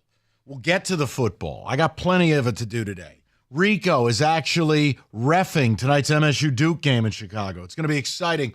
What do you got, David? Pistons have always been my favorite of our teams, and I was excited for Weaver to turn this around, but I'm ready for a change. I think Monty coming here buys Weaver another year, unfortunately. Yeah, but like, case in point, this summer I'm supposed to accept that Joe Harris was his big move, a guy who's injured a bunch. Hey, look, he's injured again. Hey, what are we doing here? I don't begrudge Monty for taking the money. They bribed him. Here, keep the change. Just please help us. Respect. But Monty needs players. Troy Weaver, what is the move that I'm supposed to view as being shrewd? You got the number 1 pick, you took Cade. Ivy fell in your lap, and if an idiot radio host could go on the air and go, let's make a move and go get Jalen Duren, which we did here, man, you don't get no stripes for that. You don't. Go ahead. Troy Weaver has put together a terrible product. Thanks for bringing this up, Mike. Great Tuesday. Fire Troy. I just feel like if we're going to criticize guys like Brad Holmes, you're going to criticize Steve Yzerman, you're going to get on Scotty Harris for the trade deadline. I'm not going to allow apathy to let Troy Weaver his way into being the worst GM in town. What are you doing to improve our situation? Why am I watching teams whose rebuild started the same time or after have cores that are just so much better than yours? What draft capital do we have? What shrewd trades have we made? Look at this thing. You want to pin the difference between success and failure on Bogdanovich being hurt? Stop. Guys, you got to stop. Come on. My gosh, fans, get over it. FK, someone says, very mid. Sean from Brightmoor. Sean, all I'll tell you is this, buddy. You're never going to get the best out of Cade if you don't give him any help. Every night, if you watch the Pistons, watch is the key word. His teammates are watching him. He has no help. You don't like that he's only giving you 7 assists a night, or you don't like that his effective shooting percentage isn't higher than it should be. Where's the help? There's no spacing.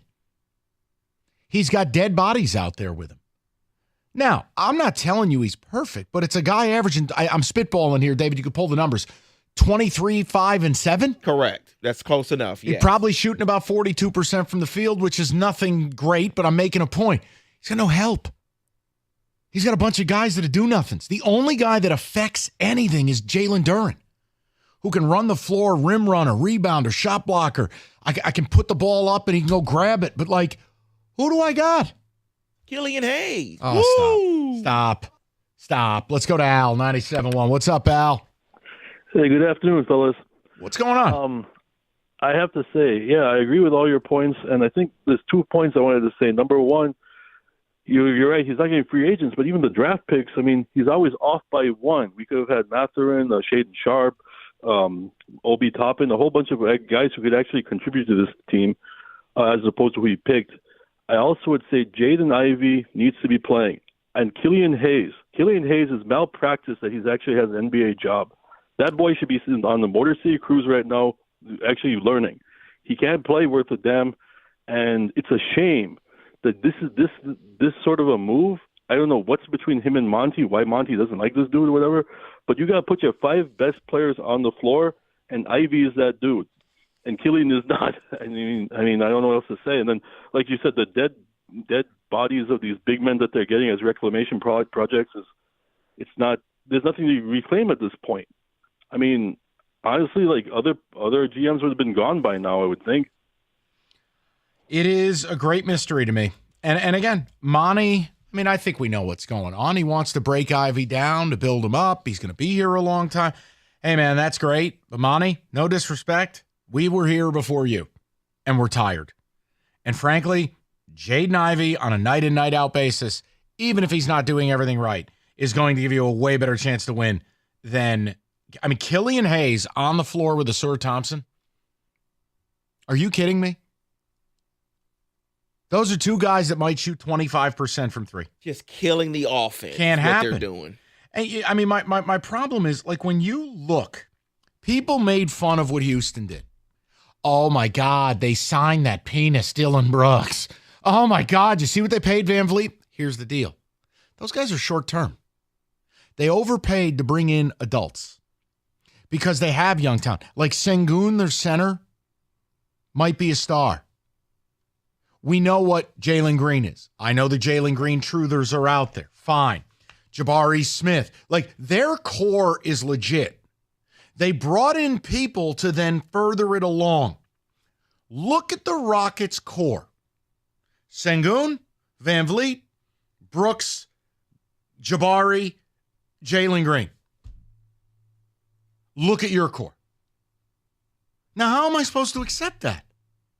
How? Because Troy Weaver is and I guy. didn't even mention Amen Thompson, who they just drafted. Correct. So it's just like, guys, you have to look around. Let's go to Ryan, 97.1. What's up, Ryan? Hey, Mike. Thanks for having me on today, and thanks so much for talking Pistons. There are Pistons fans out there who care about the organization, and I got to give you credit because, like a year and a half ago, you said a line that I thought was very poignant, and I use it all the time. We haven't won a playoff game since 2008, and at one point you said that's not Troy's fault, but it is his problem. Correct. And he hasn't fixed the problem, and now he's become part of the fault because of exactly what you're saying. I watch these games every night, and, like, you're absolutely right. Cade is on the floor with 4 non-factors on offense. What is he supposed to do? He's getting double and triple and quadruple teamed in some cases. It's a very hard product to watch, and I want Troy Weaver gone. I don't understand these people who think he's done a great job. He's given away draft capital to get Isaiah Stewart. He's given away draft capital to get Jalen Duren. And if you look at the top 10 youngest teams in the NBA, the other 9 are all in better shape than we are. And it doesn't look like there's any end in sight. I don't think we make the playoffs until 2026, which would be 18 years after we won our last playoff game. And that's. But here's the other thing, right? When you say, hey, we'll make the playoffs, ... that's all like projection. I don't have any evidence. I mean, like, you got to show me you're capable of winning almost 40 games if you want me to have that conversation. And I mean, right now, I don't think this team's going to get to 30. You know what I mean? They're on pace for 20. Well, yeah. I mean, and look, I get it. It's the NBA. You're going to have teams that mail it in, if you will, or league games. But when you look at who they're playing between now and New Year's Day, where are the wins? They got a back-to-back against Philly in there. They got a back-to-back against Brooklyn. They're in Boston, I think, twice. Hawks Mike, there's a very good possibility at the quarter of season mark. They're 3-17. Very good possibility if you look at the schedule. It's possible. And Ryan, you get to a point where, look, I understand. Believe me. I mean, it broke my heart we didn't get Wembanyama. I know. When I was saying it, and people were making fun of me of like, guys, no, truly, it's Wembanyama or bust. It's the only thing that can save us. I meant it. And now that you've seen him play, okay, like, there's no one else that's walking in here that is a paradigm shifter, a conversation changer. And Troy has not shown an ability to go acquire those people. That's what I was about to say. It's not only that, it's because Troy can't find a player like that. He cannot go on his own and find a guy that a team says, oh, you know what? We'll get rid of him. Go ahead. He can't find it. Troy's bad. He really is. But yet again, David, how long have we worked together? A long time. Oh, Mike is so negative with the Pistons. Am I? How about I have a standard and I try to hold every team to it? I don't understand what the problem is. If Kenny doesn't have a problem with me when I would hold Yzerman to a certain standard, then why the hell would Kenny be mad at me with the Pistons? See, and I'm jealous of Kenny. He has his team. His team is starting to look promising. That's right. Me? David. The Red Wings are America's team. Kenny's team looks promising. You know what your team looks like, David? A dog walking away from you. Draw your own picture. 248-539.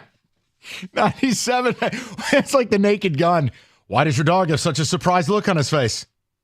That's because that's his ass. He's really going to enjoy the treat I just gave him. I mean, my God. Kenny, you ever see The Naked Gun? Of course not. Roberto, back me on this. That's a Kenny movie. Kenny would laugh his ass off at that. Come on. No? Yeah. Come on, Kenny. It's right in your IQ range. You'll like it. And there's a guy in it you'd really like. His name is O.J. Simpson. Yes, his name's Orenthal Simpson. You may have heard of him. Get ahead of the game. Moran Buick GMC. They make car buying and certified service simple.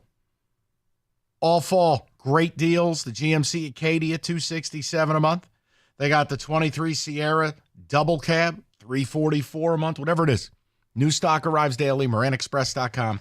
You bring in your vehicle for certified service, you get the loaner, and you get on with your day. It's Moran Buick GMC, and unlike other dealers, they make it easy. Always fast, always easy, MoranExpress.com. Moran Buick GMC, where you always get the best price, period. It's on Telegraph, just north of Eureka and Taylor, or at MoranExpress.com. It's Moran Buick GMC. We are professional grade.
All right, we will get to your calls in a moment. I want to mix in a little football. Why? Because it's oxygen for us. And with that, we go to a man who is the king of football because it just means more where he's from. we go to our SEC honk, Kenneth Gott.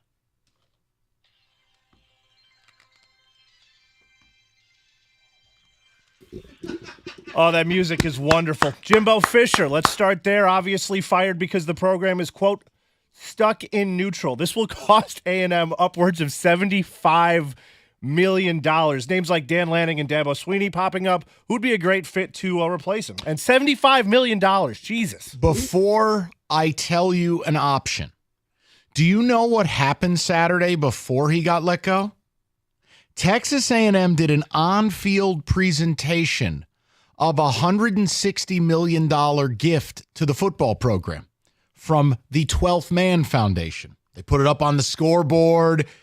You could see in real time Jimbo's soul leave his body.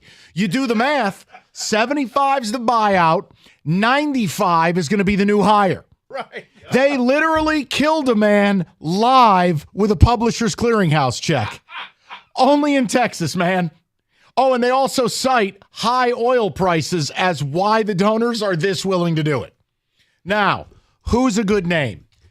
I'm not getting into this hillbilly heaven list that these A&M people do.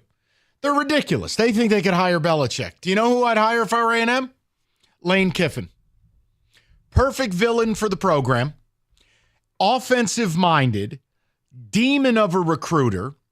Has had success with NIL at Ole Miss, which Jimbo didn't know how to spend his money.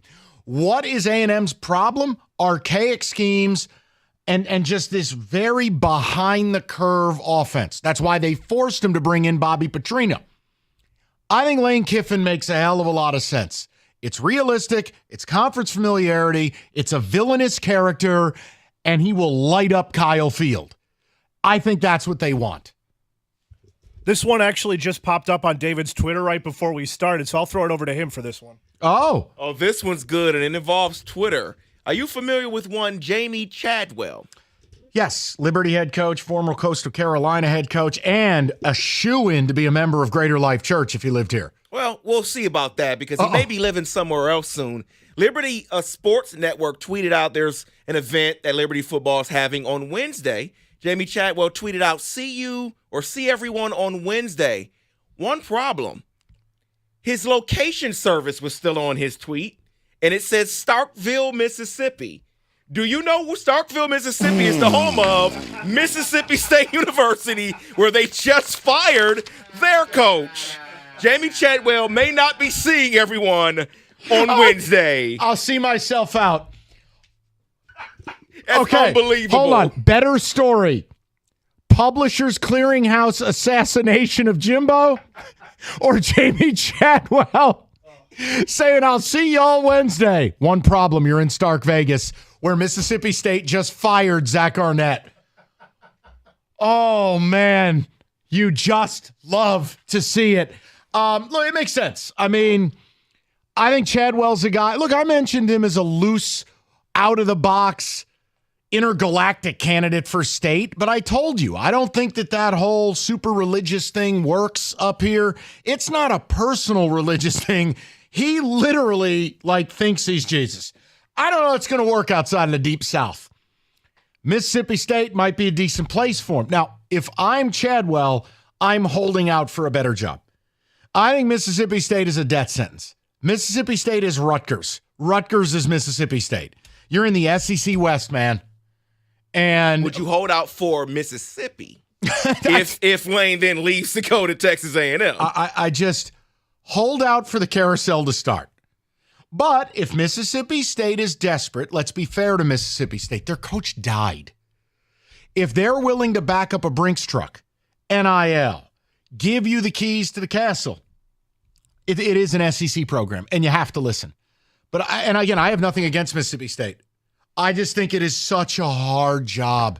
You're not only battling Ole Miss in state, look at what's in your division. I mean, it makes Michigan State look like a cakewalk, and we're in the Big Ten East. I think Ole Miss is Michigan State, and I think Rutgers is Mississippi State. Which job would you rather have?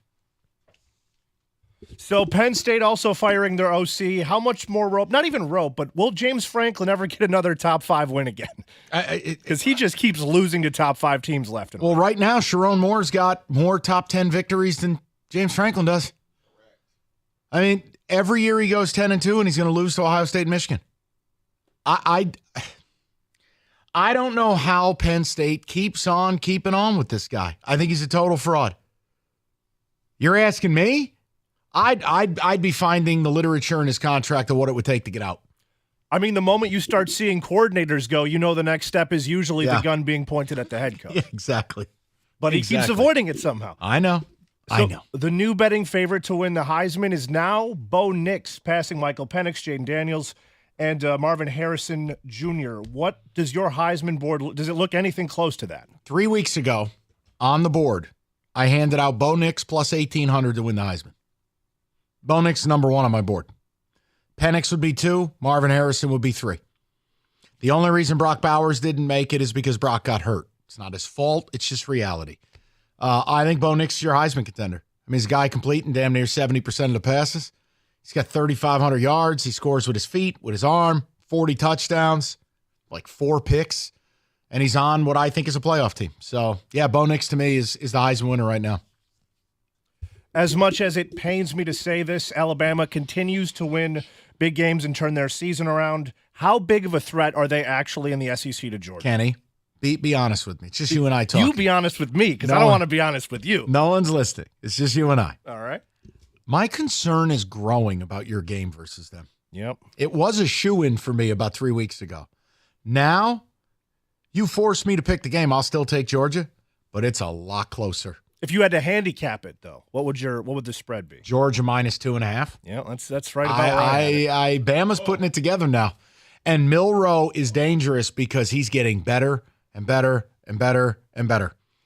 And what they did to Kentucky, look, Kentucky plays a ton of zone. They keep everything in front of them. He still found ways without their best receiver. Take a few deep shots. He's killing people running the football. Zombie Bama. I'm concerned. And that's kind of where I wanted to go with the next question is the winner of the CFP coming out of the SEC? If that's the case. You're going to see Georgia, you're going to see Bama. I'll go chalk. I'll go chalk and say yes. I will. So if Georgia wins, you're saying they three-peat? Yes. I can't pick Florida State. I can't pick Oregon. I can't pick Michigan. I can't pick Ohio State because I don't think Ohio State will be there. Washington's a fraud. You know, where am I finding these teams? I just believe in the SEC, it just means more. And we can close on I wish dental care did. All right.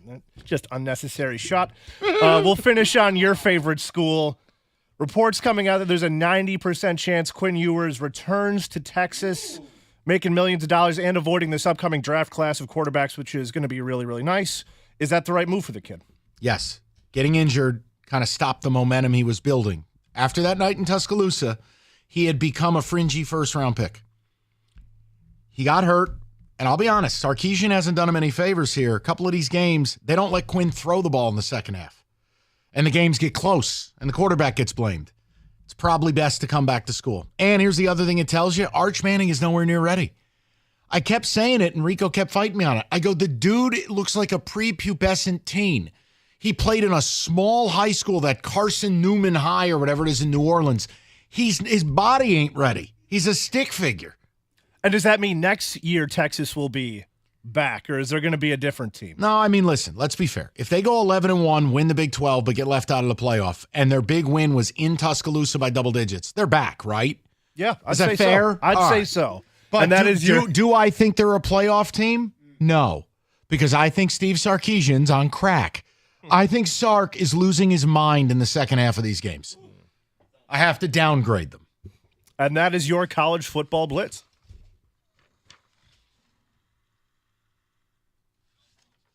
Thank you, Roberto. All right, listen, Ideal You. You want to lose 10 pounds, 100 pounds, or anything in between, don't wait. Go to idealu.us today. You get a $200 Visa gift card. Bet you could be 15, 20, even 30 pounds lighter. John Jansen did it. So can you. You can get on the same plan John was on. He lost 63 pounds. He's kept it off. It's idealu.us. Get that $200 Visa gift card when you sign up today. Way less. Go to idealu.us. It's Ideal U Health Center.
All right, David, a couple of ticket texts. We're going to get some football in the mix. I do have a question for Michigan fans. No, it doesn't have anything to do with the scandal. It has to do with something that was reported out of it.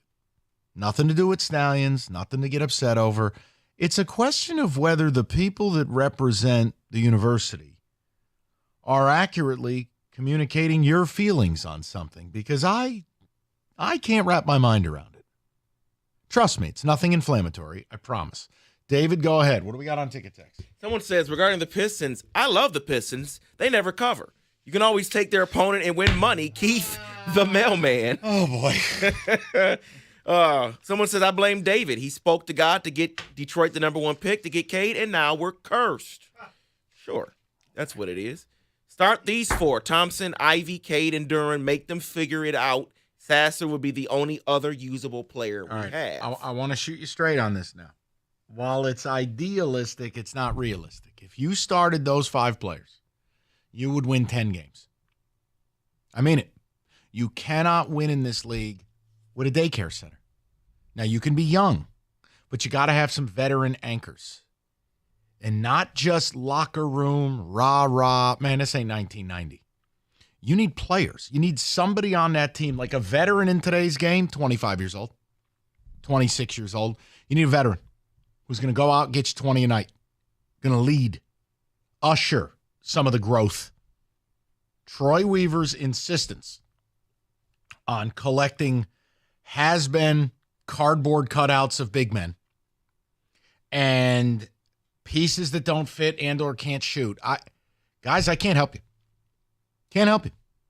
I think he's doing a horrendous job. Yeah, someone says, I agree with the caller and what Mike is saying. Every younger team is better than the Pistons already. The Pacers, Orlando, Houston, etc. If you really want to be sad, the next time you're bored, look at rosters and just ask yourself, is this team's core 4 better than mine? You're going to have a hard time outside of the Wiz. You want to say the Lakers are in a rat spot? They are. I think the Lakers are horrific. Like, what team that's rebuilding is in a worse spot than you? Come on. Thank you for addressing the Pistons. They are a brutal franchise. Honestly, right now. We need help. You could take them. Just take them. I'll start over. Move them to Vegas? Yeah, I'll just do a creative team. We'll start something else. I mean, it's pointless. We're a month into the season. I look at the schedule. I go, where are these wins between now and Christmas? Tickets are already $8. I mean, why exist? What is the point? And why does Weaver get to skate? That's what I can't figure out. Can't figure it out. All right, let's go on the board, shall we?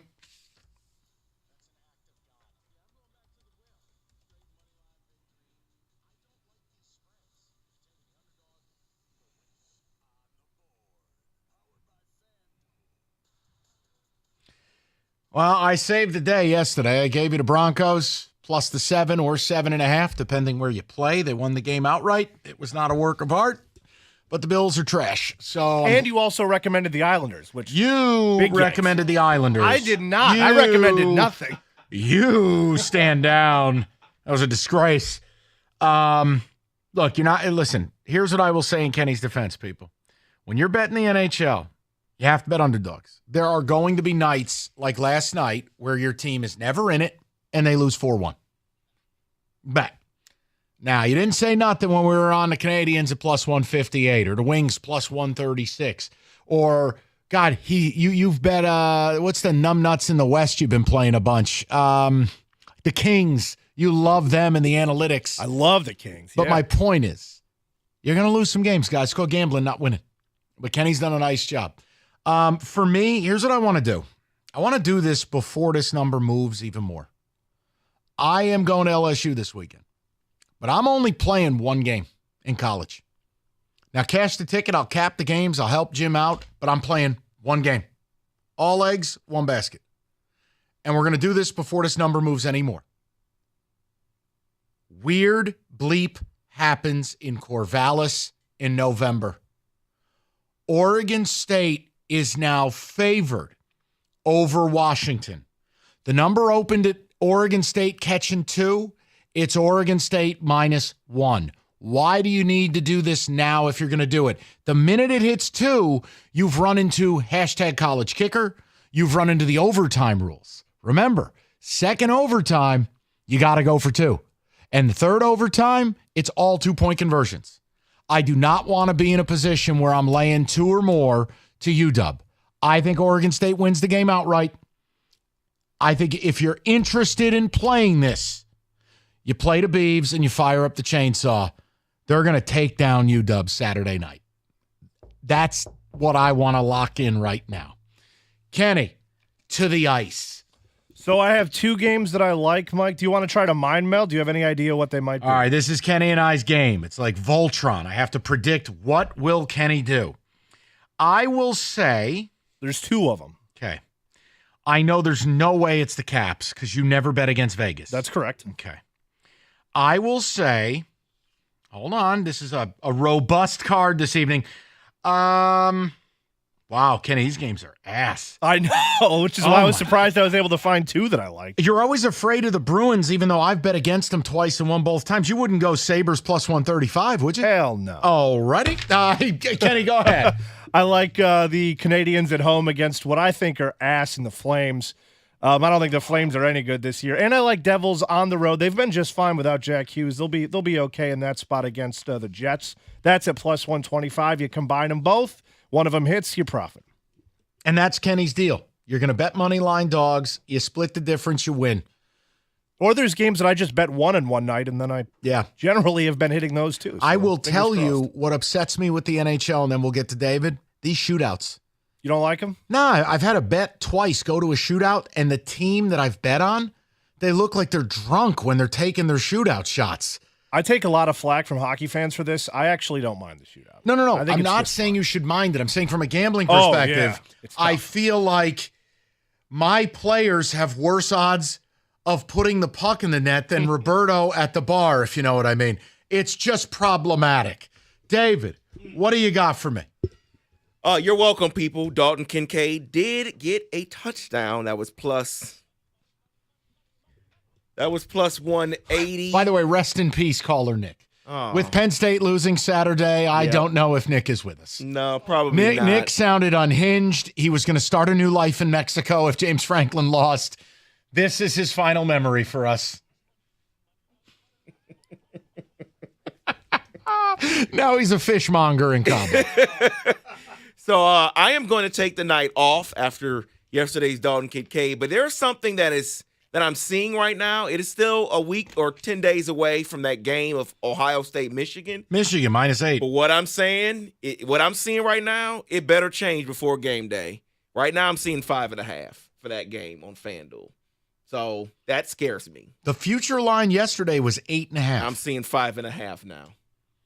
David, I'm going to need you to take your own advice if I can find the appropriate button here. Hold, please. Come on, man. You got to bet Big Blue. That's America's team. Come on now. I'm going to need everyone to. David, 5.5 is a value.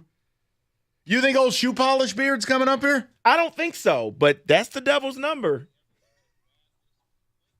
Right now it is. It'll change, but you're right. Okay, we'll see. David. We'll see. David, one more time for the choir.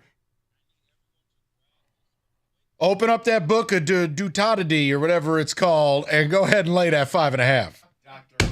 Doctorotomy, yeah. Dr. Roger and me.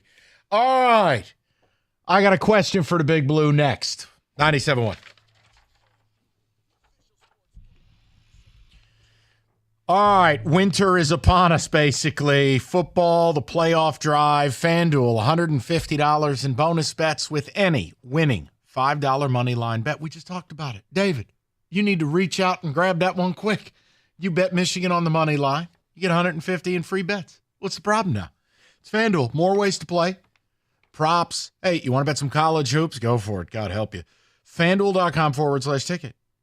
Get involved with the best sports book in America. It's the official partner of 97.1 The Ticket. It is FanDuel. Must be 21 and up. Present Michigan. First online real money wager only. $5 pregame money line wager required. $10 first deposit required. Bonus issued, non-withdrawable bonus bets expire 7 days after receipt. See terms. Sportsbook.fanduel.com. Gambling problem 1-800-270-7117.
Brought to you by Applied Innovation. Michigan head coach Jim Harbaugh was at practice today, but his fate for Saturday's game against Maryland will not be determined until Friday. That's when we'll have a hearing for a temporary restraining order looking to halt that 3-game sideline suspension. Offensive coordinator Sharon Moore was on the sidelines against Penn State. He says the team is playing for its head coach.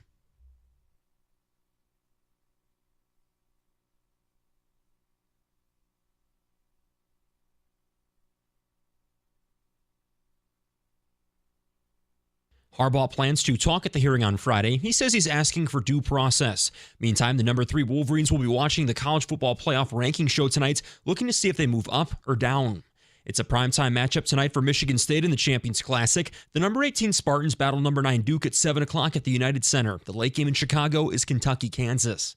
The Pistons aim to snap an 8-game losing streak. They play the Hawks tonight at Little Caesars Arena. Trae Young will not be suiting up for Atlanta. It's the Pistons' second game of the in-season tournament, and tip-off is at 7 o'clock right here on 97.1. It was also another practice day for the Red Wings in Sweden. They play the Senators Thursday and the Maple Leafs Friday. At the Ticket Update Desk, I'm Luke Sloan. For more, go to 97.1 The Ticket or Odyssey.com.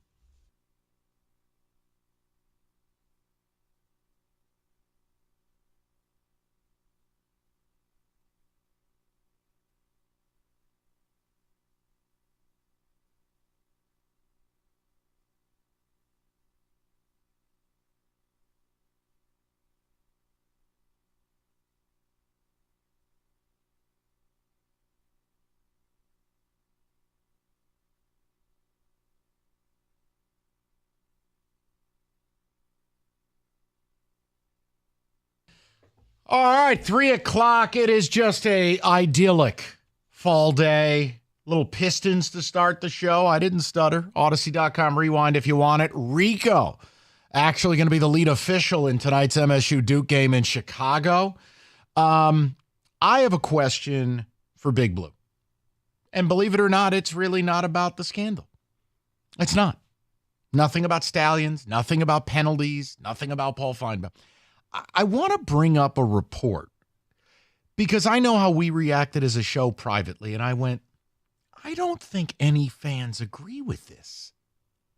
But Michael Rosenberg, Sports Illustrated, that's still a thing, I guess, had a report that your regents were bringing up leaving the Big Ten as a part of the, quote, mistreatment you've endured during this scandal. Now, I've joked around in the past about, man, I tell you, State ought to just leave the Big Ten. You know, go to the MAC and win every game by 50. Those are jokes. The idea that the leaders of your university, according to this report, had serious conversations about a course of action to leave the Big Ten? Do you feel that way? My job is to understand you as an audience. My job's to deliver a product that you want to listen to. You hate to love it or you love to hate it. Either way, you listen, and that's how we win. But I don't for a second think there are Michigan fans that want to leave the Big Ten. Or am I wrong? Because I start asking myself, like, all right, let's say they are at such a level of aggrievement, they feel like they have to leave. The relationship with the conference is severed. Mom and dad can't live together no more. They tried to stay in it for the kids, but they can't. Dad's starting a new life in Tulsa with his stripper girlfriend. It's over. Where the F do you think you're going? Well, first things first, Pac-12's dead. Second of all, the ACC is government cheese. They're broke. What are you going to do? You want your games on the CW? Is that what you want? You want Sharon Moore's postgame to get cut off by the CW going into an episode of Friends? And not for a second. Not for a second in this lifetime or the next do you want any of the smoke that emanates from the SEC. You don't want it. All these weekends, you've been sitting on your couch with your hand in your pants eating a bonbon, a.k.a. playing Rutgers, playing Michigan State, playing Iowa, playing Northwestern, playing all this trash. Man, you don't get those weeks in the SEC. Oh, Georgia's got a powder puff schedule. Yeah, really? Okay, well, Georgia's played ranked Mizzou. Georgia just played ranked Ole Miss top 10 showdown. Blew their doors off, by the way. Georgia plays a ranked Kentucky team. Georgia's going to Knoxville this week in a bounce-back spot for the Vols. Like, you can laugh at that, but that's oh so real. Oh, and by the way, if and when you make the SEC championship game, Iowa's not there asking to be spanked. You're going to play Alabama. You're going to play LSU. You're going to play real teams. So my question was based on that report that your regents had a conversation. I'm not saying this is an ongoing thing. But I got to be honest with you. I thought it was absurd. And I said, I don't think that serves the Michigan community at large. If you're a Wolverine fan, that Sports Illustrated report, do you agree with that? Do you actually want to leave the Big Ten? Is that actually a thing? Because it terrifies me that the regents, who are all, your regents are different than Michigan State's Board of Trustees for all the right reasons. Your regents are successful people, unlike the collection of Fraggle Rock grifters that MSU has. Your board are pretty sharp people.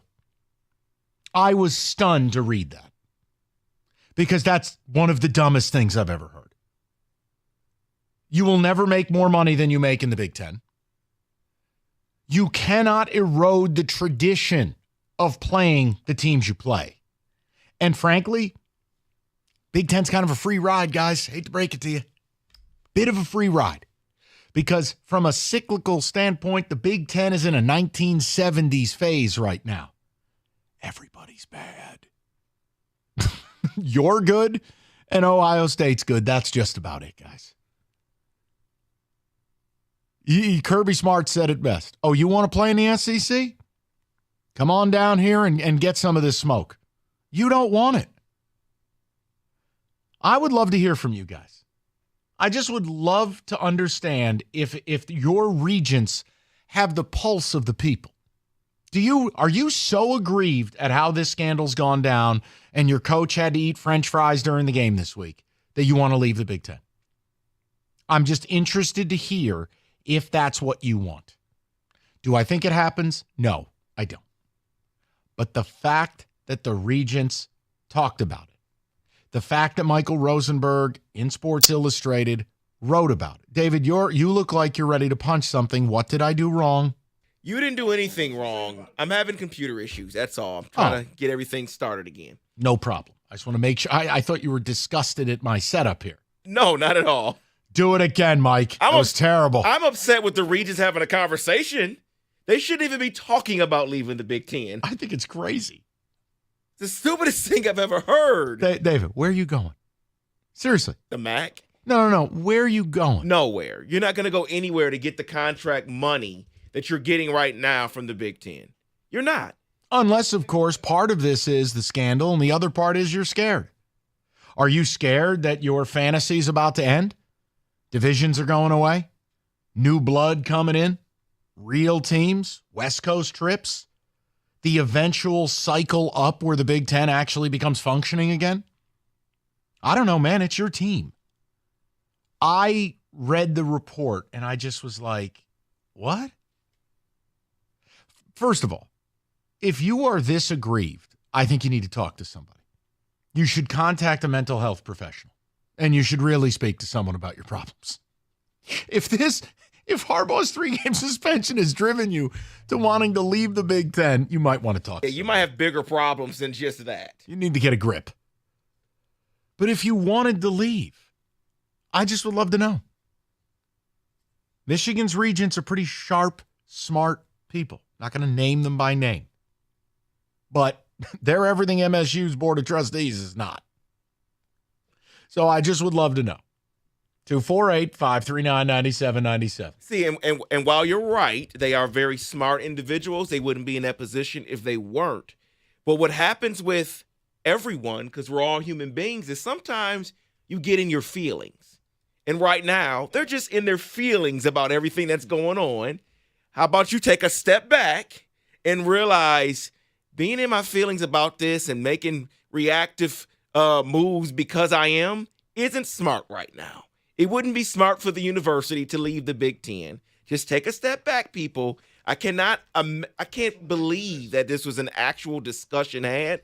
This isn't some Reddit conversation. This isn't some, just the fans are saying this on Twitter or social media.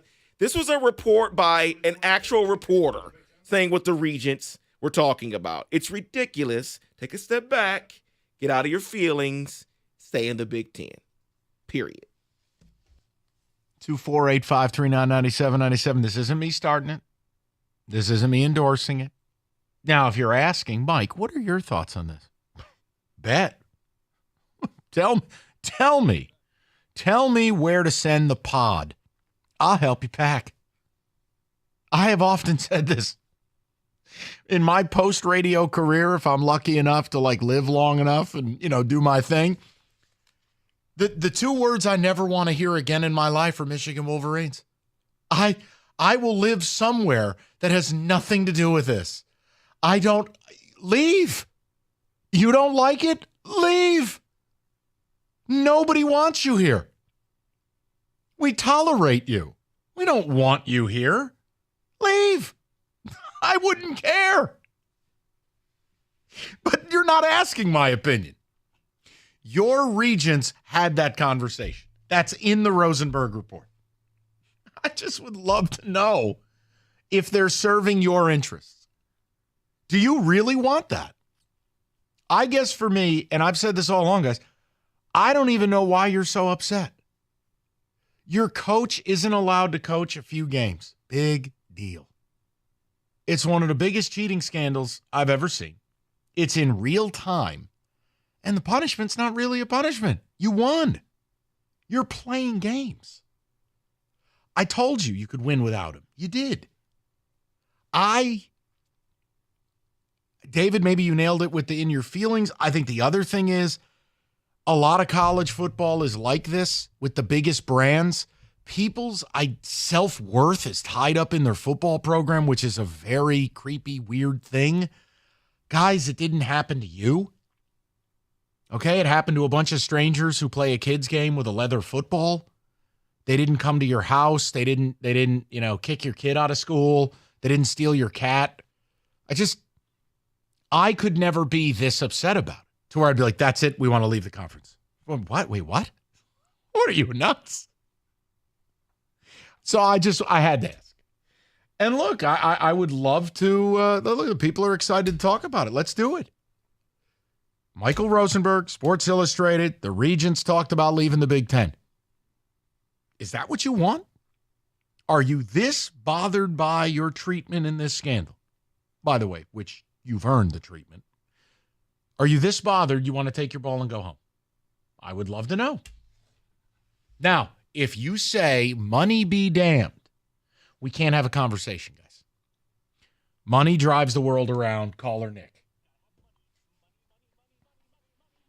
There's no scenario you're leaving a check of north of $100 million a year to take a check of $50 million a year. It's just not happening. You're not living in the real world. But if we are to assume the money would be equal somewhere else, are you willing to get rid of everything? Your entire identity? Because you're butthurt. That's stunning to me. Stunning. 248-539-9797. Capital Mortgage Funding, you know the deal. Home purchase market, it's loony land. Multiple offers, overbidding, total chaos.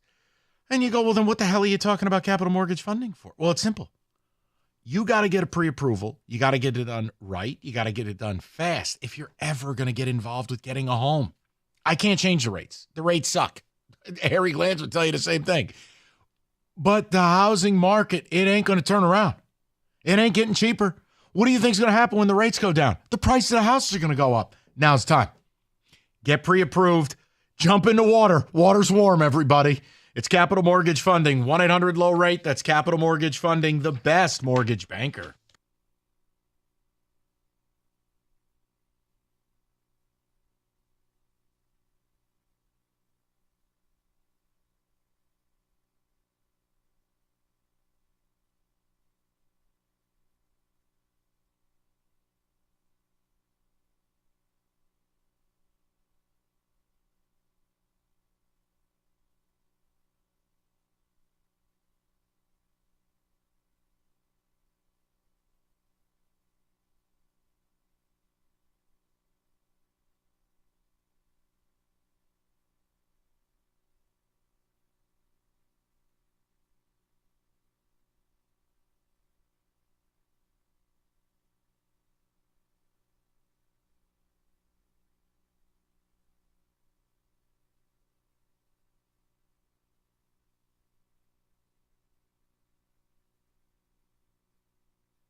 David, your opinion plus some ticket text. We get to the callers. I got some Lions for you later. I might bring up Michigan State briefly, only to say 2 weeks from today, who the hell's the head coach? Remember, you're going to hire somebody. It's going to happen shortly after Thanksgiving. Who the hell's the coach? We'll get to it. And I got some Lions for you. Jerome Moore. David, come on now. I'm sorry. Come Oh, on my now. gosh. Come on now. Yeah, there's one thing that came to my mind, and I'm going to be honest. I stole this from Ticket Texters, okay? Okay. Because I didn't think of this. Michigan is a big brand. Notre Dame has been independent. Maybe Michigan can be independent. Now, hold on. Be accurate.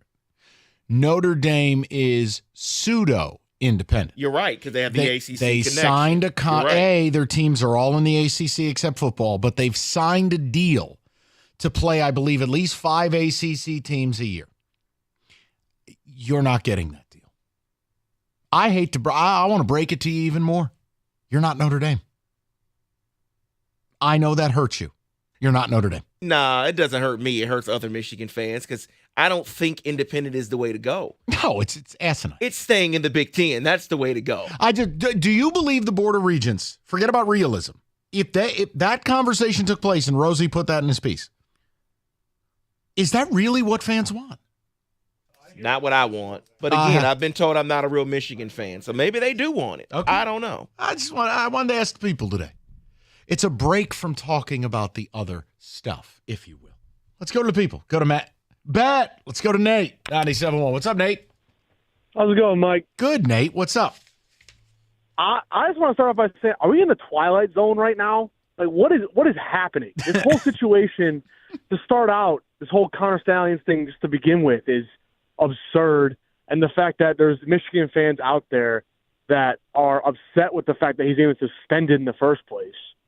And to go to these lengths to have discussions about leaving the Big Ten, that doesn't make any sense to me at all. I'm with you. Fan, I'm with you, but I have to ask that question, right? Right. Yeah. It's just because I'm a Michigan fan myself. I'm a young kid. I'm 22, and I never experienced none of the good glory years in '97 and Lloyd Carr. I was young for and stuff. Well, whatever. This is the first time that Michigan's been good that I can remember, and it makes me almost embarrassed to be a Michigan fan that people are trying to jump ship from the Big Ten because we cheated. It doesn't really make any sense to me. No, and that's where I was shocked that it was reported. Because reality, where would you go? Explain that to me. There's nowhere to go. Because the Pac-12 is in shambles, as everybody knows. As the ACC, like you said, is poverty. SEC is just far and away better than the Big Ten, period. So if you're trying to upgrade, they're not going to want us anyways. The only argument I could potentially see, and that's a very strong potential, is because the 12-team playoff is basically on the horizon, that whatever place you go, you can still make the playoff if you were to go somewhere else. Sure. It's just, Nate, listen, you had the same reaction that we had to it privately. And I said, well, then the hell with it, fellas. We'll talk about it for a few segments. It's a break from the other stuff. And Nate, believe me, I am exhausted by it. It's just, I can't believe serious people have these types of discussions. It's insanity. Plus, here's the other thing. How has the Big Ten hurt you so bad? When I look at the big picture, do you realize how much preferential treatment you've gotten over the years? Do you understand the other 13 teams in this conference believe the Big Ten is for you and against us? So the one time you do so much dirt that you force the hand of the commissioner to what? Slap Jim's wrist and rub his tummy? You want to leave the Big Ten? Come on, man. That's insanity. Let's go to Jacob, 97.1. Jake, what's going on, buddy?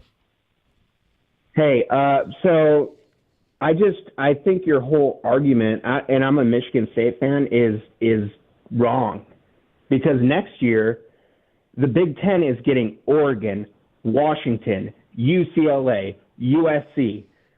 Michigan has nowhere to hide.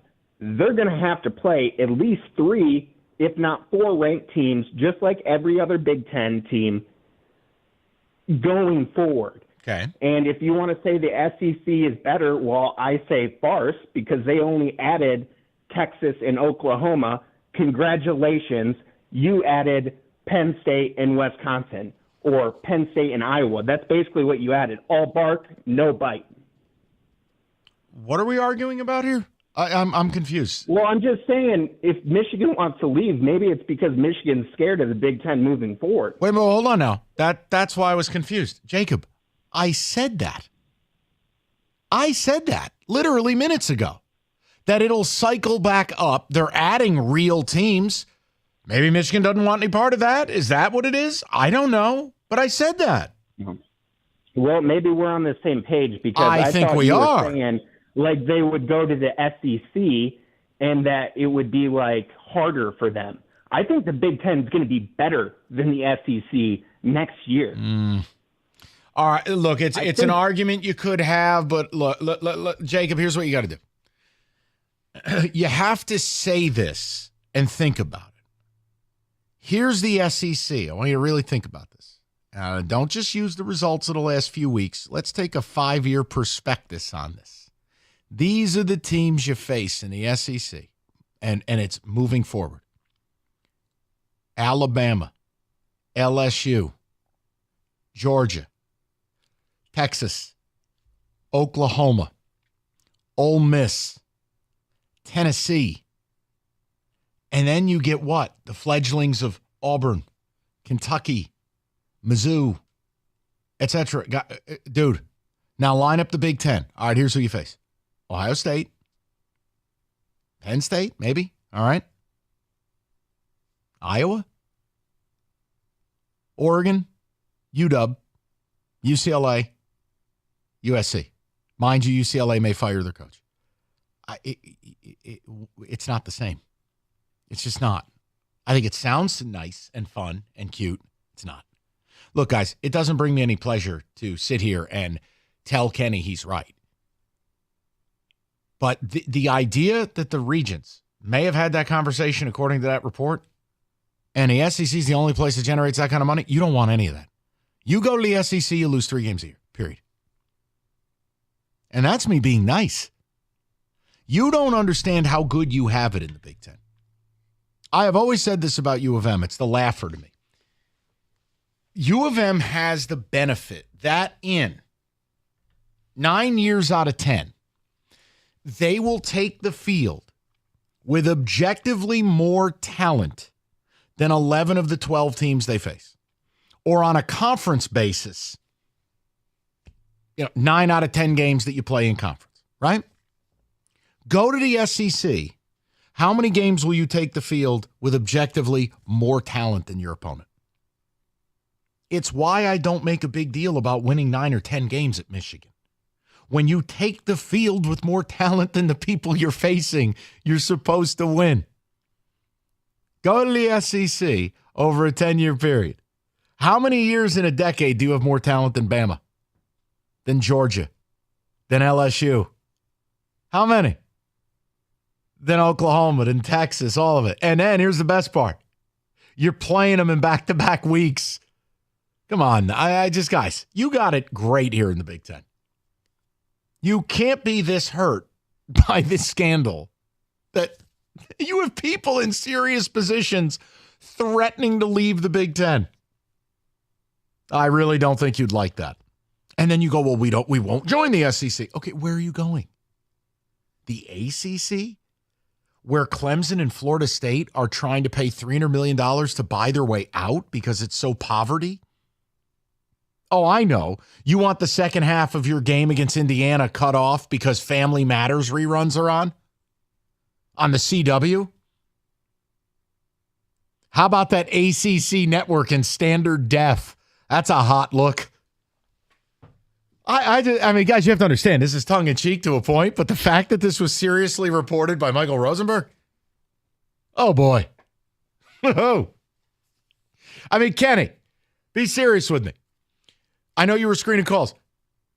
Think about how many times Michigan would take the field against SEC teams over a 5-year period. How many weeks do you take the field with objectively more talent than what your opponent has? Objectively more in the way that they do against like a Rutgers or a Nebraska or something like that? Not a small handful. I agree with what you said. Also, you know what that would do, though, is that would make it so that SEC, we're going to have to go up to Michigan. I don't want to hear that narrative of South teams can't come up north anymore. That'd be pretty cool. That would be okay. All right.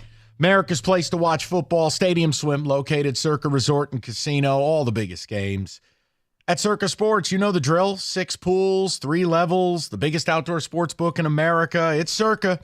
Book your seating today, circalasvegas.com.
Brought to you by Lady Jane's Haircuts for Men. Open 10 to 8, 7 days a week. Walk in anytime and get your hair game ready. It's wicked awesome. It's a primetime matchup tonight for Michigan State in the Champions Classic. The number 18 Spartans battle number 9 Duke at 7 o'clock at the United Center. The late game in Chicago, Kentucky, Kansas. The Pistons aim to snap an 8-game losing streak. They play the Hawks tonight in downtown at Little Caesars Arena. Trae Young will not suit up for Atlanta. It's the Pistons' second game of the in-season tournament, and tip-off is at 7 o'clock right here on 97.1. It's another day of practice for the Red Wings in Sweden. They play the Senators Thursday and the Maple Leafs on Friday. And a pair of local teams are going at it tonight in Maction. Eastern Michigan plays Akron and Western plays Northern Illinois. Both games kick off at 7 o'clock. Both the Eagles and Broncos, they're 4-6, needing to win out to make a bowl. I'm Luke Sloan. More at 5 o'clock or at 97ontheticket.com.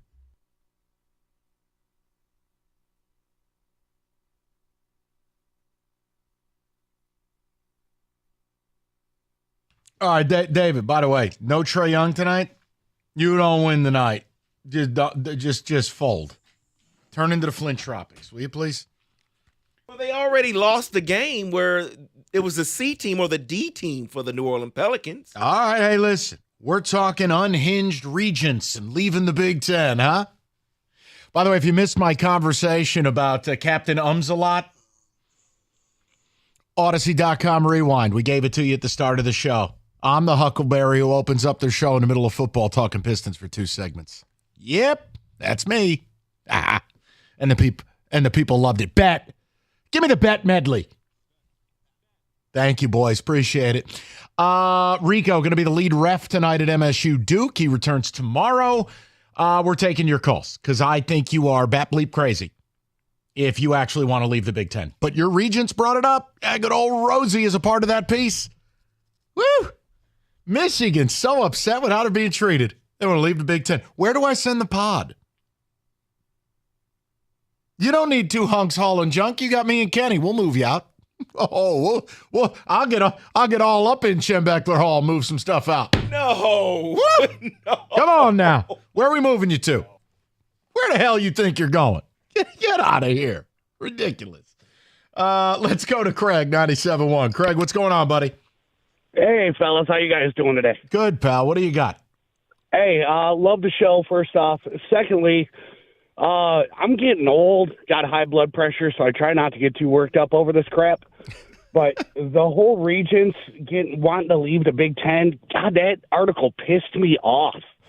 You know, I'm 44 years old. I've been waiting for the Big Ten to be somewhat relevant for all of my life, and we're finally on the verge of doing that, and they're going to talk about leaving.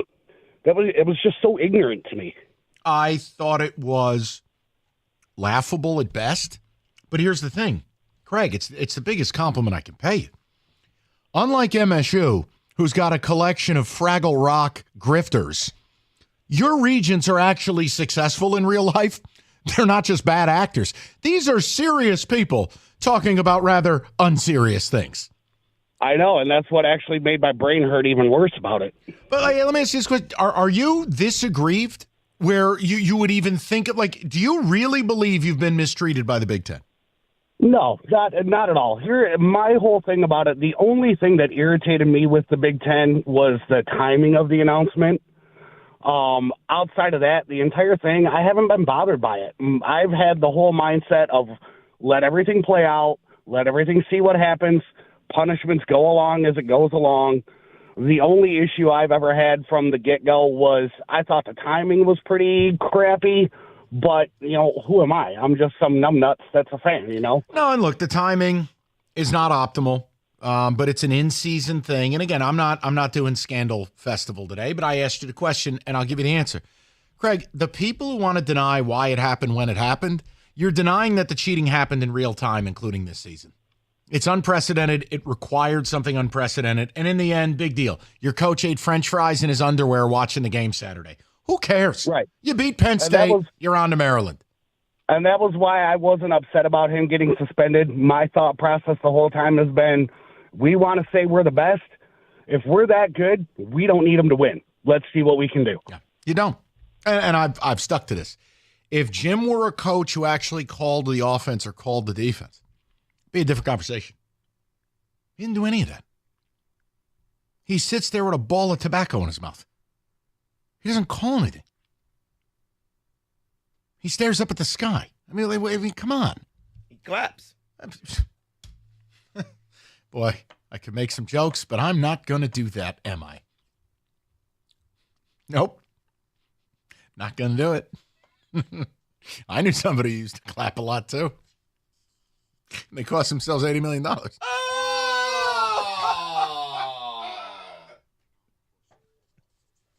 Not anymore, you're not. POS. Man, this coffee's good. Bet. Thanks, Jeff. All right. We'll get with your calls. I want to mix in a little NFL. And I do, David, if I may. I mean, we're cutting loose today. We're going crazy. Michigan's leaving the Big Ten. I just have a question. Who the hell's my coach 2 weeks from today? Who's my coach? Wojo! You can't coach with a BAC that high. Oh. Please. Get out of here with that. 248-539-9797. All right, who's having fun? No sweat, same game parlay, Thursday Night Football. Place a 3-leg same game parlay on this week's game between the Bengals and Ravens. An actual good Thursday night game. You get bonuses back if you don't win. NFL same game parlay, perfect way to combine your bets. Try to make a big score. FanDuel.com/ticket. Best app in the industry. The official betting partner of 97.1 The Ticket. 21 and up, present Michigan. Refund issue. Non-withdrawable bonus bets that expire 7 days after receipt. Max refund $5 unless otherwise specified. Restrictions apply. See terms. Sportsbook.fanduel.com. Get a gambling problem? 1-800-270-7117.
All right, we'll get back to your phone calls in a minute. Let's get a little NFL football in the mix, shall we? Let's tat it up. Talk about talk.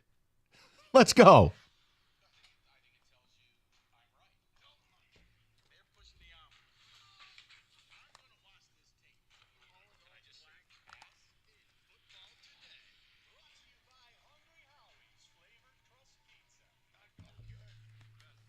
Bet, as they say down in Ann Arbor. Bet.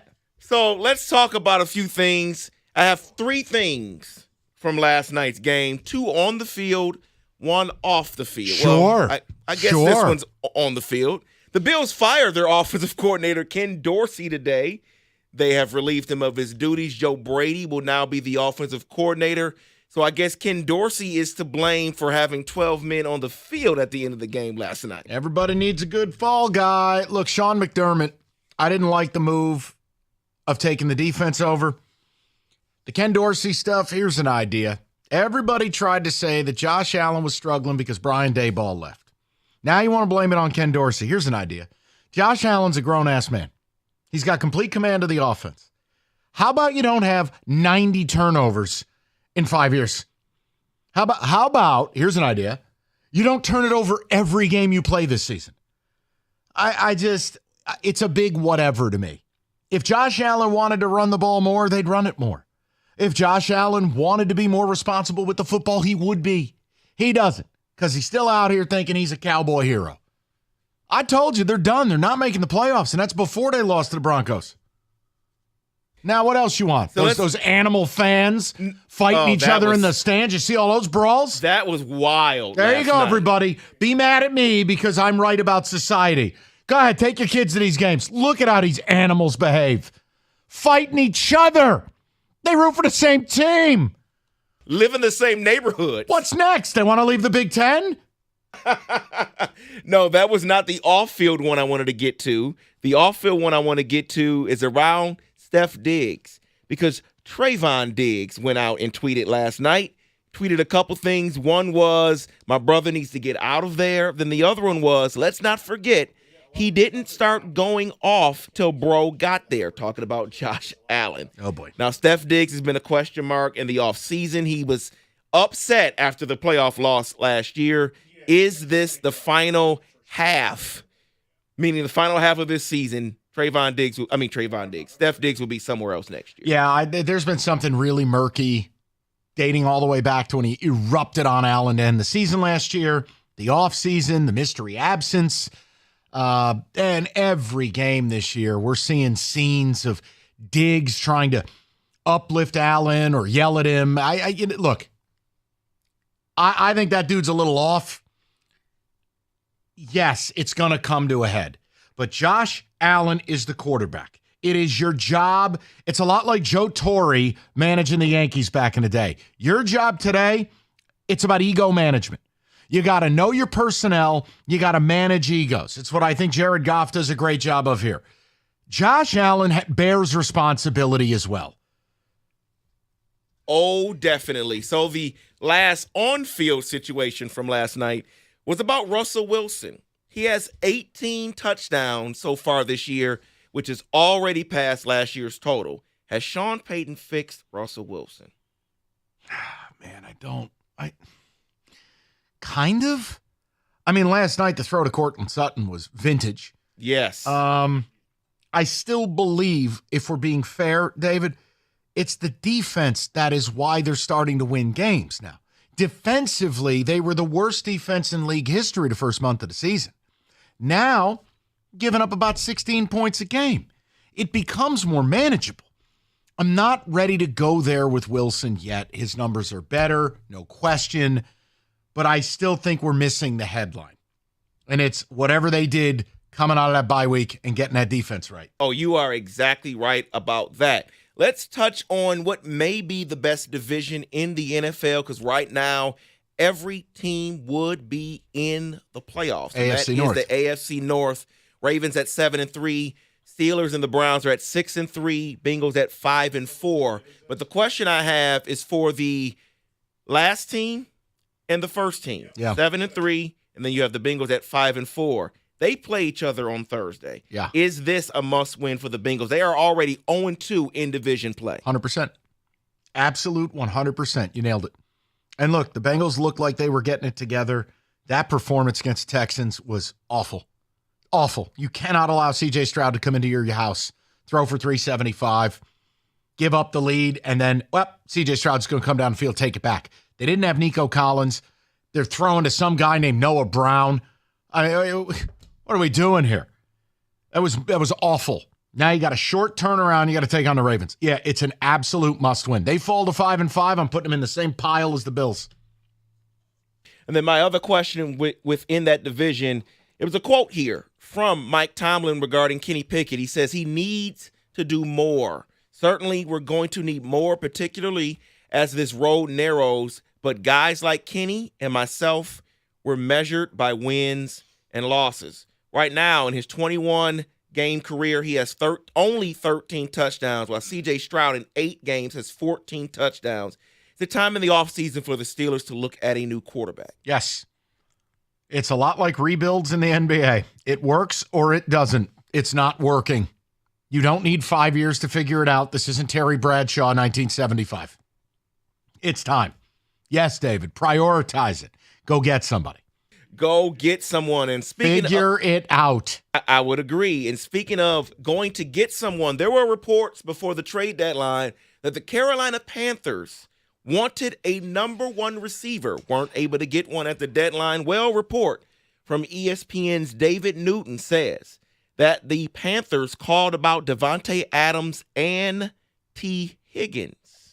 Of course, they were both turned down. Yeah, they'd be turned down because if I'm the Raiders or if I am the Bengals, I want first-round compensation plus. And guess what the Panthers don't have next year? First-round compensation. There we go. So you can call.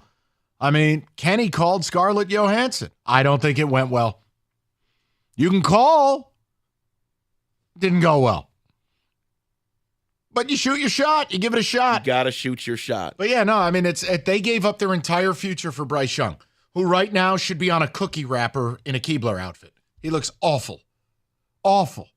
And meanwhile, Stroud looks like Joe Montana. Oh, I wish I had that quarterback. But do you think? You and me both. My quarterback's wearing a halo right now. Oh, you're right about that. I'm sorry. You're right. Let's close it out with this because a non-NFL reporter, he just talks about the NFL on ESPN. He went out on the Pat McAfee show today and said that who's a non-NFL? I'm getting to it. Oh. I'm going to get to it first. I'm going to tell you who it is. He said that Bill Belichick will take over a different team next year. Didn't say what he heard, what team, but he said he's heard that, and that was Dan Orlovsky that said this. So let's just have a little fun. If Bill Belichick was to go to another team, GM, coach, which team you think is best for him? Hey, let's just do this. We'll do it a different way. Okay. I've been told the same thing. and it's no secret who told me. And I'll just tell you, his name ain't Biko Deard. Figure out who may have told me the same thing. Uh-huh. Yep. Yeah. And I'm like, wait, what? Yeah. Now, where should he go? Nantucket. He needs to retire and go enjoy his life. Just leave it alone. But where would he take over? I mean, David, how do I even begin to speculate on that? I know. But I was told the same thing. First team that came to my mind would be Atlanta. Only because of what what the owner there likes to spend and he wants to rebuild. Has a few. That's Arthur Blank. Did I say that's not the Arthur guy? Blank? Yeah, that's whatever. Man, you're beating yourself up over there. But yeah, I can't laugh at Orlovsky because somebody I respected said the same thing. And that is a perfect way to end it, Arthur Blank style. God help me. That is in football today.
Brought to you by Twin Peaks. Lions head coach Dan Campbell caught up with Stoney and Jansen this morning about the current state of his 7-2 squad. He says there's plenty of cracks to fix on defense following the shootout win over the Chargers.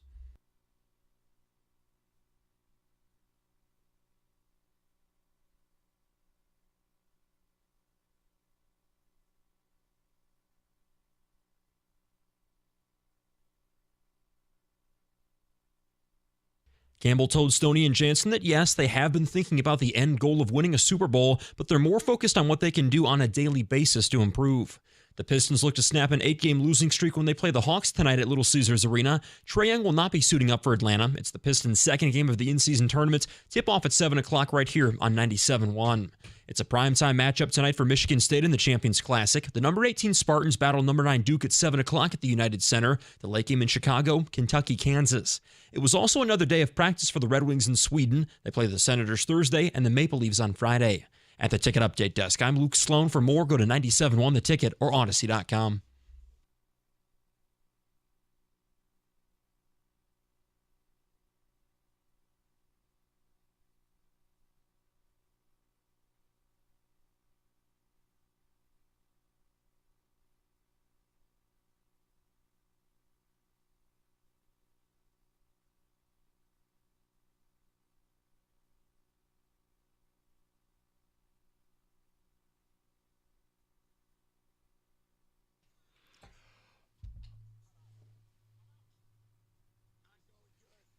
All right, 4 o'clock. I'm going to get to your calls.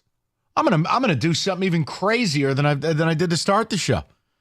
I need you to solve my problems.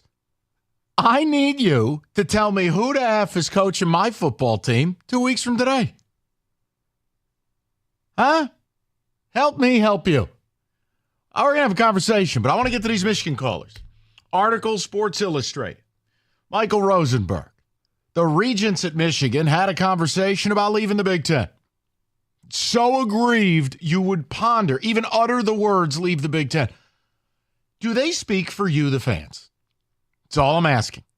I don't give it any credence. I don't think it's even remotely realistic.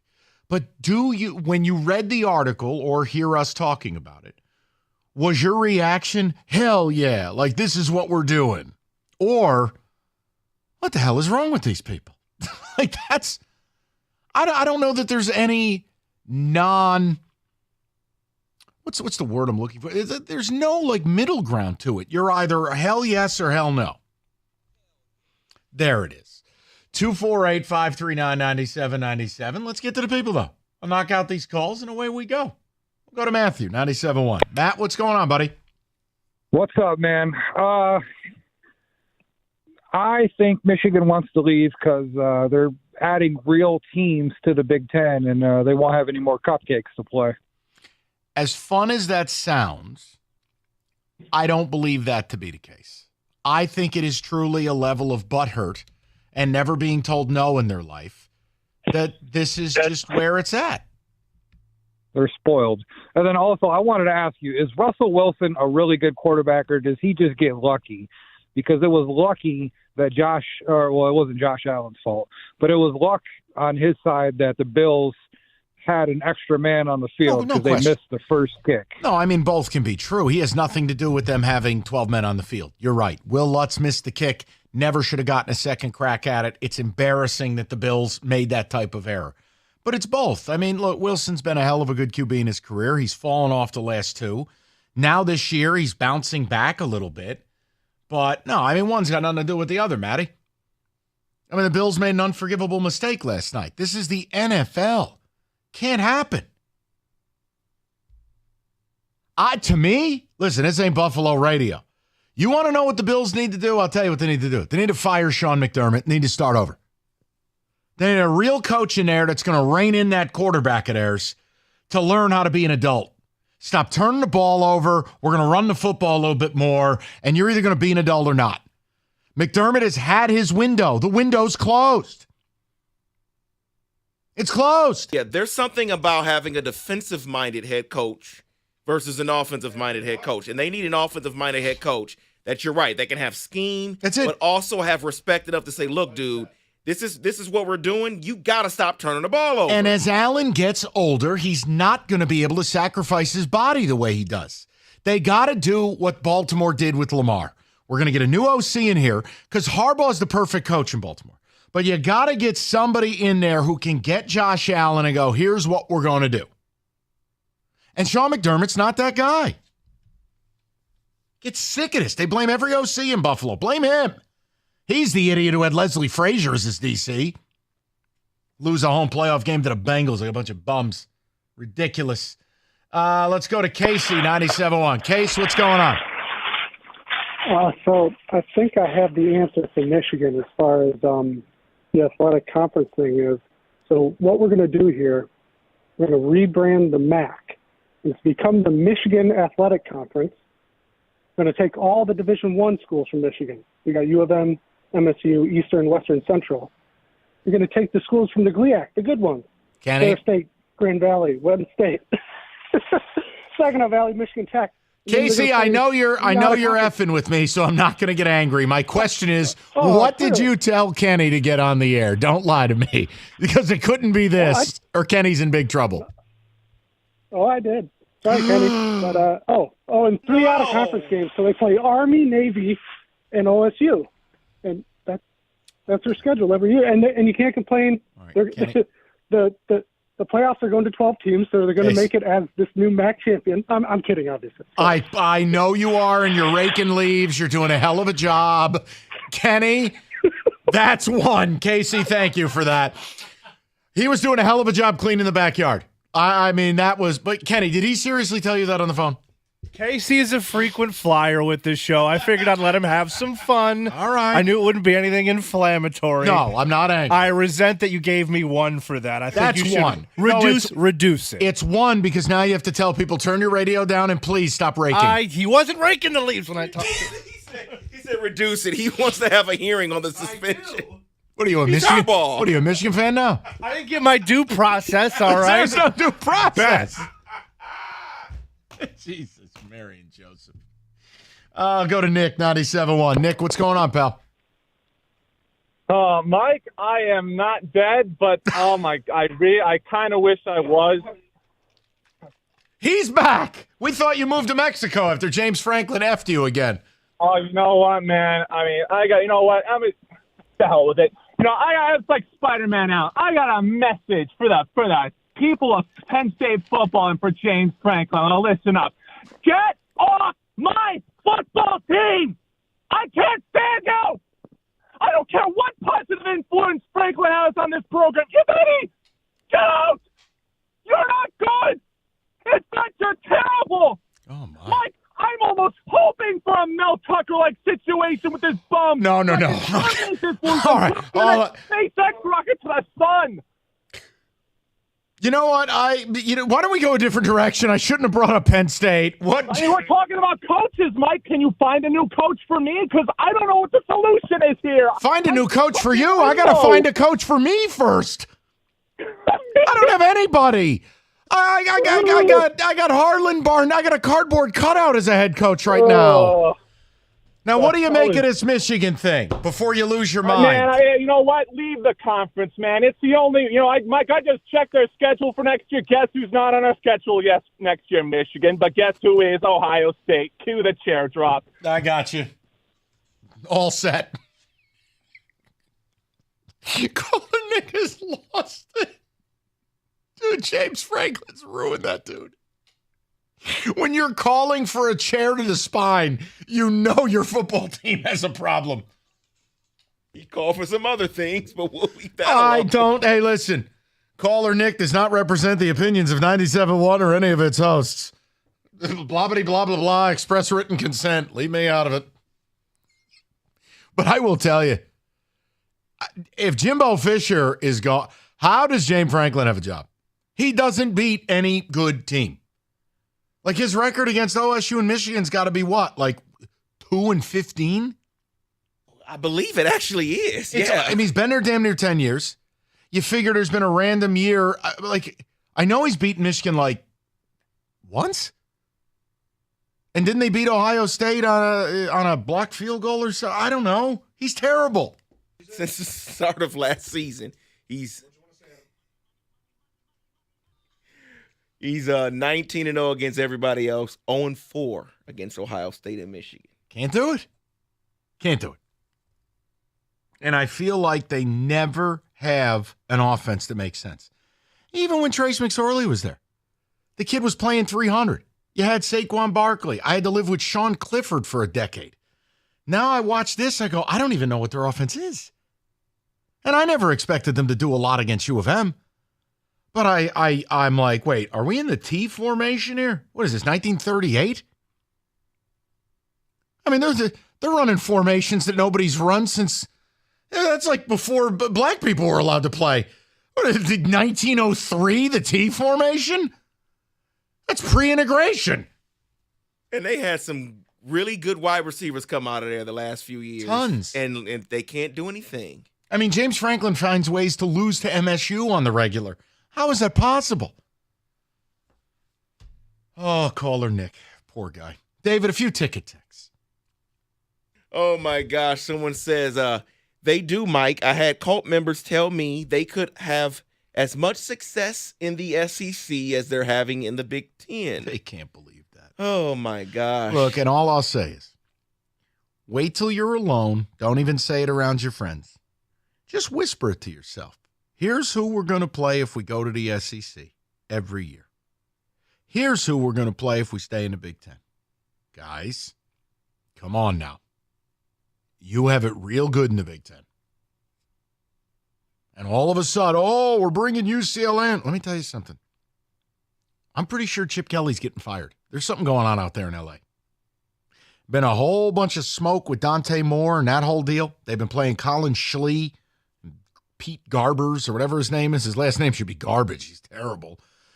There's some conflicts in the locker room. You know, UCLA. Let me tell you something. You ain't facing UCLA, you go to the SEC. Oh, and by the way, the SEC's adding Oklahoma and Texas. You want to line up for that every year? That'd be fun. That'd be fun for them. Yeah, here's your off week. A trip to the Grove to take on Ole Miss.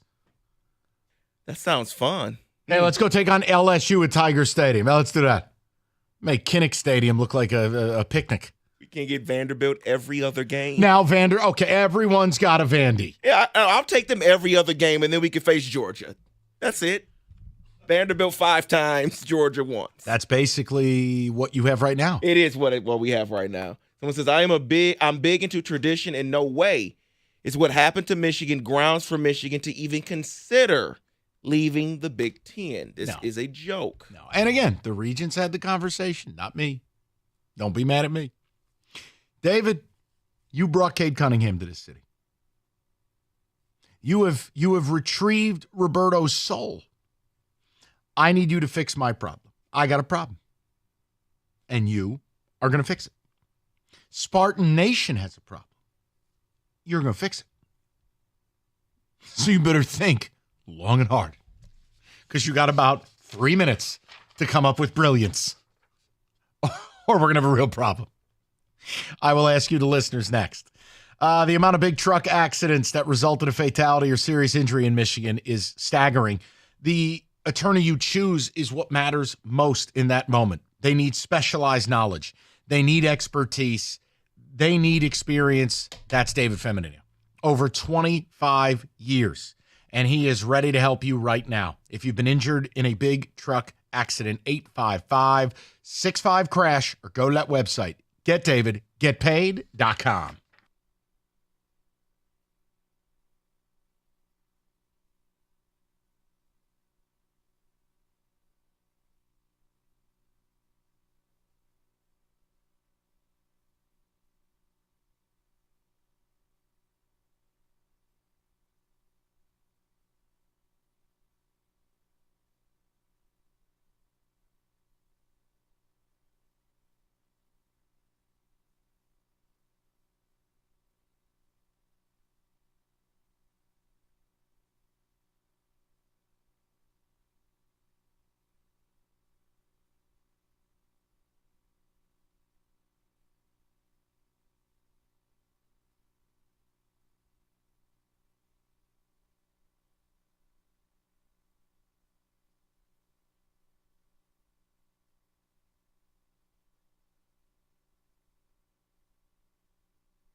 All right, so I want to have a little fun. We're taking a break from scandals and all that crap. I just couldn't do it today. Rico's in Chicago, MSU Duke. Brought up a little U of M, but not scandal stuff. Brought up Pistons, believe it or not. Got great response. You want to hear that? Odyssey.com rewind. Essentially, Troy Weaver sucks. But I want to ask David a question. David, what's today's date, my man? Today is November 14th. Mm-hmm. And generally speaking, now you had a report earlier that Jamie Chadwell, head coach at Liberty Bibberty, forgot to turn his location off because he sent a message to the fans of that school. One problem, he was in Starkville, Mississippi. Mississippi State fired their coach like 10 minutes ago. Jamie Chadwell's name popped up immediately. Why is it relevant? You know what you've heard nothing about for MSU? Nothing. Not lately, at least. Their coaching search. Alan Haller keeping it very close to the vest.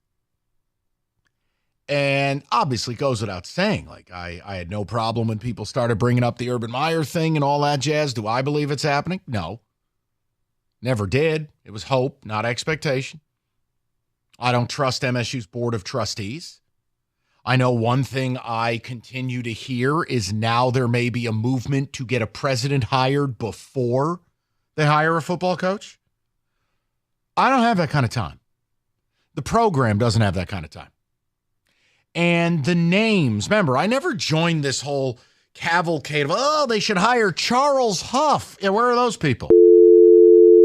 I told you, the names that you all had your balls in a pretzel over might not be the names in a month. So here's where it's at right now. A&M's got an opening. Mississippi State's kind of got an opening, but doesn't it feel like Jamie Chadwell? If you're there 10 minutes after Zach Arnett's body's gone, kind of makes you believe you might be headed to Starkville. But Michigan State is sitting here, and there's no smoke. None. The time it takes to hire a head coach, if you're not kind of familiar with the process, it really takes from the time you make back channel through an agent contact to the time you're marching the coach to a lectern at a press conference, it's about 2 weeks.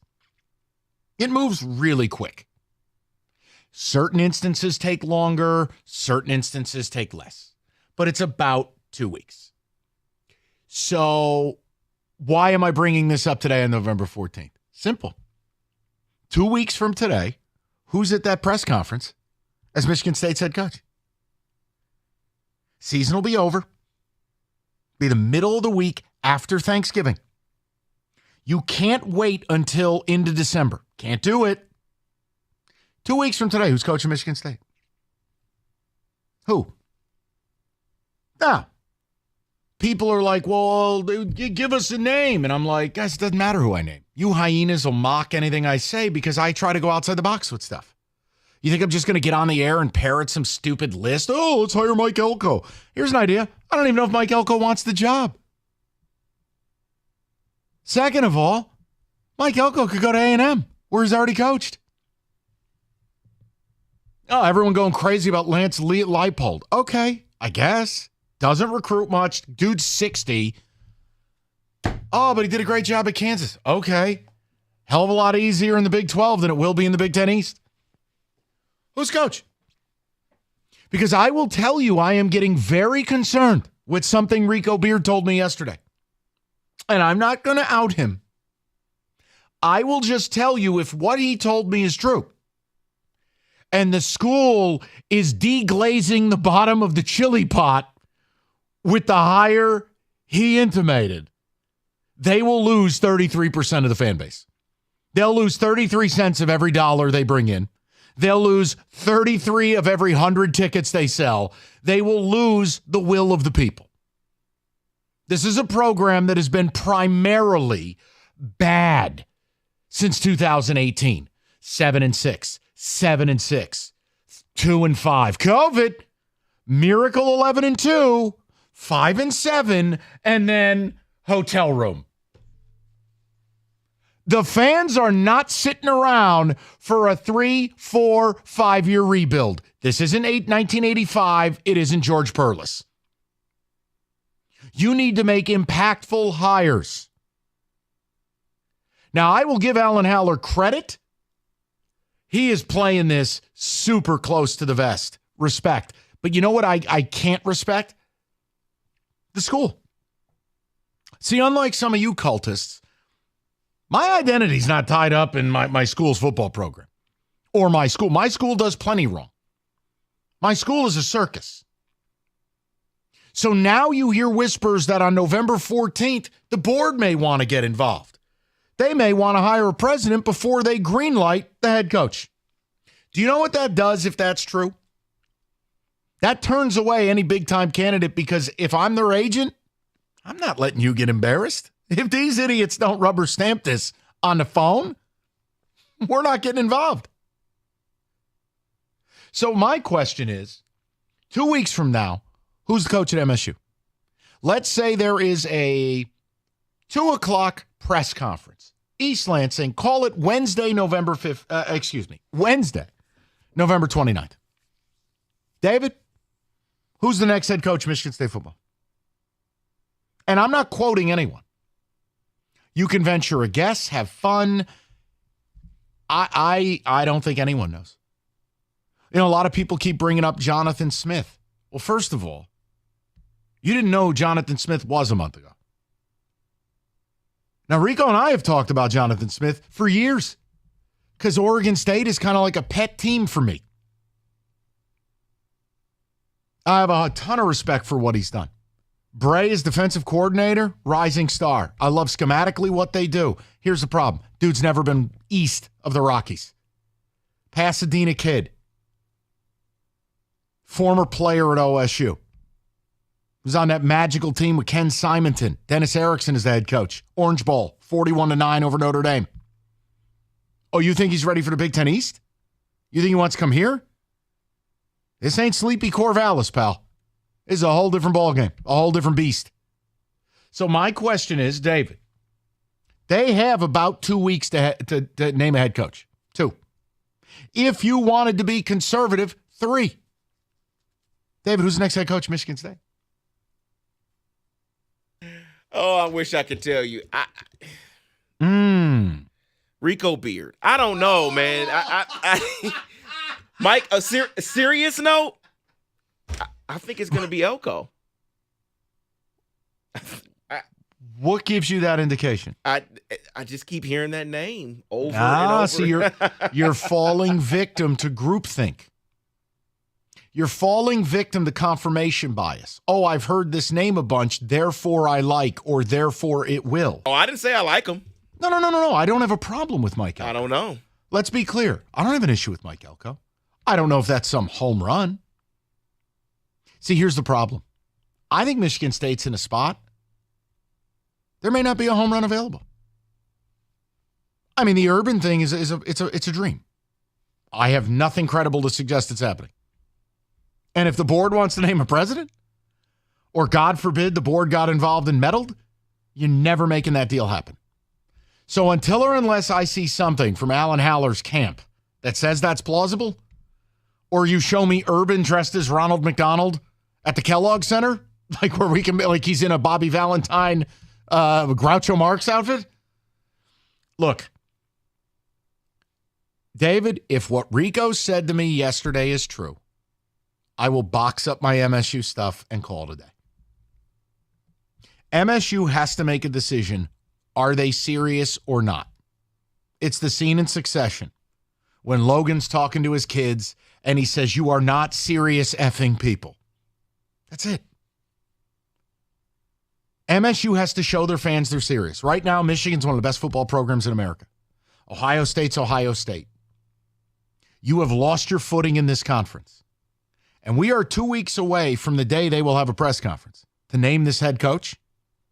And I couldn't tell you who the hell they're going to go after. Let's say they hire Jonathan Smith. You amped up about that? Has no Midwest ties. None. You would have to babysit him as far as building a staff. He would need studs with Midwestern ties, especially in the state of Ohio, because Captain Ding Dong stopped recruiting Ohio. Is Mike Elko what excites you? See, here's the problem with the Urban thing. And I admit this from the very beginning.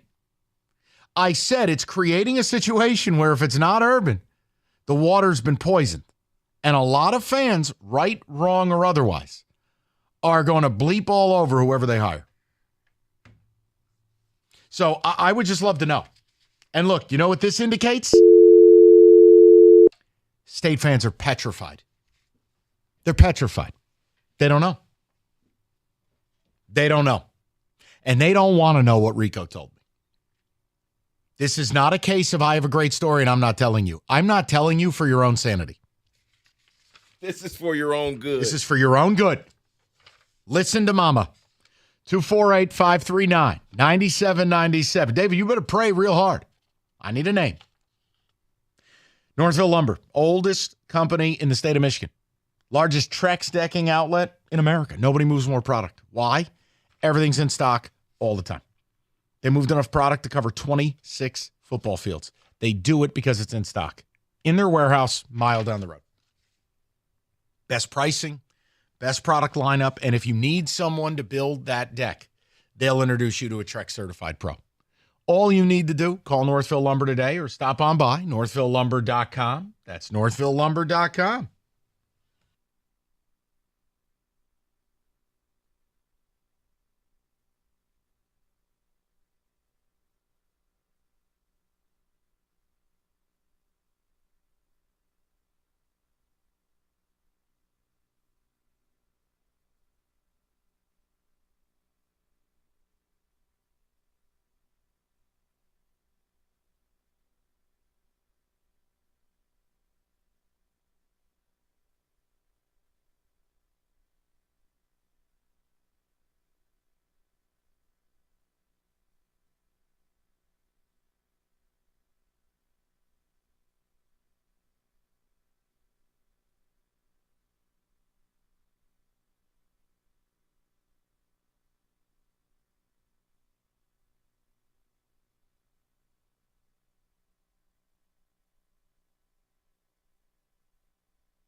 Brought to you by CGC Water Treatment. It's a primetime matchup tonight for Michigan State in the Champions Classic. The number 18 Spartans battle number 9 Duke at 7 o'clock at the United Center. The late game in Chicago, Kentucky, Kansas. Also on the hardwood, the Pistons aim to snap an 8-game losing streak. They play the Hawks tonight at Little Caesars Arena. Trae Young will not play for Atlanta. It's the Pistons' second game of the in-season tournament, and tip-off is at 7 o'clock right here on 97.1.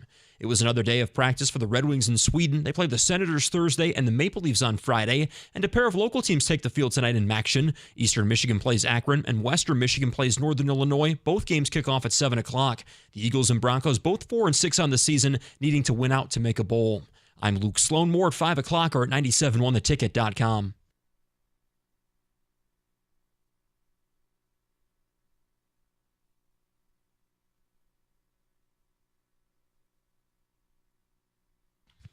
And David, one thing before we get to the phones. Just keep your eye on that UCLA thing. Because if Chip Kelly's truly out at UCLA, I think that's where Jonathan Smith lands. Born and bred in Pasadena. West Coast guy. If he's going to leave his alma mater, at least you're familiar with what's going on out there. Sorry. I've seen no indication Mike Elko's interested. Lance Leopold went on radio and said straight up, this is me and my wife's last job, period. Now, I know, it's coach speak. The point I'm making to you is I don't have faith in the BOT. I don't have any faith in Alan Haller until I'm shown he's a big-time AD. I don't care who you hired for hockey. You could disband the hockey program for all I care. Tom Izzo was handed to you. You don't get credit there. Here we are. Show me. Show me an inspired hire. That's it. Or you will lose a good chunk of the fan base. What do Ticket Techs have to say? Who's at that press conference in 2 weeks, David? Someone's saying MSU will be rowing the boat next year. PJ Fleck. Nope. Fleck wanted the job. They don't want him. Plus, he's got his own issues, and we'll leave it there. Mike, someone says, Mike, why are you anti-Lance Leopold? Also, do you entertain PJ Fleck? No to Fleck, and I'm not anti-Leopold. I gave you reasons why it doesn't arouse me. The man is 60. The man doesn't recruit. Congrats, you're at Kansas. You've made it competitive. But if I am dropping you in the SEC West or the Big Ten East, show me how that is going to get this going and quick. You want to say resources? Here's my issue with Leopold. He is essentially modern Rich Rod. Runs a crazy offense, 60% pre-snap motion, zany. It's brilliant. It's beautiful. You know what they don't do? Play any defense. You know what they don't do? Stop the run. You know what they don't do? Use 4-down linemen. The Big 12 is a hard translation to the Big 10. That's not anti-Leopold. But no offense, David and I aren't going to strip nude and run up and down 696 if they hire him. I might. Okay. Can you ask Mike about Tom Herman for MSU coach? He did a decent job at Texas. He can be pulled from FAU. Dan and yeah, Warren. I bet he can. He's at FAU for a reason. He's got some off-field stuff. It doesn't sound like MSU is willing to risk it for the biscuit, if you know what I mean. But Tom Herman's only fault was he just didn't win enough at Texas. He won, but he's got some things. Michigan State's next head coach is going to be Urban Meyer. Don't even have the conversation because there isn't one to be had. He is our next head coach. I could only hope and wish that to be true. I just don't believe that. And that's okay. I want it to be true. I want to be wrong. Jason Candle from Toledo will be the next head coach. Jim from Frazier.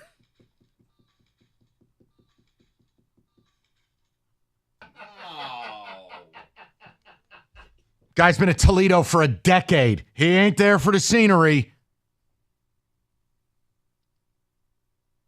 Oh, my gosh. And then I'll finish it with this one.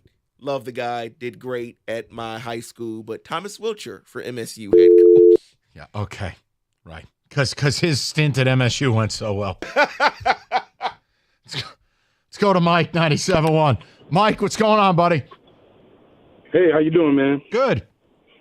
Check it out. I got somebody for you. All right, let me hear it. How about since the boosters? Can you hear me? Since the boosters like to pay people, why don't you? I'm gonna go with Jimbo Fisher. Oh, please. Jimbo Fisher's terrible. Listen.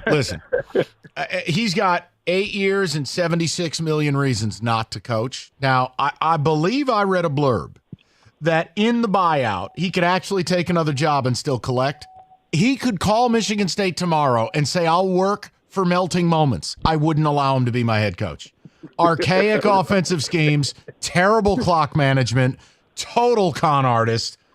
Mike, that's a hard no. All right. I love you, but that's a hard no. You could give me Jimbo for free. Like the stork could drop him off on Alan Haller's lawn. Put him in a box. Get him out of here. He says, well, Texas A&M is still paying me. I'll just coach here for free. Get him out of here. Sign yourself out.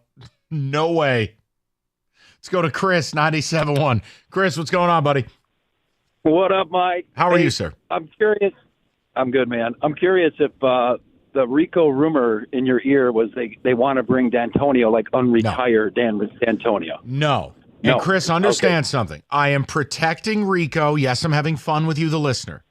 I'm trying to play mom and dad here. I don't want to tell you what he told me because it will only upset you, but it is not what you're suggesting. No. Okay. I promise. I was curious. I promise. Chris, who's coached 2 weeks? Who's at that podium in 2 weeks?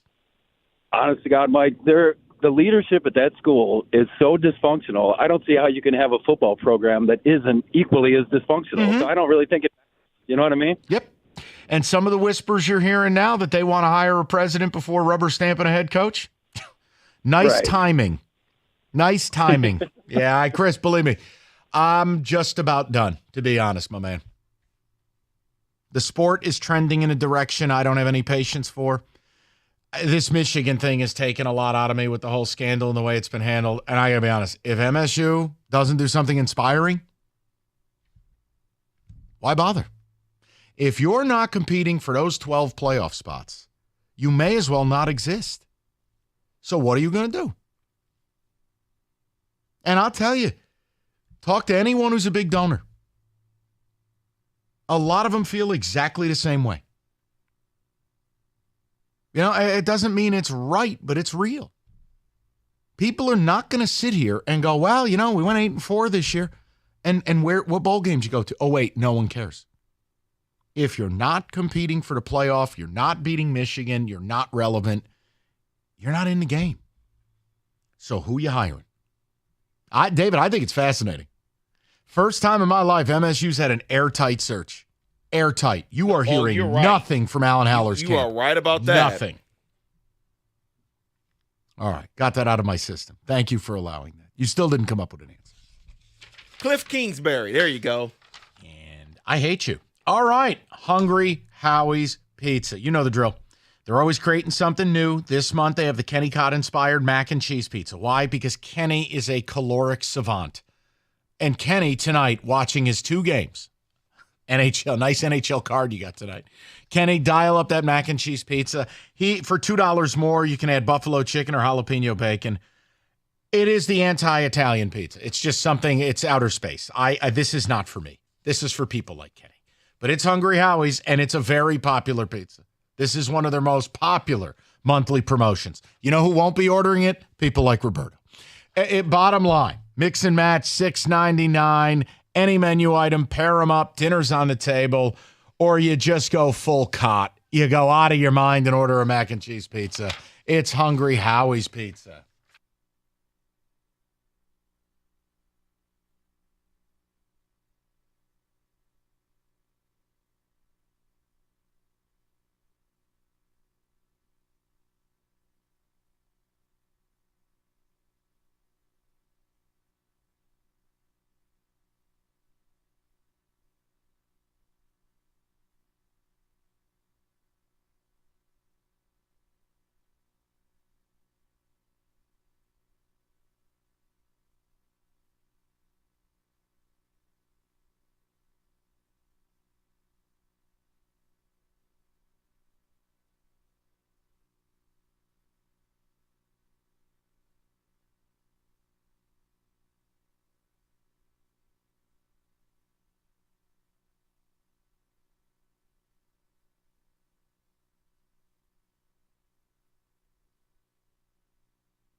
NFL football in the mix, shall we? Let's tat it up. Talk about talk. Let's go.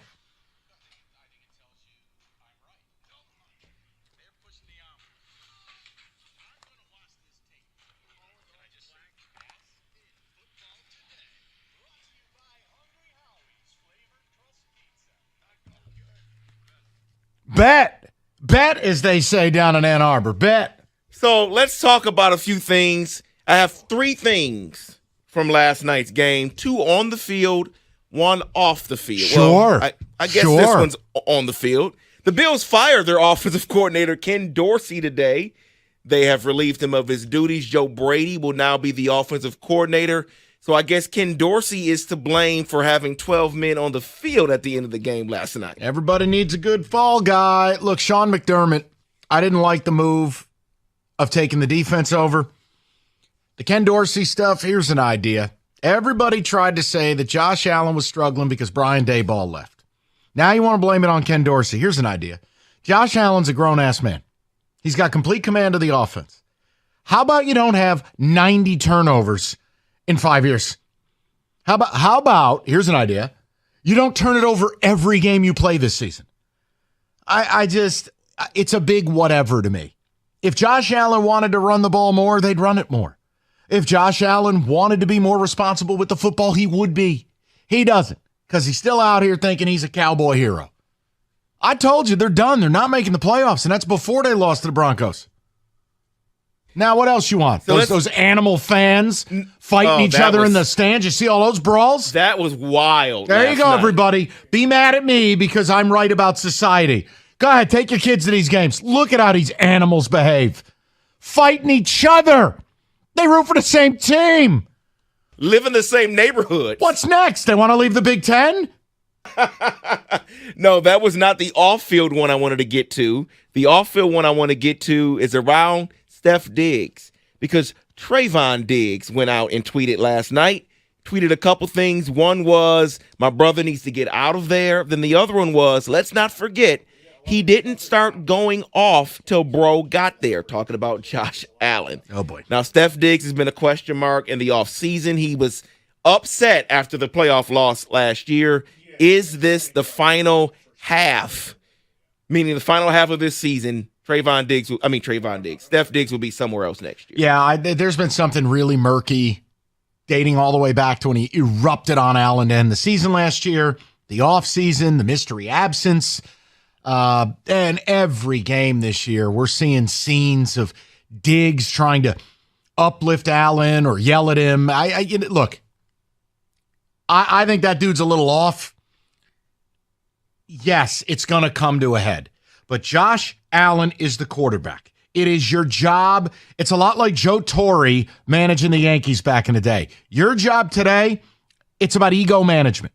You got to know your personnel. You got to manage egos. It's what I think Jared Goff does a great job of here. Josh Allen bears responsibility as well. Oh, definitely. So the last on-field situation from last night was about Russell Wilson. He has 18 touchdowns so far this year, which is already past last year's total. Has Sean Payton fixed Russell Wilson? Man, kind of. I mean, last night the throw to Courtland Sutton was vintage. Yes. I still believe, if we're being fair, David, it's the defense that is why they're starting to win games now. Defensively, they were the worst defense in league history the first month of the season. Now, giving up about 16 points a game. It becomes more manageable. I'm not ready to go there with Wilson yet. His numbers are better, no question, but I still think we're missing the headline. And it's whatever they did coming out of that bye week and getting that defense right. Oh, you are exactly right about that. Let's touch on what may be the best division in the NFL, because right now, every team would be in the playoffs. AFC North. That is the AFC North. Ravens at 7-3. Steelers and the Browns are at 6-3. Bengals at 5-4. But the question I have is for the last team and the first team. Yeah. 7-3, and then you have the Bengals at 5-4. They play each other on Thursday. Yeah. Is this a must-win for the Bengals? They are already 0-2 in division play. 100%. Absolute 100%. You nailed it. And look, the Bengals looked like they were getting it together. That performance against Texans was awful. Awful. You cannot allow C.J. Stroud to come into your house, throw for 375, give up the lead, and then, C.J. Stroud's going to come down the field, take it back. They didn't have Nico Collins. They're throwing to some guy named Noah Brown. What are we doing here? That was awful. Now you got a short turnaround. You got to take on the Ravens. Yeah, it's an absolute must-win. They fall to 5-5. I'm putting them in the same pile as the Bills. And then my other question within that division, it was a quote here from Mike Tomlin regarding Kenny Pickett. He says he needs to do more. Certainly, we're going to need more, particularly as this road narrows. But guys like Kenny and myself were measured by wins and losses. Right now, in his 21-game career, he has only 13 touchdowns, while C.J. Stroud in 8 games has 14 touchdowns. It's the time in the offseason for the Steelers to look at a new quarterback. Yes. It's a lot like rebuilds in the NBA. It works or it doesn't. It's not working. You don't need 5 years to figure it out. This isn't Terry Bradshaw 1975. It's time. Yes, David, prioritize it. Go get somebody. Go get someone. And speaking Figure it out. I would agree. And speaking of going to get someone, there were reports before the trade deadline that the Carolina Panthers wanted a number 1 receiver, weren't able to get one at the deadline. Well, report from ESPN's David Newton says that the Panthers called about Devontae Adams and T. Higgins. Of course, they were both turned down. Yeah, they'd be turned down because if I'm the Raiders or if I am the Bengals, I want first-round compensation plus. And guess what the Panthers don't have next year? First-round compensation. There we go. So you can call. I mean, Kenny called Scarlett Johansson. I don't think it went well. You can call. Didn't go well. But you shoot your shot. You give it a shot. You got to shoot your shot. But yeah, no, I mean, they gave up their entire future for Bryce Young, who right now should be on a cookie wrapper in a Keebler outfit. He looks awful. Awful. And meanwhile, Stroud looks like Joe Montana. Oh, I wish I had that quarterback. But do you think? You and me both. My quarterback's wearing a halo right now. Oh, you're right about that. I'm sorry. You're right. Let's close it out with this because a non-NFL reporter, he just talks about the NFL on ESPN. He went out on the Pat McAfee show today and said that who's a non-NFL? I'm getting to it. Oh. I'm going to get to it first. I'm going to tell you who it is. He said that Bill Belichick will take over a different team next year. Didn't say what he heard, what team, but he said he's heard that, and that was Dan Orlovsky that said this. So let's just have a little fun. If Bill Belichick was to go to another team, GM, coach, which team you think is best for him? Hey, let's just do this. We'll do it a different way. Okay. I've been told the same thing. and it's no secret who told me. And I'll just tell you, his name ain't Biko Deard. Figure out who may have told me the same thing. Uh-huh. Yep. Yeah. And I'm like, wait, what? Yeah. Now, where should he go? Nantucket. He needs to retire and go enjoy his life. Just leave it alone. But yeah. where would he take over? I mean, David, how do I even begin to speculate on that? I know. But I was told the same thing. First team that came to my mind would be Atlanta. Only because of what what the owner there likes to spend and he wants to rebuild. He has a few That's things. Arthur Blank. Did I say that's not the Arthur guy? Blank? Yeah, that's whatever. Man, you're beating yourself up over there.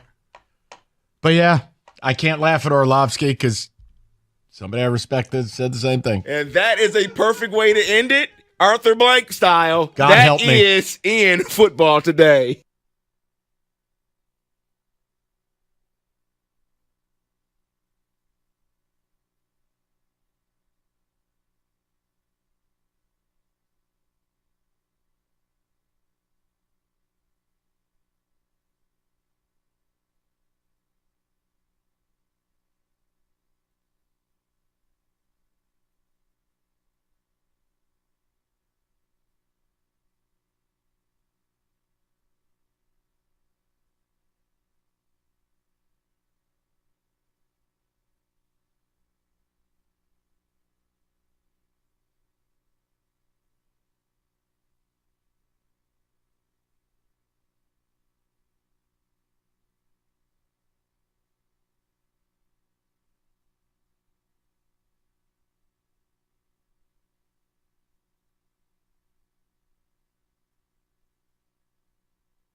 Brought to you by Win Schuler's Cheese Spread and Snack Chips. Michigan head coach Jim Harbaugh was at practice today, but his fate for Saturday's game against Maryland will not be determined until Friday. That's when he'll have a hearing for a temporary restraining order looking to halt his 3-game sideline suspension. Offensive coordinator Sherrone Moore was on the sidelines against Penn State. He says the team is playing for its head coach.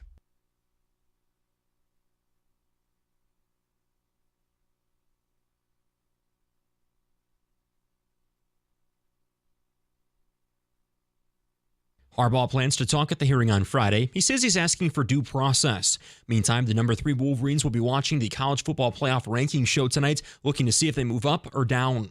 It's a primetime matchup for Michigan State in the Champions Classic tonight. The number 18 Spartans battle number 9 Duke at 7 o'clock at the United Center. The late game in Chicago, Kentucky, Kansas. The Pistons aim to snap an 8-game losing streak. They play the Hawks tonight at Little Caesars Arena. Trae Young will not play for Atlanta. It's the Pistons' second game of the in-season tournament, and tip-off is at 7 o'clock right here on 97.1. And it was another practice day for the Red Wings in Sweden. They play the Senators Thursday and the Maple Leafs on Friday. At the Ticket Update Desk, I'm Luke Sloan. For more, go to 97.1 The Ticket or Odyssey.com.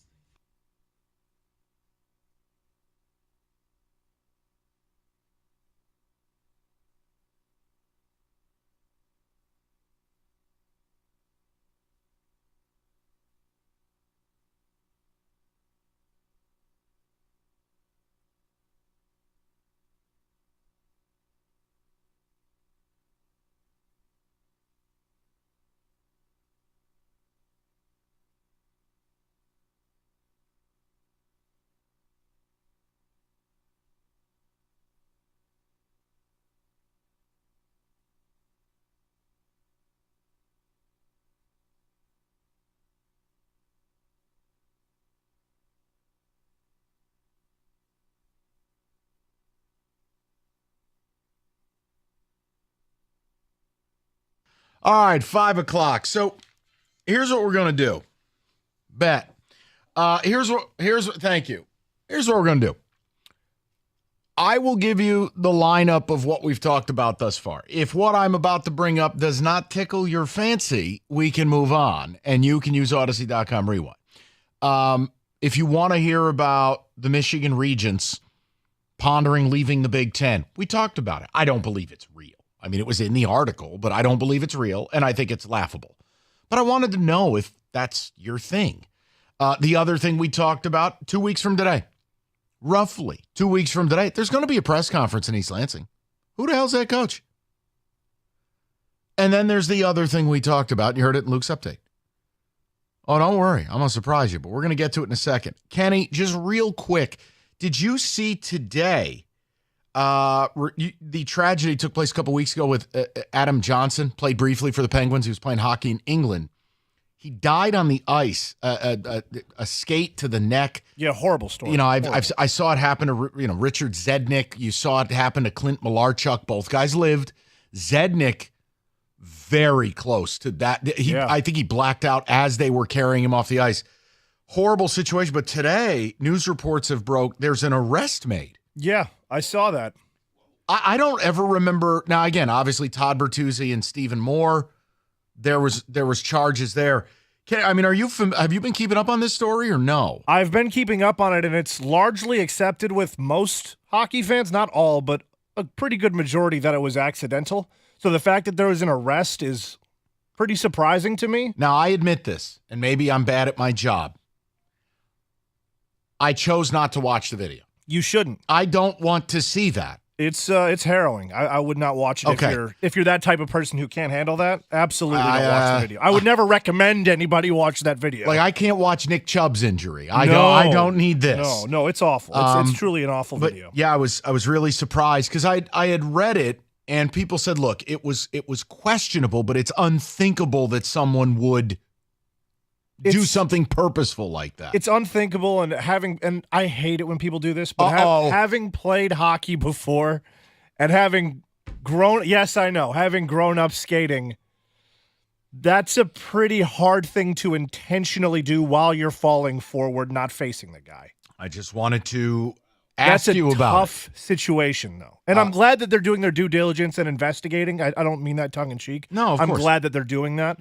I am surprised that they made an arrest, though. That's what the headline. I went, wait, they did what? So that surprised me. I wanted to ask you. I figured you knew more about it than me, and I admit this. I'm not going to lie to my audience. I just didn't want to watch that. Don't watch it, and it's also like you said though. It also is tough to believe that somebody would intentionally and could intentionally do something like that in the middle of a hockey game. So here's what we opened with, and I'm going to bring it back because there was a passionate response, and I think it's going to get really ugly because the other teams in this town are starting to turn it around. I'm saving what I want to do with the Lions until Rico's back tomorrow. He's actually the lead official tonight in MSU Duke in Chicago. But the Lions, America's darling.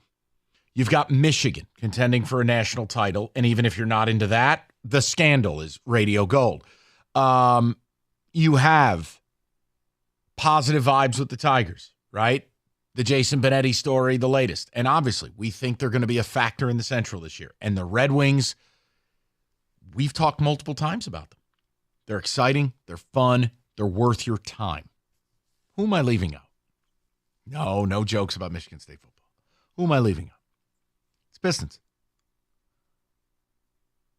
They're horrible. And it just seems like death, taxes. It's like every year on your calendar, there's Christmas and Thanksgiving and the Pistons being booty. They're horrible. What are they, 2-10? They're playing tonight in this weird, this in-season tournament thing, by the way, you can keep it. Don't care. I don't know who designed these courts. Awful. Here's the point. When will there be a unilateral movement that Troy Weaver's really bad at his job? Nope. Oh, no. David, the button's next to each other, and I hit the wrong button. All right, I'm going to go ahead and move those. Everybody just calm down. Christ. I mean, here's another Stony one. What do you want? Half of these are Stony saying things you can't say. Look at this board. It's littered with it. Everybody calm down. The point I'm making is I have been told for years I'm too hard on the Pistons. That I'm negative, I don't get it, I don't understand what they're trying to do, you just want to tank, that's not how we do it, except that is how we do it, but now that we've done it, we're not doing it well. Guys, how much longer do we have to wait to see a functional, not a high-level championship product, but a functional product? How long I got to wait? Their roster makes no sense. It's Cade and 4 teammates who watch Cade play. I think the sycophant culture will tell you, well, what about the injuries? To what? To Joe Harris? Who cares? Bogdanovich? A guy who should have been traded 2 years ago? Great. You still insist on playing Ausar Thompson and Killian Hayes together. You have no shooting. You got no spacing. You got nobody I care about. What's your core? It's Cade. It's Duren. I'd like to think it's Ivy. One problem. Him and Monty Williams clearly don't see eye to eye because Jaden Ivey's been phased out. And you look at the schedule between now and New Year's Day. How many wins you see? Now, look, you're going to play Atlanta tonight. No Trae Young. Maybe get a shot to get one. The point is back-to-back against Philly, in Boston, at Houston, Cleveland a couple of times, Indiana a couple of times. Guys, look at the schedule now. How many of these 20-win, 22-win seasons are we supposed to tolerate? Tell me again. Now, you paid Monty Williams all this money this summer. I had no problem with it. I didn't rip the organization the way the national media did. It's not my money. You wanted a good coach. Okay. You wanted a guy who develops guards. Excellent. But you got to get players. And this summer, they did nothing. And I remember distinctly we did a show this summer. And some of the Pistons truthers, some of these nerds on the internet decided to call in and mock what Houston did, right? Oh, well, what'd you want to do? You want to pay Van Vliet? And I'm like, listen, I don't love anything that's going on in the NBA right now, but at least Houston has a plan. We're going to get adults in here. We have Jalen Green. We have Sengun. We drafted Amen Thompson. We have a young core. But without adults in the room, you're never going to move your rebuild forward. They went and got Dylan Brooks. Yes, Dylan Brooks is an ass. They got Van Vliet. Yes, they paid way too much. Houston's watchable. Houston's winning games. Houston is worth taking your kids to a game. Your tickets cost $8. It's a joke. This is a joke of a product. And again, we're not even to Thanksgiving, and I feel like, as a radio host, this will be the last time I bring up till the trade deadline.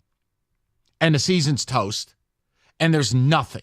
Meanwhile, the team they share the building with is exciting. They win. They're fun. They're worth your time.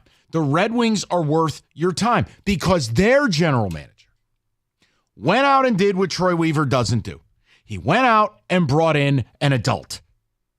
He went out and got DeBrincat, and he followed it up with role players. And now they have a team. And are they a finished product? No. Their goaltending's atrocious. Don't worry, help's on the way.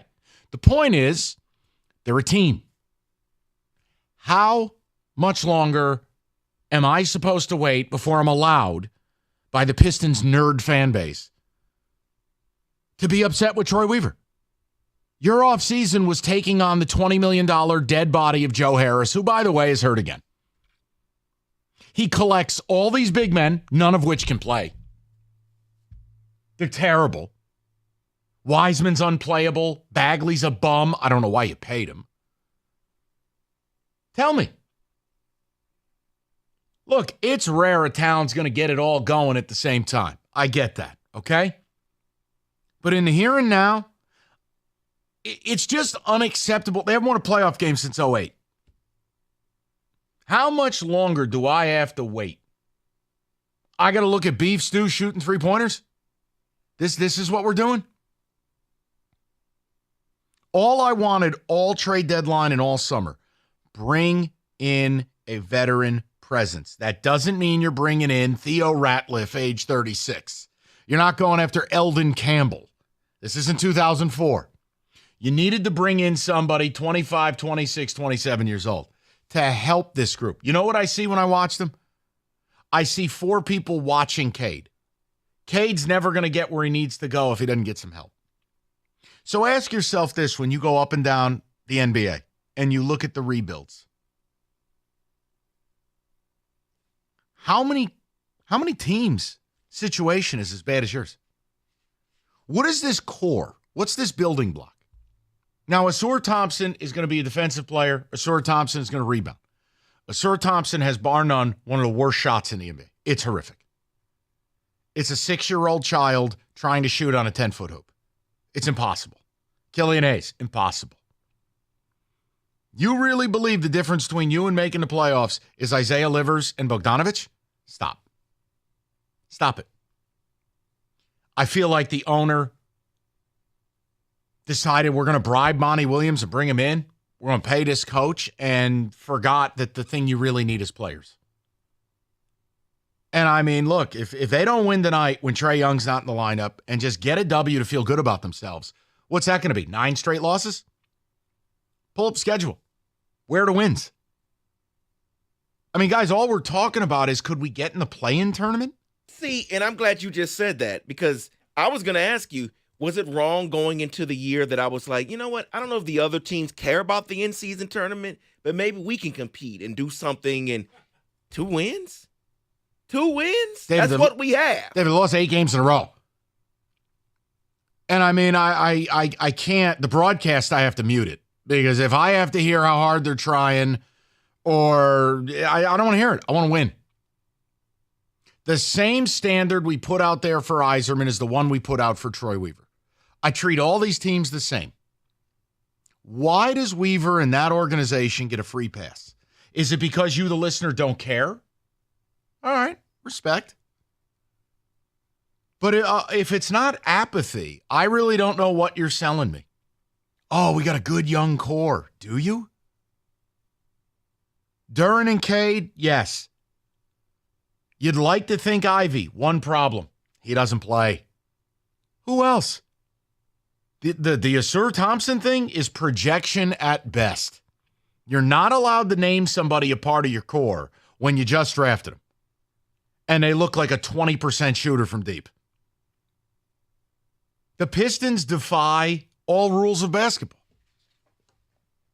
They don't have shooters. They don't play with pace. I just talk to me. 248-539-9797. We'll get into it. Comer and Cross Premium Garage Floors. You can get it installed today. Not next spring. Now, in the winter, when you're going to use it the most. Winter is when you will enjoy that Comer and Cross Garage floor more than you realize. You gain about 500 square feet of finished space to use all winter long. Showroom ready. They come in one day. They get the job done. Move your stuff out. Move it back in. Done. Won't chip, won't crack, won't yellow. Your garage, pristine. You're interested? You want to get a quote? Call them. 248-266-4443. Mention my name. They take $250 off the price. It's ComerandCrossGarage.com.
Mr. Hatchet Man, take a text from the crowd, and then we go to the callers. Talk to me.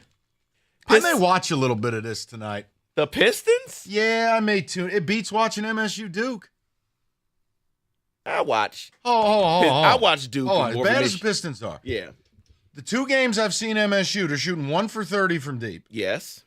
I'm routinely angry at Malik Hall. I get no joy whatsoever.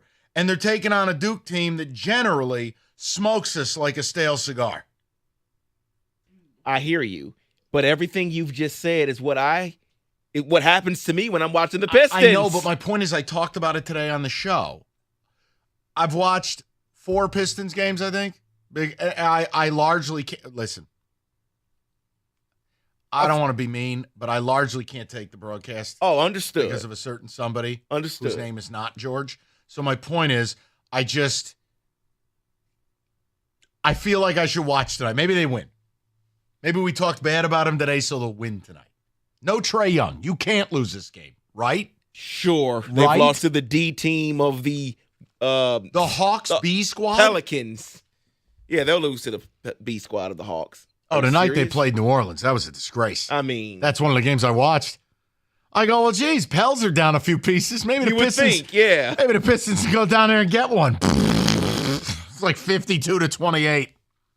Like, wow, thanks for traveling to New Orleans for a loss. Thanks for playing. All right, what do you got? Pistons season ticket holder here had so much hope and left the game Friday upset. No one on the team is an alpha. Everyone defers. It's so frustrating to watch. Someone says, Livers is a nothing burger. Can we bring in just one veteran to help Cade? Weaver needs to go. They had all summer. They've had 2 trade deadlines. They have this obsession with Bogdanovich. I don't understand it. I don't know, man. Jeff from Clarkson says the Pistons are definitely pathetic, but how different might it have been if they if the draft lottery wasn't so ridiculous? They should have had the first pick last draft. Yeah, but time out. When I said it was Wembanyama or bust, you people made fun of me. You're being melodramatic. There's plenty of good players. I go, guys, everything we've heard, this kid is the goods. Now that you've seen him, you go, oh, baby, wait a minute. Guys, I can't change what happened. But the minute the lottery didn't go your way, what did I come on the air and tell you? Shop the pick. Take assets, take the pick. We got to get the hell up out of here and add somebody. What did they do? They drafted a kid who shoots like he's blindfolded. The Joe Harris offseason should have been the dirt on the Troy Weaver coffin. That was awful. I still can't believe they took on Joe Harris's money so Brooklyn could get out of their mess. That is still the most amazing thing to me. Help another team out your conference. That's wow, great. Wonderful. We're a recycling center. Awesome. Let's go to Justin, 97.1. What's up, Justin? Hey, guys. How you doing? Thanks for taking my call. Yes, sir. With Troy Weaver, I didn't even think about the Joe Harris thing. It's kind of good segue because there are 2 things for me that kind of are an indictment on him. I don't think he prioritizes the new NBA. And you talk about pace and three-point shooting and the roster construction, right? So I'm thinking about re-signing Beef Stew. I still go back to that. I think it's one of the dumbest signings ever. To re-sign undersized, I think they try to call him a stretch four. I wouldn't call him a stretch four because he's not. And that's their piece that they, you want a real stretch four if you're in, the NBA and you talk about roster construction. Like, I'm not a GM. Why? Me and you are, but why are we know more about roster construction, the way the game's going? It reminds me of when you think about Michigan football, they're trying to run 1980s. This isn't the Bad Boys. This isn't Ben Wallace 2004. Like you said, drafted Oscar Thompson. So with the Beef Stew thing, and then Killian's the same way. I hate Killian. I think he sucks, but I do understand he's a decent defender. So it's they're trying to go back to the 1980s. I don't understand. It's almost like he's not catching up. He's not a and again, in fairness, I'll be fair. You got to get the dog a biscuit, Justin. You're killing me. Get him a biscuit. Take care of him.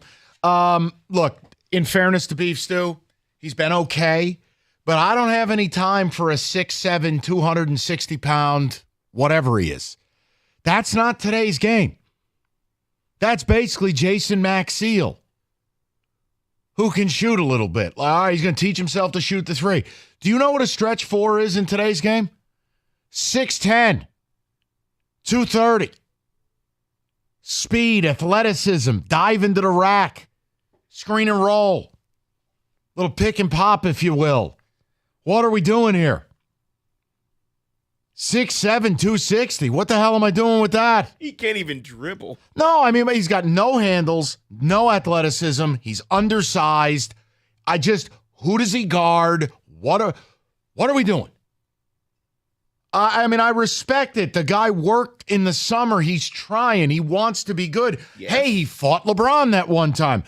But you can't build a team on your hopes. But guess what else he also does doesn't do? He doesn't shoot the ball late in games. You know why? Because everyone stares at Cade. That's a problem. It is, and you're yelling at me. I'm sorry. I'm That's yelling okay. at Weaver. I appreciate I hope he hears me. Let's go to Jamal, 97.1. Jamal, what's up, buddy? Mike. Yes, sir. How you doing? First of all, I just want to thank you. I've been waiting a year and a half for you to talk about the Pistons. So I'm serious, and I don't hate everything that Troy Weaver has done. I don't. But I just have a question for you. Like, what is the magic bullet? What can fix this? Because he's not a horrible drafter. He's done some things that I like, but what is the problem? Why can't we get over the hump? And what do you think we need to do? Okay, so here's you tell me if I'm wrong. I think you have to hit on some of your reclamation projects. Another man's garbage is another man's treasure, right? So look at the list of people he's brought in as reclamation projects. Jahlil Okafor, Josh Jackson, James Wiseman, Bagley. I mean, they're all bums. They're nothing. Yeah, so his talent evaluation's been horrible there. And he has made not a single impactful trade to bring in help, real help. So, Jamal, no offense, but if you or I were sitting around having beers and you had the number 1 pick in the draft, you were taking Cade, right? Yep. Oh, hey, me and Jamal are having dinner. Jamal's cell phone rings. You got the number 5 pick, and Ivy fell into your lap.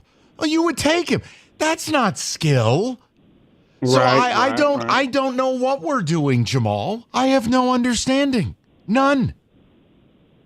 You want to fix it, better talent evaluation on role players, and you have to bring in someone over the age of 25 that can help the kids develop. And he won't do it. You're right. I agree. And going forward, just please bring them up a little bit more often because I've been mad for a couple years now. I've been mad. Hey, listen, I think we've all been mad since 2008. They haven't won a playoff game.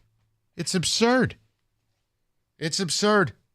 They should thank God the Lions are good because it takes a lot of heat off them because people don't realize they exist. And the Wings. That's right. Serta Mattress Black Friday sale. All the parties and the shopping, the cooking, the holidays, dealing with family you don't want to talk to. Guess what? $900 off a new iComfort Eco mattress to get some much-needed rest. $100 off the Serta Perfect Sleeper. Serta mattresses made here in Michigan for the past 110 years. Serta Mattress Black Friday. Go to Serta.com to find a retailer near you.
NFL football in the mix, shall we? Let's tat it up. Talk about talk.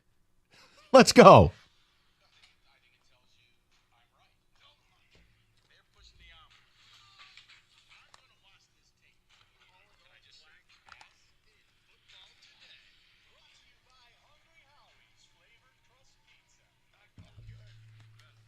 Bet, as they say down in Ann Arbor. Bet. So let's talk about a few things. I have 3 things from last night's game, 2 on the field, 1 off the field. Sure. Well, I guess this one's on the field. The Bills fired their offensive coordinator, Ken Dorsey, today.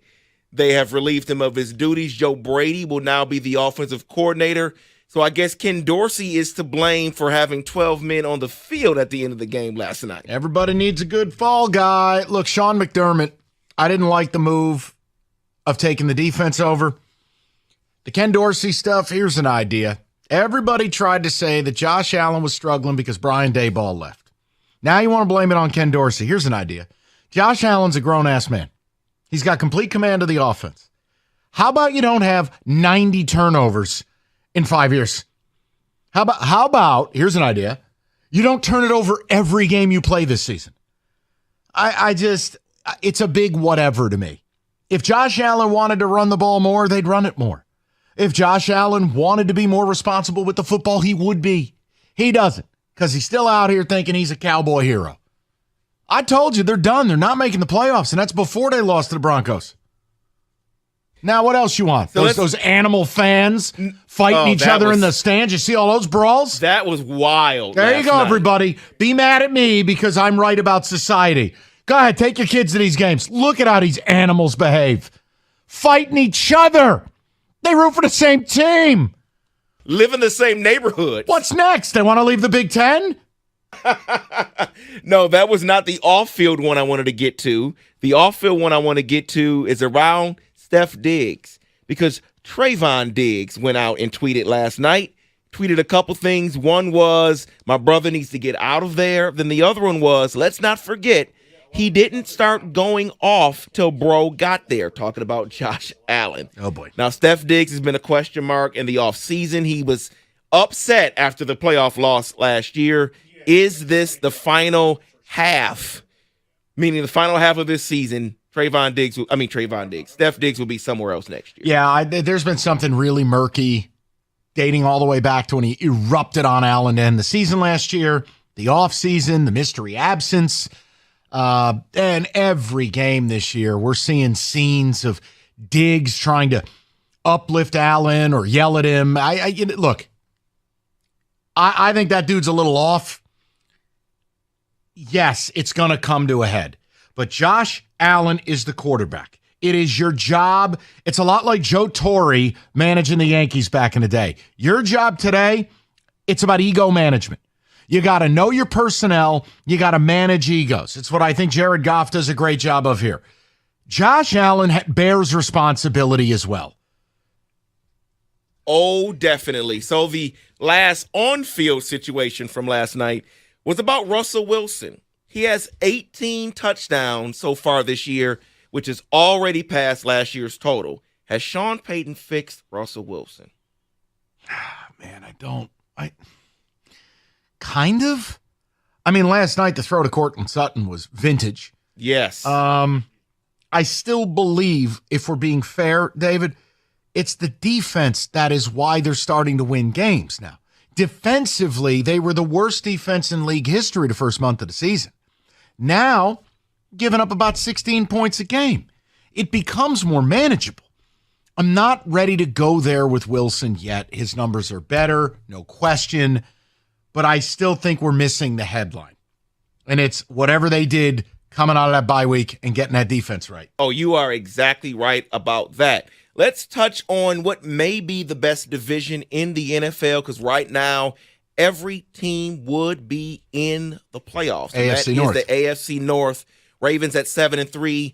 Steelers and the Browns are at 6-3. Bengals at 5-4. But the question I have is for the last team and the first team. Yeah. 7-3, and then you have the Bengals at 5-4. They play each other on Thursday. Yeah. Is this a must-win for the Bengals? They are already 0-2 in division play. 100%.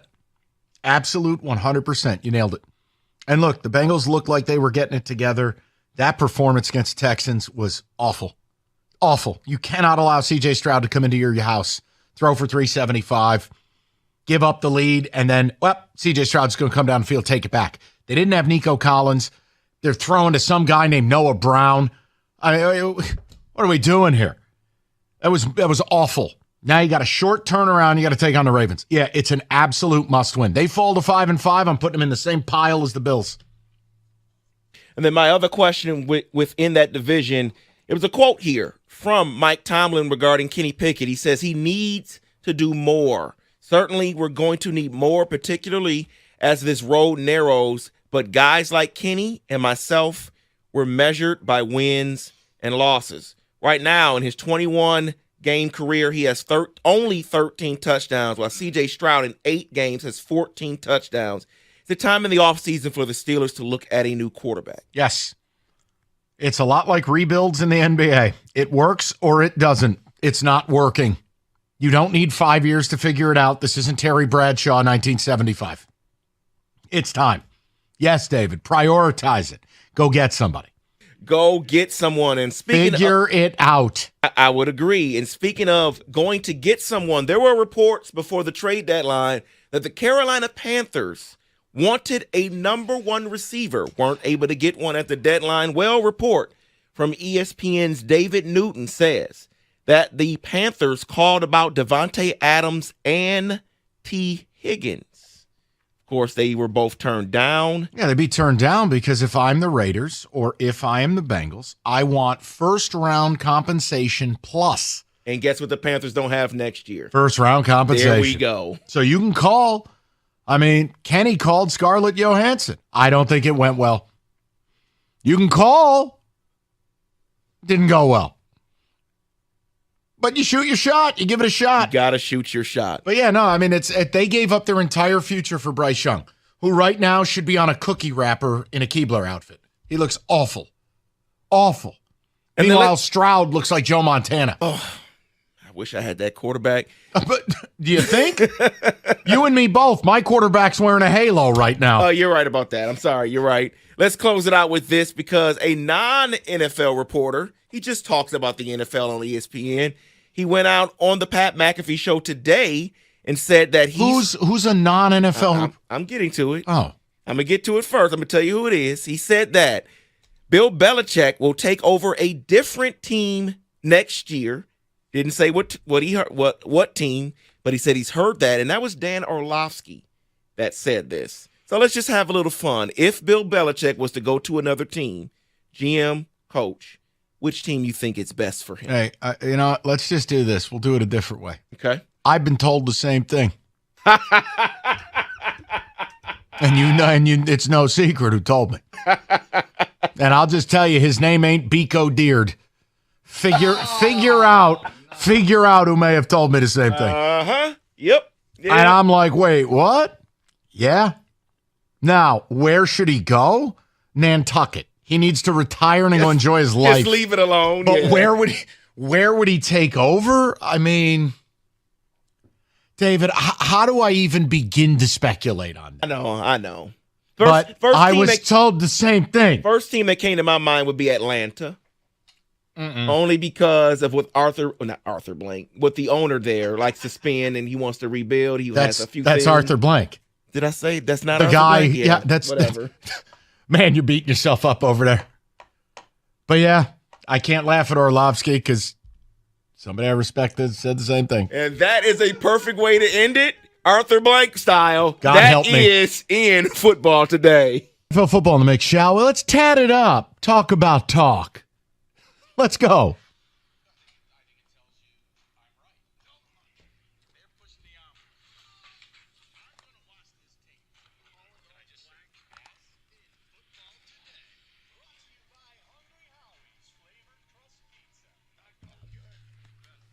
Bet, as they say down in Ann Arbor. Bet. So let's talk about a few things. I have 3 things from last night's game, 2 on the field, 1 off the field. Sure. Well, I guess this one's on the field. The Bills fired their offensive coordinator, Ken Dorsey, today. They have relieved him of his duties. Joe Brady will now be the offensive coordinator. So I guess Ken Dorsey is to blame for having 12 men on the field at the end of the game last night. Everybody needs a good fall guy. Look, Sean McDermott, I didn't like the move of taking the defense over. The Ken Dorsey stuff, here's an idea. Everybody tried to say that Josh Allen was struggling because Brian Daboll left. Now you want to blame it on Ken Dorsey. Here's an idea. Josh Allen's a grown-ass man. He's got complete command of the offense. How about you don't have 90 turnovers in 5 years?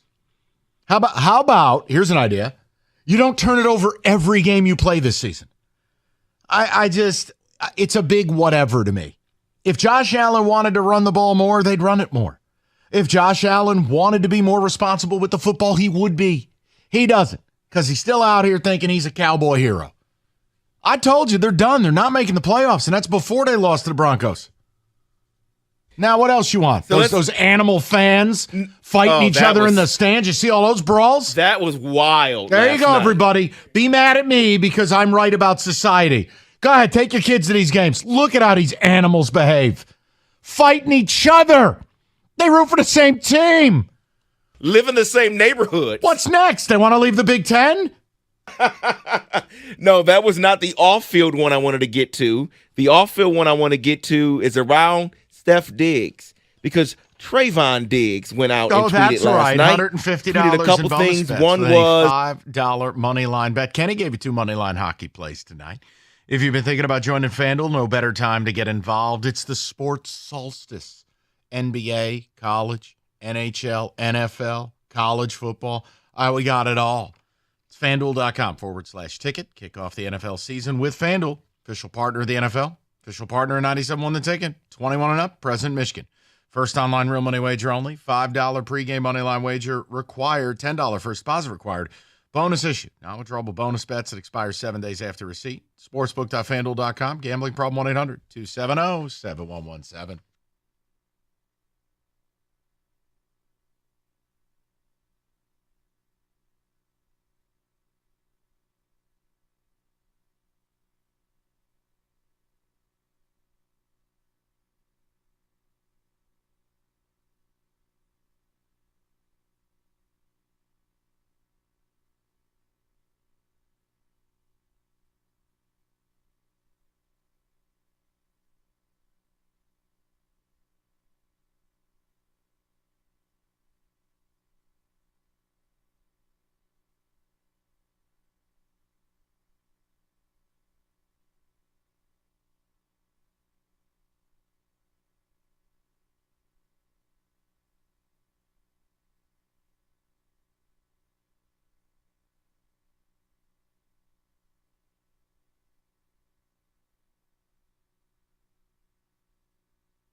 All right, David, let's get a few of the ticket texts here. Rieger was chewing my ear off with coaching search stuff. Woo! He's mad at me because I don't have a perfect candidate for state. There is no perfect candidate anymore. Not anymore. Let me read this one for you. By the time the Lions season ends, whenever that may be, who has more wins, Lions or Pistons? Oh, sweet Jesus. I think the Pistons, well, let's see. Lions will win 13 or 14. So between now and New Year's Day, do the Pistons win 10 ball games? Yeah, I'll take the Lions. Yeah, no, that's the Lions all day. Yeah, I'll take the Lions. So sorry to tell you. Why does Cade lead the league in turnovers? Because he has no help. Mm-hmm. He's the primary ball handler. He has no one helping him. The other four people just watch him like it's a movie. There's no shooting. I mean, it's not rocket science, guys. I'll tell you what, do yourself a favor. Turn on Cade Cunningham, give him a reason to get out of here, and then watch where you are. He's averaging 23, 5, and 7 on one of the worst rosters in basketball. It's all you got. He's extension eligible this summer. The crazy thing, too, is, Michael, if I can just butt in for a quick second. Hi. I went to the game on Friday, took my daughter, my wife. It was fantastic. The What did Sixers they were in do to town. you to deserve that? No, we sit like damn near courtside. You would not believe how many people go. Place was damn near jam-packed. And, of course, they lost again. They're 8th in a row or 7th in a row, whatever it was. But I was surprised by the crowd. There was a ton of people there. I don't know what to tell you. I don't know. Maybe they're handing out tickets on the street. Pretty much how I got mine. I don't know anybody who goes. It's not even on the sports radar. So many of these other teams locally are getting it right. Like, what the hell's that team doing? What do you got? What are you doing here? We're going to do some Lions. We're going to talk diapers. We're on for a whopping 35 minutes. And I'm just... Who's we? The collective we. I'm just curious. Does the other guy work anymore? Short. He worked yesterday, I think. Oh, my bad. Back-to-back days? Did it? Yeah. What is he, tired. James Harden? He's icing his arm. You know? What? Wait, what? Roberto says he's like Johnny Carson. Wow. You know, Wojo, following Wojo on Friday when the decision came down from Patetti, that was interesting. These Michigan fans, what do you think of these Michigan fans, Michael, that still to this moment are playing the victim? I don't get it. It is amazing. Just be happy. You won Shouting your out games. due process. I don't know. I don't care enough. Like, I don't like anything in sports enough to behave that way. I heard you and Rico talking, I think it was yesterday. I was driving around, had the day off, played a little golf. And you said the spread for Michigan-Ohio State was 8.5. You were willing to give Rico 10. Yeah. You're that confident that the Buckeyes get their ass kicked in 2 weeks? Yeah, I don't believe in McCord.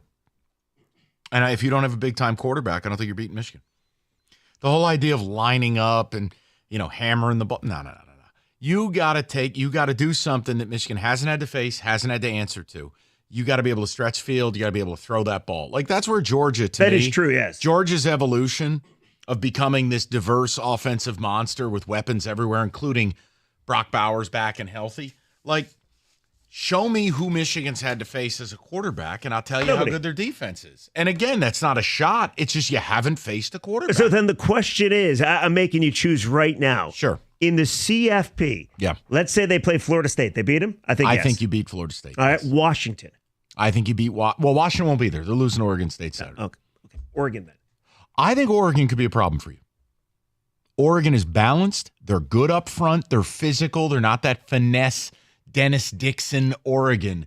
This is different, man. Lanning's recruiting a Georgia-type team at Oregon. I like Oregon. I think Oregon's really good. And then Georgia, obviously. Mm-hmm. Yeah. Bama is the one. I forgot about Bama. But yeah. Don't let Zombie Bama get in. Game. Don't let Zombie Bama get in, man. Don't do it.